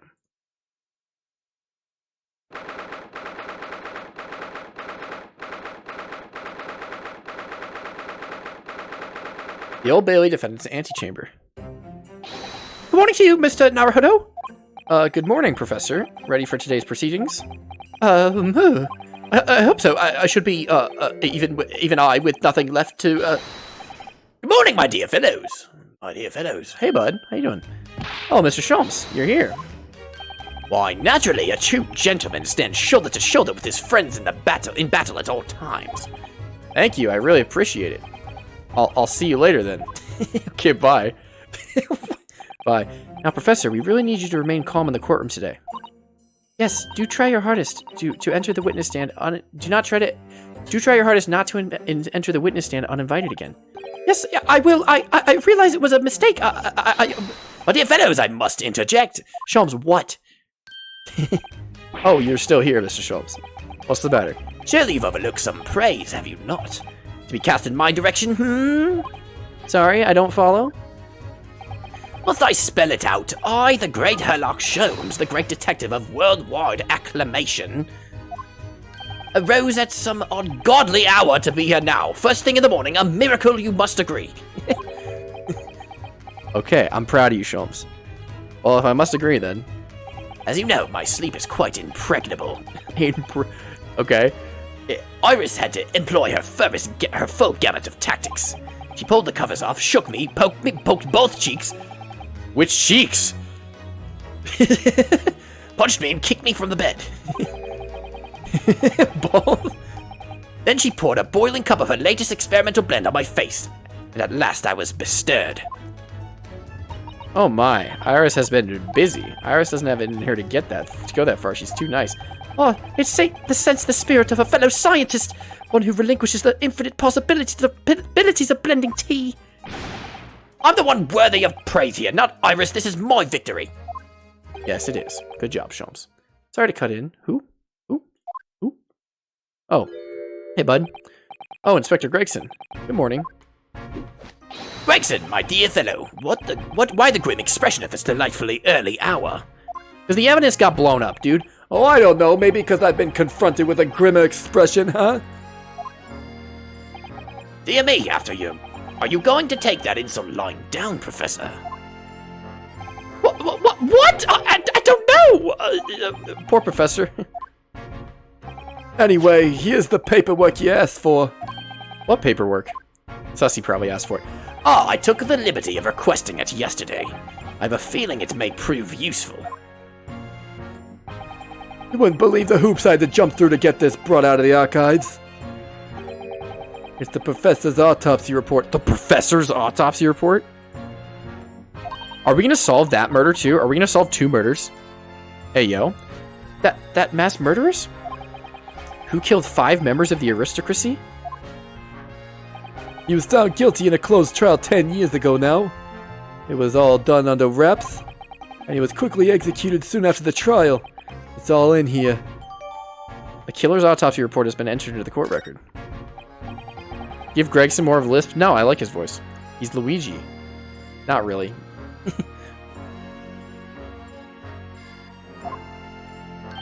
Yes, much obliged, Gregsy. Us lowly lot at the yard are just doing what we can. In the shadow of the great detective Sholmes, of course. Where's Iris? That's my question. Well then, Professor Hairbrain. This is it. Today we're going to lay this to rest at last. Wish you the best of luck, Professor. I suppose he'll be in there too today, won't he? Drebber? Yes, we expect the prosecution to summon him as a witness. I'm still amazed that you managed to find him in just one day. I really owe both you so much. Hey, yo. Counsel and the defendant, the trial's about to resume. Kindly make your way to the court. Alright, let's go. It's gaming. This is it then, the final chapter. Funny. My heart's racing a little. I've not felt this before, actually. This strange foreboding. As if something's gonna happen in this trial that I'm not really ready for. But I can't let that distract me from the only thing that really matters. Finding the truth. Yes, sir. We're gonna uncover a lot in this trial, I can tell. We are gonna uncover quite a lot. Dare I say, most of the story of this game. Hey, yo, there he is. There he is, the judicial assistant. In the name of Her Majesty the Queen, I hereby declare this court to be in session again. We resume the public hearing of Albert Hairbrain, here present, who stands accused of murder. Are the counsels for the prosecution and defense ready to proceed?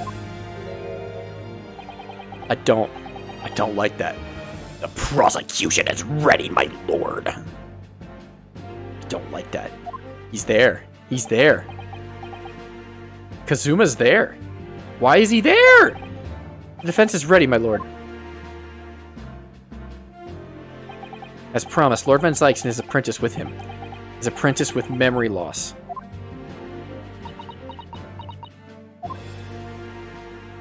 If I may, Lord Van Zykes. Yes, my lord. There appears to be someone standing at your side. Ah, yes, my apprentice and assistant. Yeah, he's got one now? The prosecution believes today's proceedings will see the complexity of this case rise considerably. Okay. What? What? Did they rehearse that? Oh my god, it's so Kazuma. Look at the way he's like, whoosh, he sheaths his sword. Oh my god. Therefore, I instructed my assistant to attend to ensure the smooth running of the trial. And the smooth running of liquid refreshments by the look of it. The way he holds himself, the way he moves, couldn't be anyone else. But he's still suffering from amnesia. So there's really nothing we can do at the moment. I know, but... oh, this is so very hard. It would appear that the prosecution has done a fine job in responding to the demands of the court made yesterday. I understand you have successfully secured the engineer who disappeared from the scene on the day in question. Yes, my lord, I intend to call him as a witness shortly. Very good, very good. Now then, ladies and gentlemen of the jury, who have been chosen at random to represent the will of the people in this courtroom today, are you ready and willing to proceed? Of course, my lord. I'm sure we all understand the importance of doing our civic duty. I do so despise deception and deceit. I find it so very wearying. To take a man's life with a conjuring trick. It is against the magician's code, not to mention the law. Any fake scientist should fear the wrath of God, if you ask me. We have to listen to what he said on both sides of the fence. I love this animation so much. Oh my god. The animation is so funny. Why does it make typewriter noises? I can't get over the fact that it makes typewriter noises. Wasn't like this in my day. Wasn't like this at all. Alright, let's get going. All parties are ready to proceed. You may begin. Lord Van Zykes. Before I do, my lord, there is a report I must read to the court. Yesterday at the Great Exhibition Grounds, the evidence of primary importance in this case. The super high voltage instantaneous kinesis machine, which was installed on the experimentation stage, was deliberately destroyed in an explosion effected by an unknown person or persons. It was what? An explosion. This is an outrage!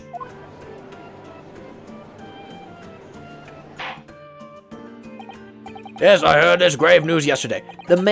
Okay, so I'm not even 100% sure that the culprit is Drebber. I mean, it's obviously pointing towards him, but like, he planted a bomb. How did he plant a bomb? How did he do that? Well, Scotland Yard was guarding it the whole time. He made the machine. Oh, it was just in there the whole time. Yes, I heard the grave news yesterday. Scotland Yard submitted a report in my office in the evening. Rather, the machine was blasted to smithers and the wreckage reduced to ashes and flames. In the flames. I have here a photographic print of the scene, taken in wake of the explosion. Hey, yo. It shows what little remains of the machine. Yes, a terrible business.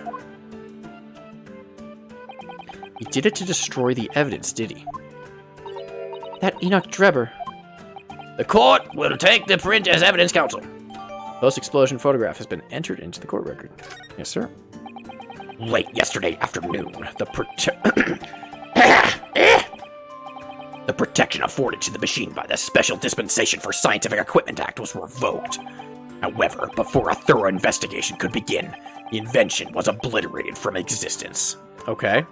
As such, this will become a very different trial. A trial of attrition, a trial of ass cheeks. The choice is yours, Mr. Naruhodo, my learned Nipponese friend. Colonel, I'm trying to prosecute the trial. The clap of my ass cheeks keeps disturbing the jury members. As it stands now, with no evidence on which to draw meaningful conclusions, the authenticity of the kinesis machine will remain forever in obscurity. Indeed, a most unfortunate state of affairs. However, one thing remains clear. The victim's death was the result of the actions of the accused. Of that we can be certain. For it was the accused himself who was operating the machine and who ultimately caused its loss of control. Objection! I don't know about that, man. As Lord Van Zykes rightly says, this is a very different trial now. The accused accepts responsibility for his part in the events that transpired. He acknowledged that Mr. Asmund died as a result of the accident caused by his machine's malfunction. However, unbeknownst to the professor, he was being deliberately deceived by a pair of very clever fraudsters. Names, counsel, if you please. Engineer Mr. Enoch Drebber and the victim himself, Mr. Odie Asmund. So what exactly were these two men up to behind the defendant's back? The defendant intends to expose that information, thus establishing the unequivocal innocence of the defendant. Yes, sir. Thank you, counsels. The positions of the prosecution and defense have been clearly stated. Lord Van Zykes, summon your first witness, please. At once, my lord. Okay. The prosecution calls the engineer, Mr. Enoch Drebber, to the stand. Okay, this guy's so funny. State your name and occupation for the court. Name, Enoch Drebber. Occupation. Hard to pin down, I would say. See that black monocle? Yes, why do I feel as though I've seen you somewhere before? Oh, you too! I had exactly the same feeling myself.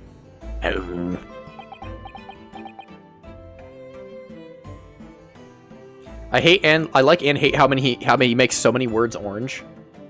Well, are they significant or are they not? Or is it a ruse? Your file indicates that you are currently being investigated in connection with another case. The theft of a waxwork model, is it? A most extraordinary sounding business. But that has no bearing on this trial, I assure you. Leave it from your mind. You're familiar... No, that was the wrong voice. You're familiar with the public experiment carried out at the Great Exhibition some days ago. The accused super high voltage instantaneous kinesis demonstration. Yes, you could say that. I am aware of it. There was a terrible accident, wasn't there? It was you... No.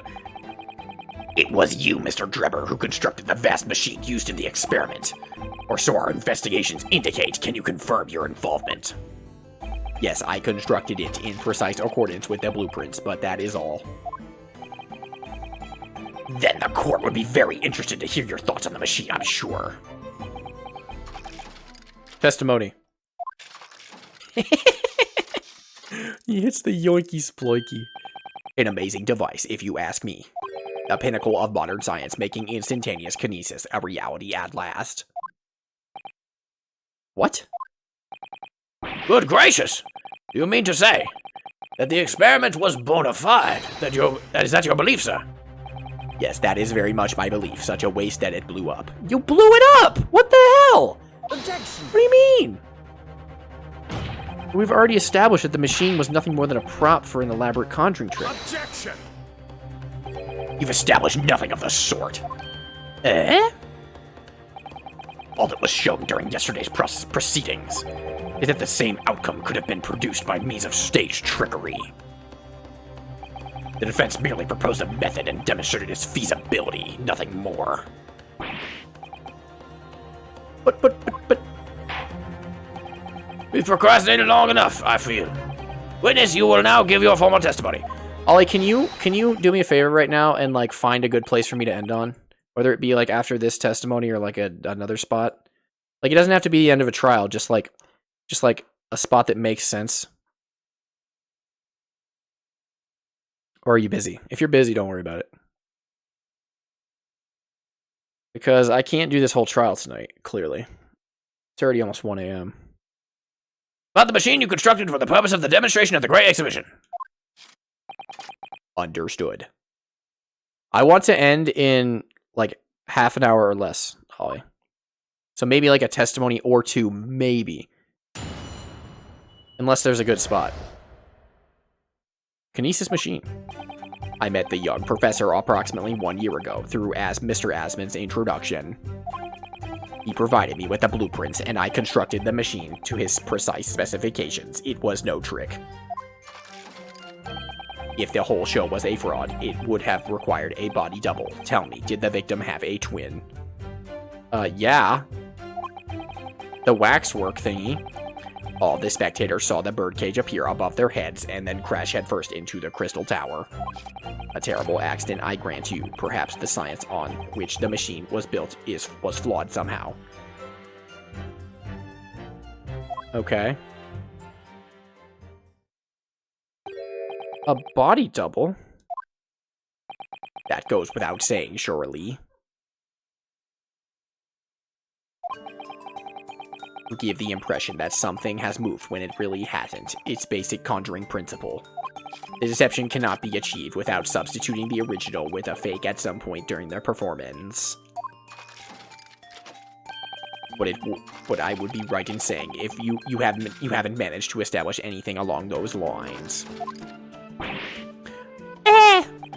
Incidentally, the prosecution has already confirmed that Mr. Asman has no twin sibling. It's my understanding that this witness is well versed in conjuring artfulness. I'll probably do two cross-examinations, Ollie, and then we'll call it. But such talents do not indicate that he was actually able to accomplish what he claims. Namely, the construction of what, by all accounts, must have been an extremely complex scientific machine. Whatever do you mean? Yesterday's proceedings brought the true nature of your past exploits to light, Mr. Drebber. Indeed it did, my lord. As a swindler who preys on innocent scientists to elicit government grant money through conjuring know-how. Yes, it's true that I possess considerable knowledge of stage magic. But crucially, my scientific knowledge more than matches any of that of any academic in the field. Investigation of the witness's workshop attests to that claim, my lord. As evidence, the police found the Royal Society trophy for young talent in science there. Yes, that's true. We spotted it there ourselves. If a hypothesis is sound, it can always be forged into a physical manifestation with sufficient skill. Though I may have sold the secrets of some deceptive wiles to sniveling, talentless scientists in the past. What would you therefore assert that the explosion of the machine was? An unfortunate accident, or, of course, a deliberate act of murder carried out by misuse of the science.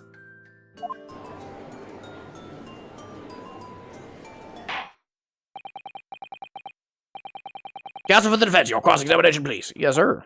Yes, my lord. Gamer time. I've been streaming for 4 hours and 20 minutes. Isn't that cool, guys? Isn't that really awesome? 4 hours and 20 minutes. Yeah. I met the young professor approximately 1 year ago through Mr. Asman's introduction.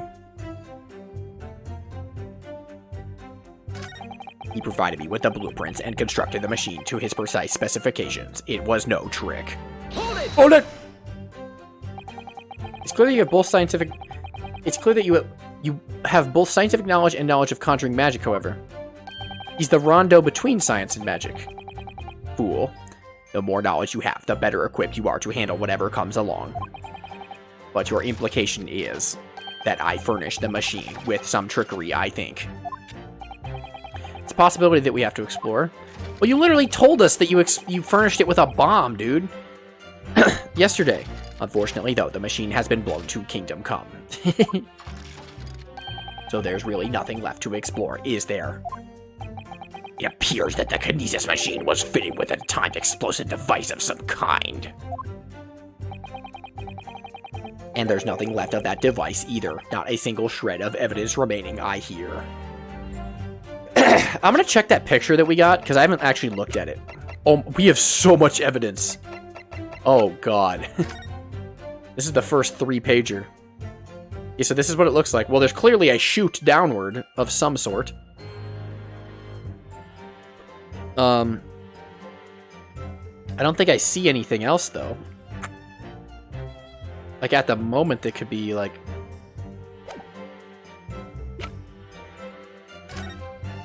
Condemned prisoner, redacted for confidentiality, pseudonym the professor. Death by hanging confirmed at midnight, June 17th. Courtney Stevens. Courtney Stevens? Who the hell is Courtney Stevens? Clint Stevens. Clint Stevens is an Ace Attorney? That's awesome. Well, we have Clint Van Zykes, and we have Courtney Stevens. If they married, they could have a kid named Clint Stevens. Well, if they... I don't know. Head of a waxwork... The head of a waxwork... Professor Waxwork that was stolen from... Okay, let's peep this out. Let's peep this out. Can I not examine this at all?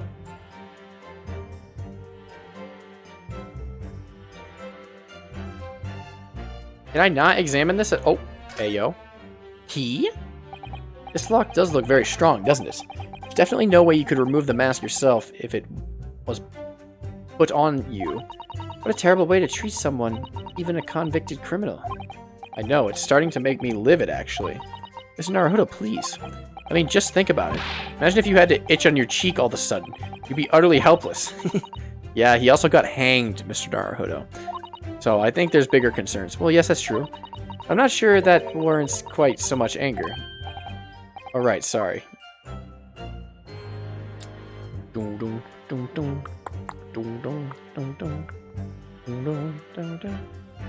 Okay, well, I assume I examined everything there.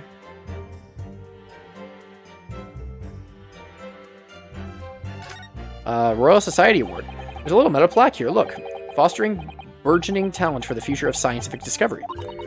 It seems rather ironic, doesn't it? But clearly Mr. Dribber really was a very talented scientist. I mean, maybe. What if he's not? What if he's not? Piece of broken glass. It's really thick. This piece of glass is almost as thick as it is wide. Yes, I've never seen anything like it.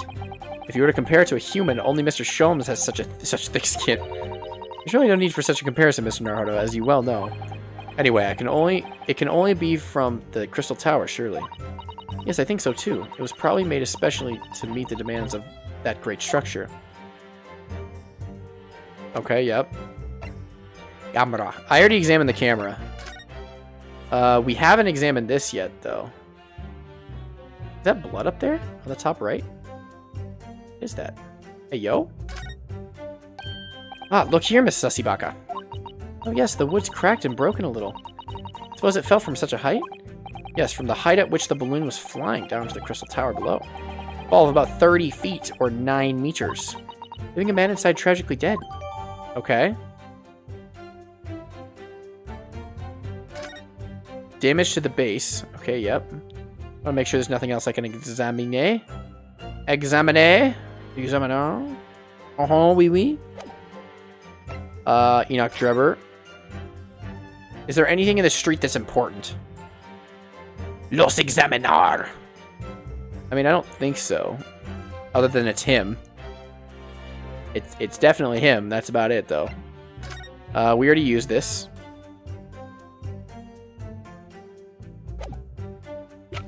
And I think we examined everything else, so let's just go for it. And there's nothing left of that device either. Not a single shred of evidence remaining, I hear. You must have planned all this from the outset. But in any case, it's abundantly clear that the experiment couldn't have been a trick. If the whole show was a fraud, it would have required a body double. Tell me, did the victim have a twin? No, but I'm still going to press you on that. Of course, that's it. Mr. Asmund was a twin. We just went over this, my guy. Perhaps my learned friend wasn't listening earlier. Mr. Asmund has no twin siblings. No, I heard you before, but the thread of hope hasn't quite left me. The demonstration could have been a trick if there was somebody who looked sufficiently like the victim. But Dr. Scythe absolutely ruled that out as a possibility. Well, it's very clear that the waxwork figure is going to come in at some point as one of the dudes, right? It's beyond question that the victim himself, Mr. Asmund, did move from the stage to the Crystal Tower. The fingerprints found at the scene attest to that fact. So it can't have been orchestrated using someone who looked identical to Mr. Asmund, then. What are you thinking, Mr. Naruto? Oh, no, nothing at all. Just that the idea of someone who looked identical to the victim is playing on my mind. All the spectators saw the birdcage appear over their heads and then crash headfirst into the Crystal Tower. Hold it! Hold it! It crashed head first, you say? According to many witness reports from those there at the time, yes. Were you not there at the exhibition grounds on that day? Don't yoinky sploinky me. Unlikely. I rarely leave my workshop. You were there? What the frick? Yeah, another of your unique invention was found at the scene.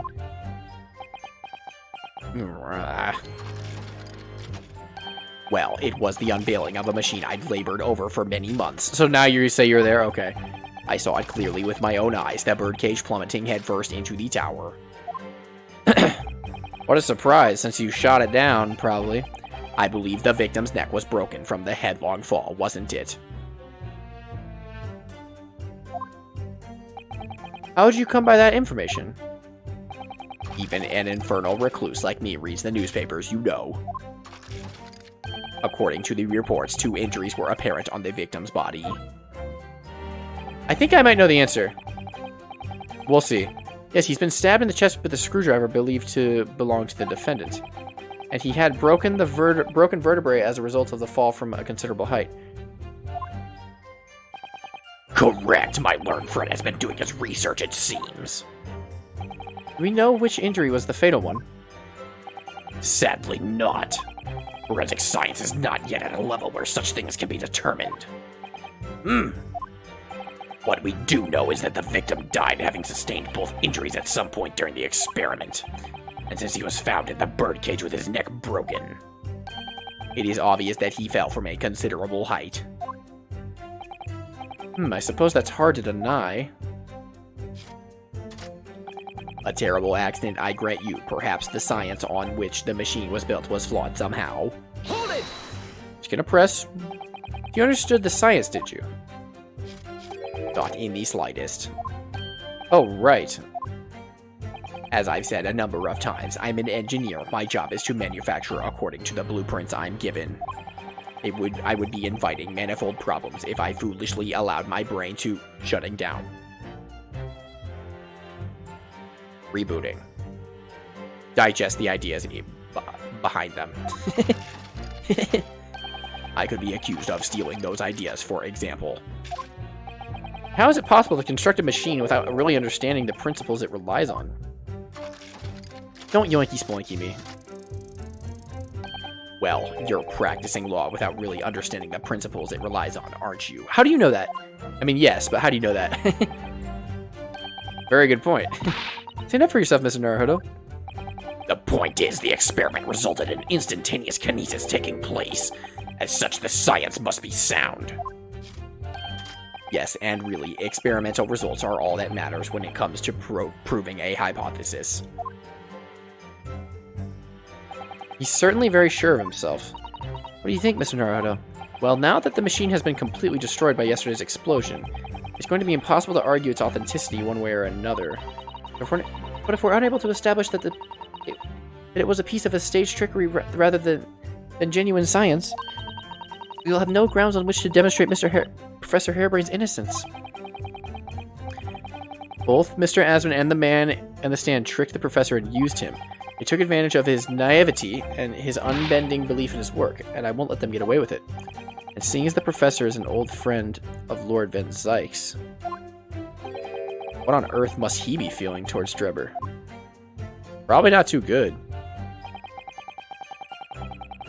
I never pressed this, so I'm just going to press it real quick. See, we're already acquainted with Mr. Asman himself. Not really. By chance, I'd seen his name mentioned in the papers, that is all. But I had no interest in his private affairs. If he was an unscrupulous investor, it was no concern of mine. As long as people pay their bills, I take up my tools and construct what they ask for. Why did Mr. Asman approach you in particular, then? Who can say? I presume because my name is associated with excellence in engineering. Yeah, probably. Not to mention excellence in fraud. Dance on him, bro. Dance on him. Hard to gauge, but the point is, all I did was construct the machine according to the blueprints I was given. In other words, the kinesis machine was built on solid scientific principles. Yes, you might say that. Hi, Viri. Viri, this case is going crazy right now. You have no idea. Professor Harebrain certainly has a mind like no other.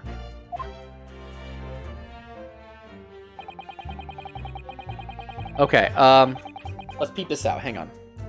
I think I know the answer.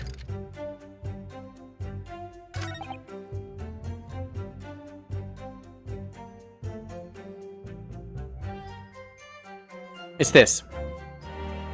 It's this. It's this, right? It did not crash headfirst. Ollie, is this right? You can tell me.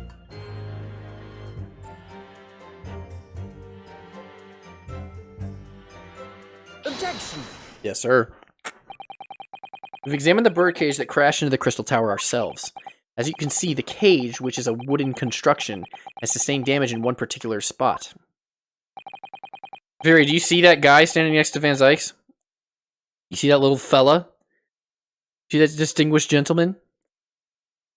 Do you know who that is? You know what we've discovered who that is? We've discovered that is Kazuma-sama. That he's alive! But he's working with Van Zyk's. What? What's going on? What's going on right now? Following the... Following the explosion, it fell some 30 feet into the glass of the crystal tower. That level of damage is to be expected, surely. I agree. The damage itself is entirely understandable. What doesn't make sense is what side received the damage. Yeah. Exactly. All the breakages in the wood are at the base of the birdcage, not the top. Wait, like the ship dead Catan boy from way earlier? Yeah, that guy. He's still alive and he's working for the prosecution. Somehow. I don't understand yet. They haven't explained anything, but it's definitely him and he's definitely still alive. What are you saying? That's the opposite of where they should be. That's right, my lord. The birdcage that was at the scene is damaged at its base. So we have reports of the birdcage falling headlong into the crystal tower, yet the damage is at the bottom. It's true. The only way to reconcile these two facts is to accept that there were two bird cages in play that day, which were at some point switched. Switched during which wasn't a scientific experiment at all, but an elaborate piece of stage trickery.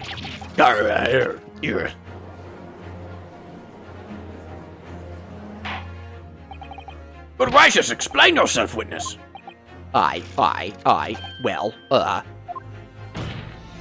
if we examine the facts, there's only one logical conclusion we can draw. The damage on the base of the birdcage clearly indicates that it crashed tail first into the tower. Objection. What if it fell down below the machine? But multiple witness reports claim it fell head first. The birdcage materialized in the sky next to a balloon flying over the stage, followed by a spontaneous explosion at an altitude of some 60 feet above ground level. Which is approximately 18 meters. It then proceeded to fall some 30 feet into the crystal tower in the ensuing deflagration. Deflagration? Oh, by the way, Kazuma also refuses to speak. The hooded man. He refuses to speak or acknowledge if we try to speak to him. So he's being mad sussy. Witness reports amid such chaos are notoriously unreliable. But the victim's neck was broken. Objection! He plummeted 30 feet inside a heavy wooden cage. However he fell, it would be unsurprising to find one or two of his vertebrae crushed. Uh-oh.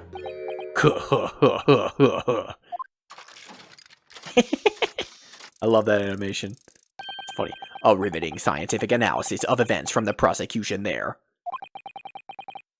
Also, Viri, were you here for the last stream when we discovered the guy who shot the balloon with a bow and arrow, like above the crystal tower or whatever? Because we found out it was this guy, and now we have him on the stand. Though to be even more rigorous, you would have to say it was only one vertebrae, actually. Okay.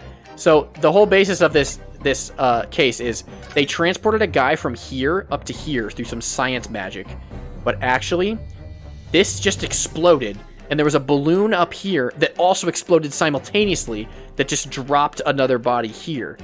And the reason it exploded is because there was a guy down here, the guy on the stand right now, who fired a flaming arrow up at a balloon, causing it to explode and drop a second guy. Like right onto here.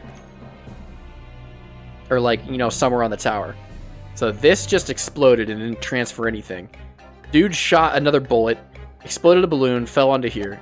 It was crazy. And it was this guy who did that.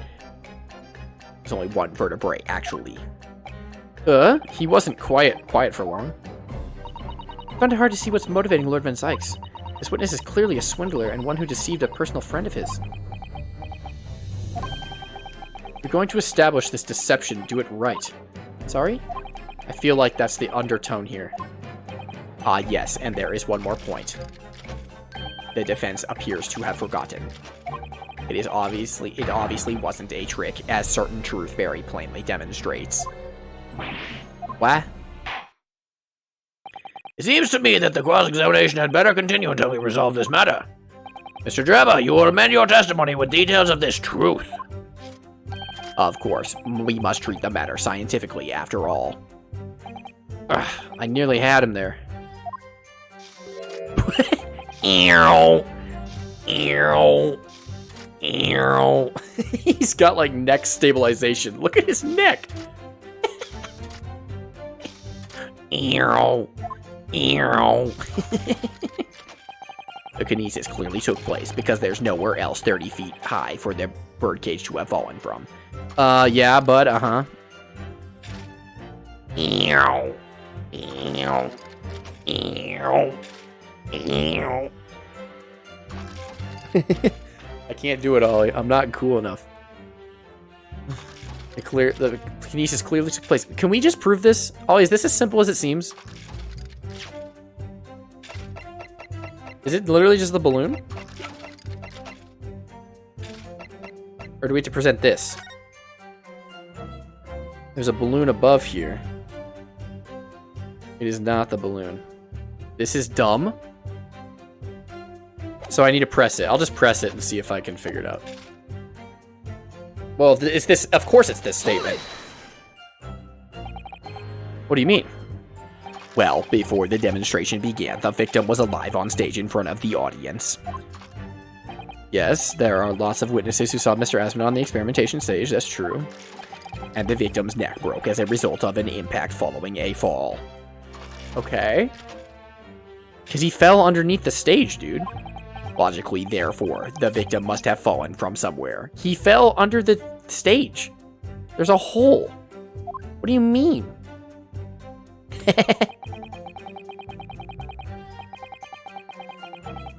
The balloon that exploded was at an altitude of 60 feet. The point of impact on the tower was 30 feet up.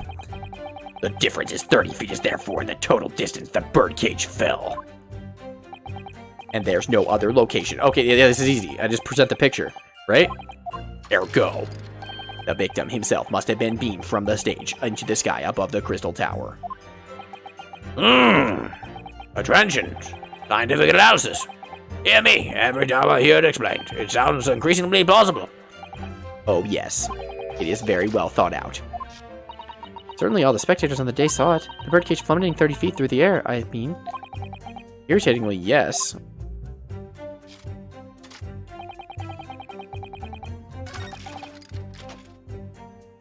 It's this image right here. Look, there's a hole underneath the machine that goes directly below the kinesis machine. Because look at the map. That's not that tall. But there is definitely a considerable fall.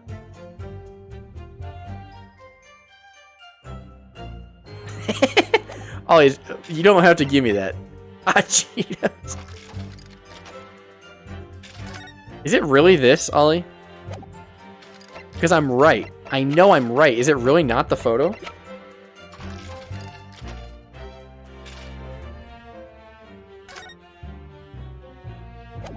Okay, well then.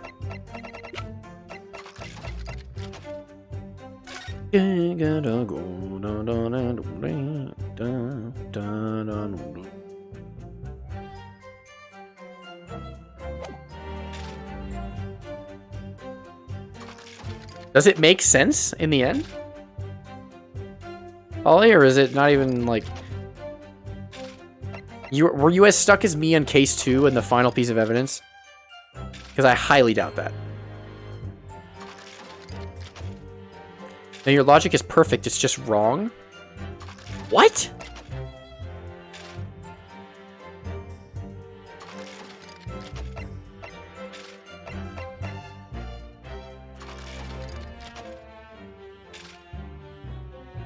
So nothing about what I've been saying so far is the answer, is what you're saying. So I should focus on a different train of thought. Is that what you're saying, oil? Yeah, I know I've been saying the right things, but like, is a different train of thought the answer? Your train of thought is right. Okay, I am right. It's just a different piece of evidence. Okay, it's a different piece of evidence. I'm just gonna peek through all this. No. I'm gonna peek through all this. I'm gonna see if I can figure it out.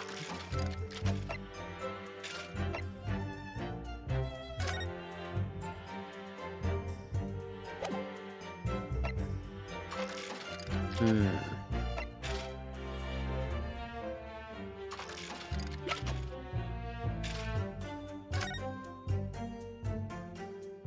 Hmm.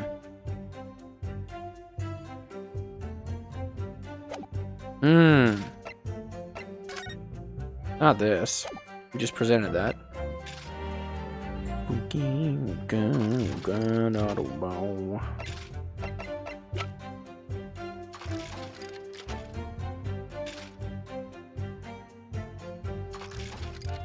Hmm.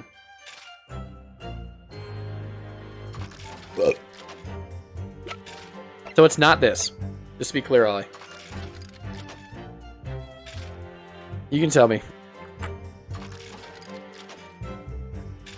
It's not the photo.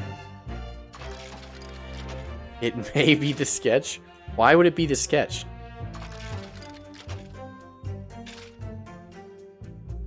I don't get it. I mean, technically.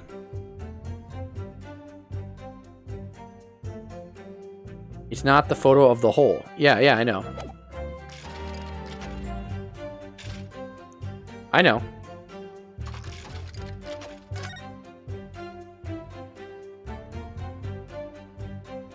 I'm confusion.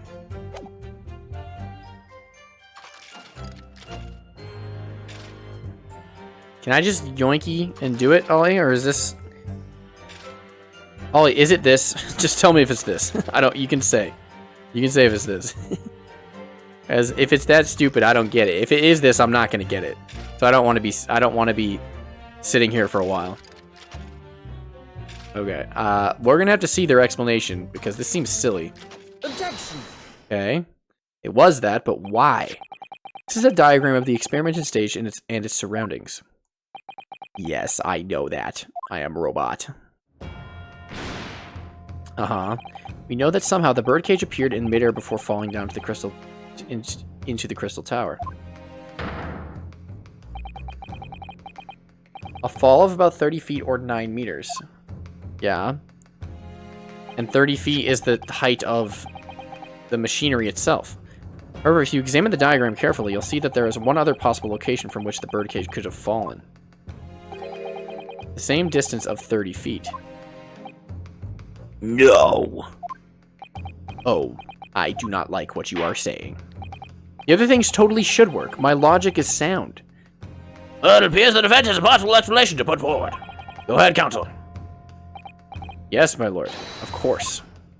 You will indicate the place of which you are referring to on this diagram.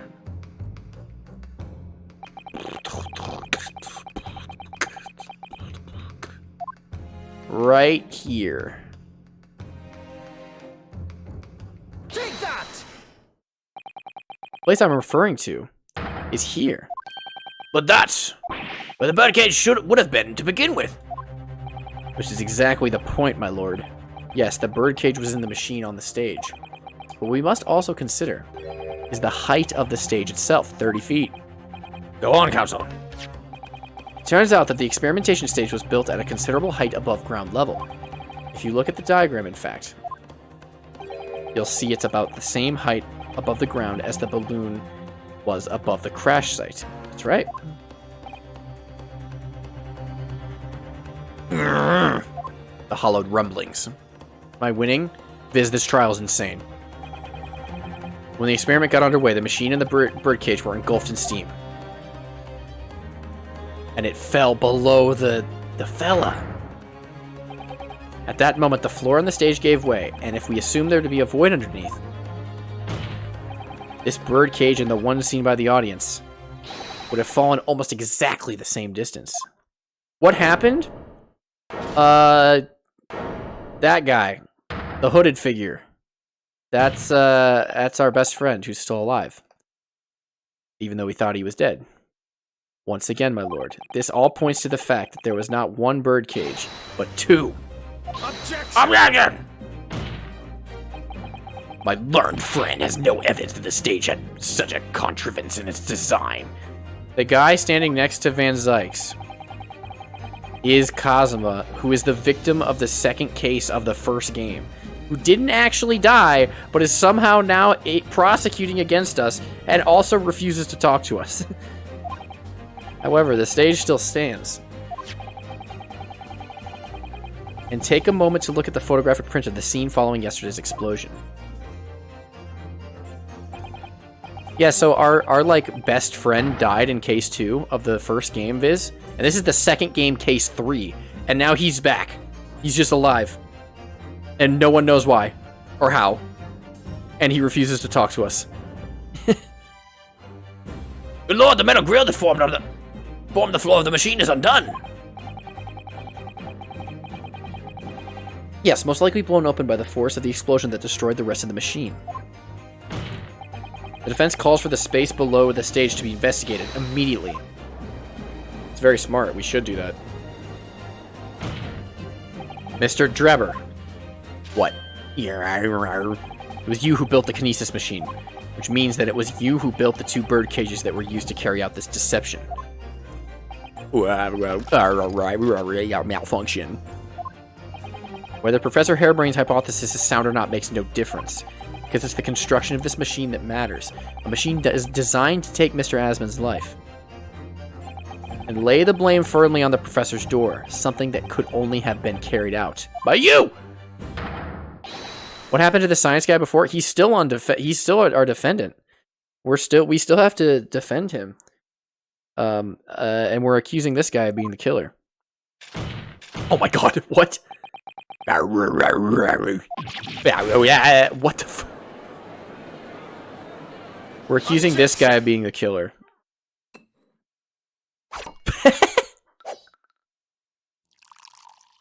Sheath your sword, why don't you? Sheath your sword like Cosmo would. Why don't you do that? Oh, look at that. What are you doing? Are you sheathing your sword? Like a certain katana-wielding boy would? If my learned friend has reached the end of his wild assertions.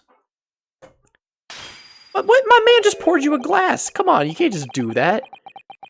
You're just gonna disrespect him like that? The prosecution would like to crush the defense's argument slowly, but surely.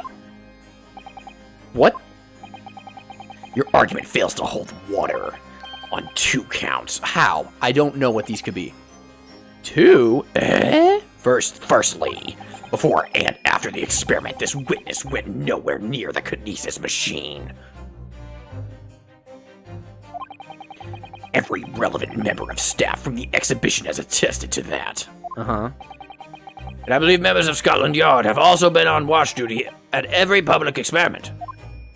In other words, Mr. Drebber had no opportunity to switch the alleged pair of bird cages. Objection! But I've already explained why he wouldn't have needed to. The nonsense with the crossbow. That doesn't bolster your case at all. A man who disappeared from the stage and the man who crashed into the tower are one and the same. No, they're not. No, they're not. I can prove that they're not. I can prove that the one who crashed into the tower is a wax dummy. The forensic investigation team's report is unequivocal on that point. But at the same time, the guy was there. But at the same time, the wax figure was there. So it's like, huh? And the second flaw in your assertion. Second flaw in yo ass. The second flaw in yo ass is... What? What, Van Zykes? What is it? Is a distinct lack of motive. Why would this man have wanted to take the victim's life? He had no reason to do so. A motive? Do I have to think of everything myself? I have here a contract provided by the witness. What contract is this, Lord Van Zykes? The contract in which Mr. Drebber entered with the victim, Mr. Asmon. It reads, Mr. Drebber is to receive 30% of all remunerations from government grants or other income. Uh-huh. 30%? Certainly very favorable contractual conditions. But there was one very important provision bolted onto that clause. What provision? Mr. Drebber may only uphold this right on condition that both contracting parties are alive. Oh. Well, they're not. In other words, if either of us were to die, the contract would become null and void. So you see, I had nothing to gain from Mr. Asmon's death. The diametric opposite, in fact. Ugh. Need I say more? The witness has neither an opportunity nor a reason to commit the alleged crime. In short, the possibility of Mr. Drebber having done it, as you suggest, is nil. Drebber's straight up a robot? Yeah, he's Robo Bitch. He's in the new Transformer movie. Ah!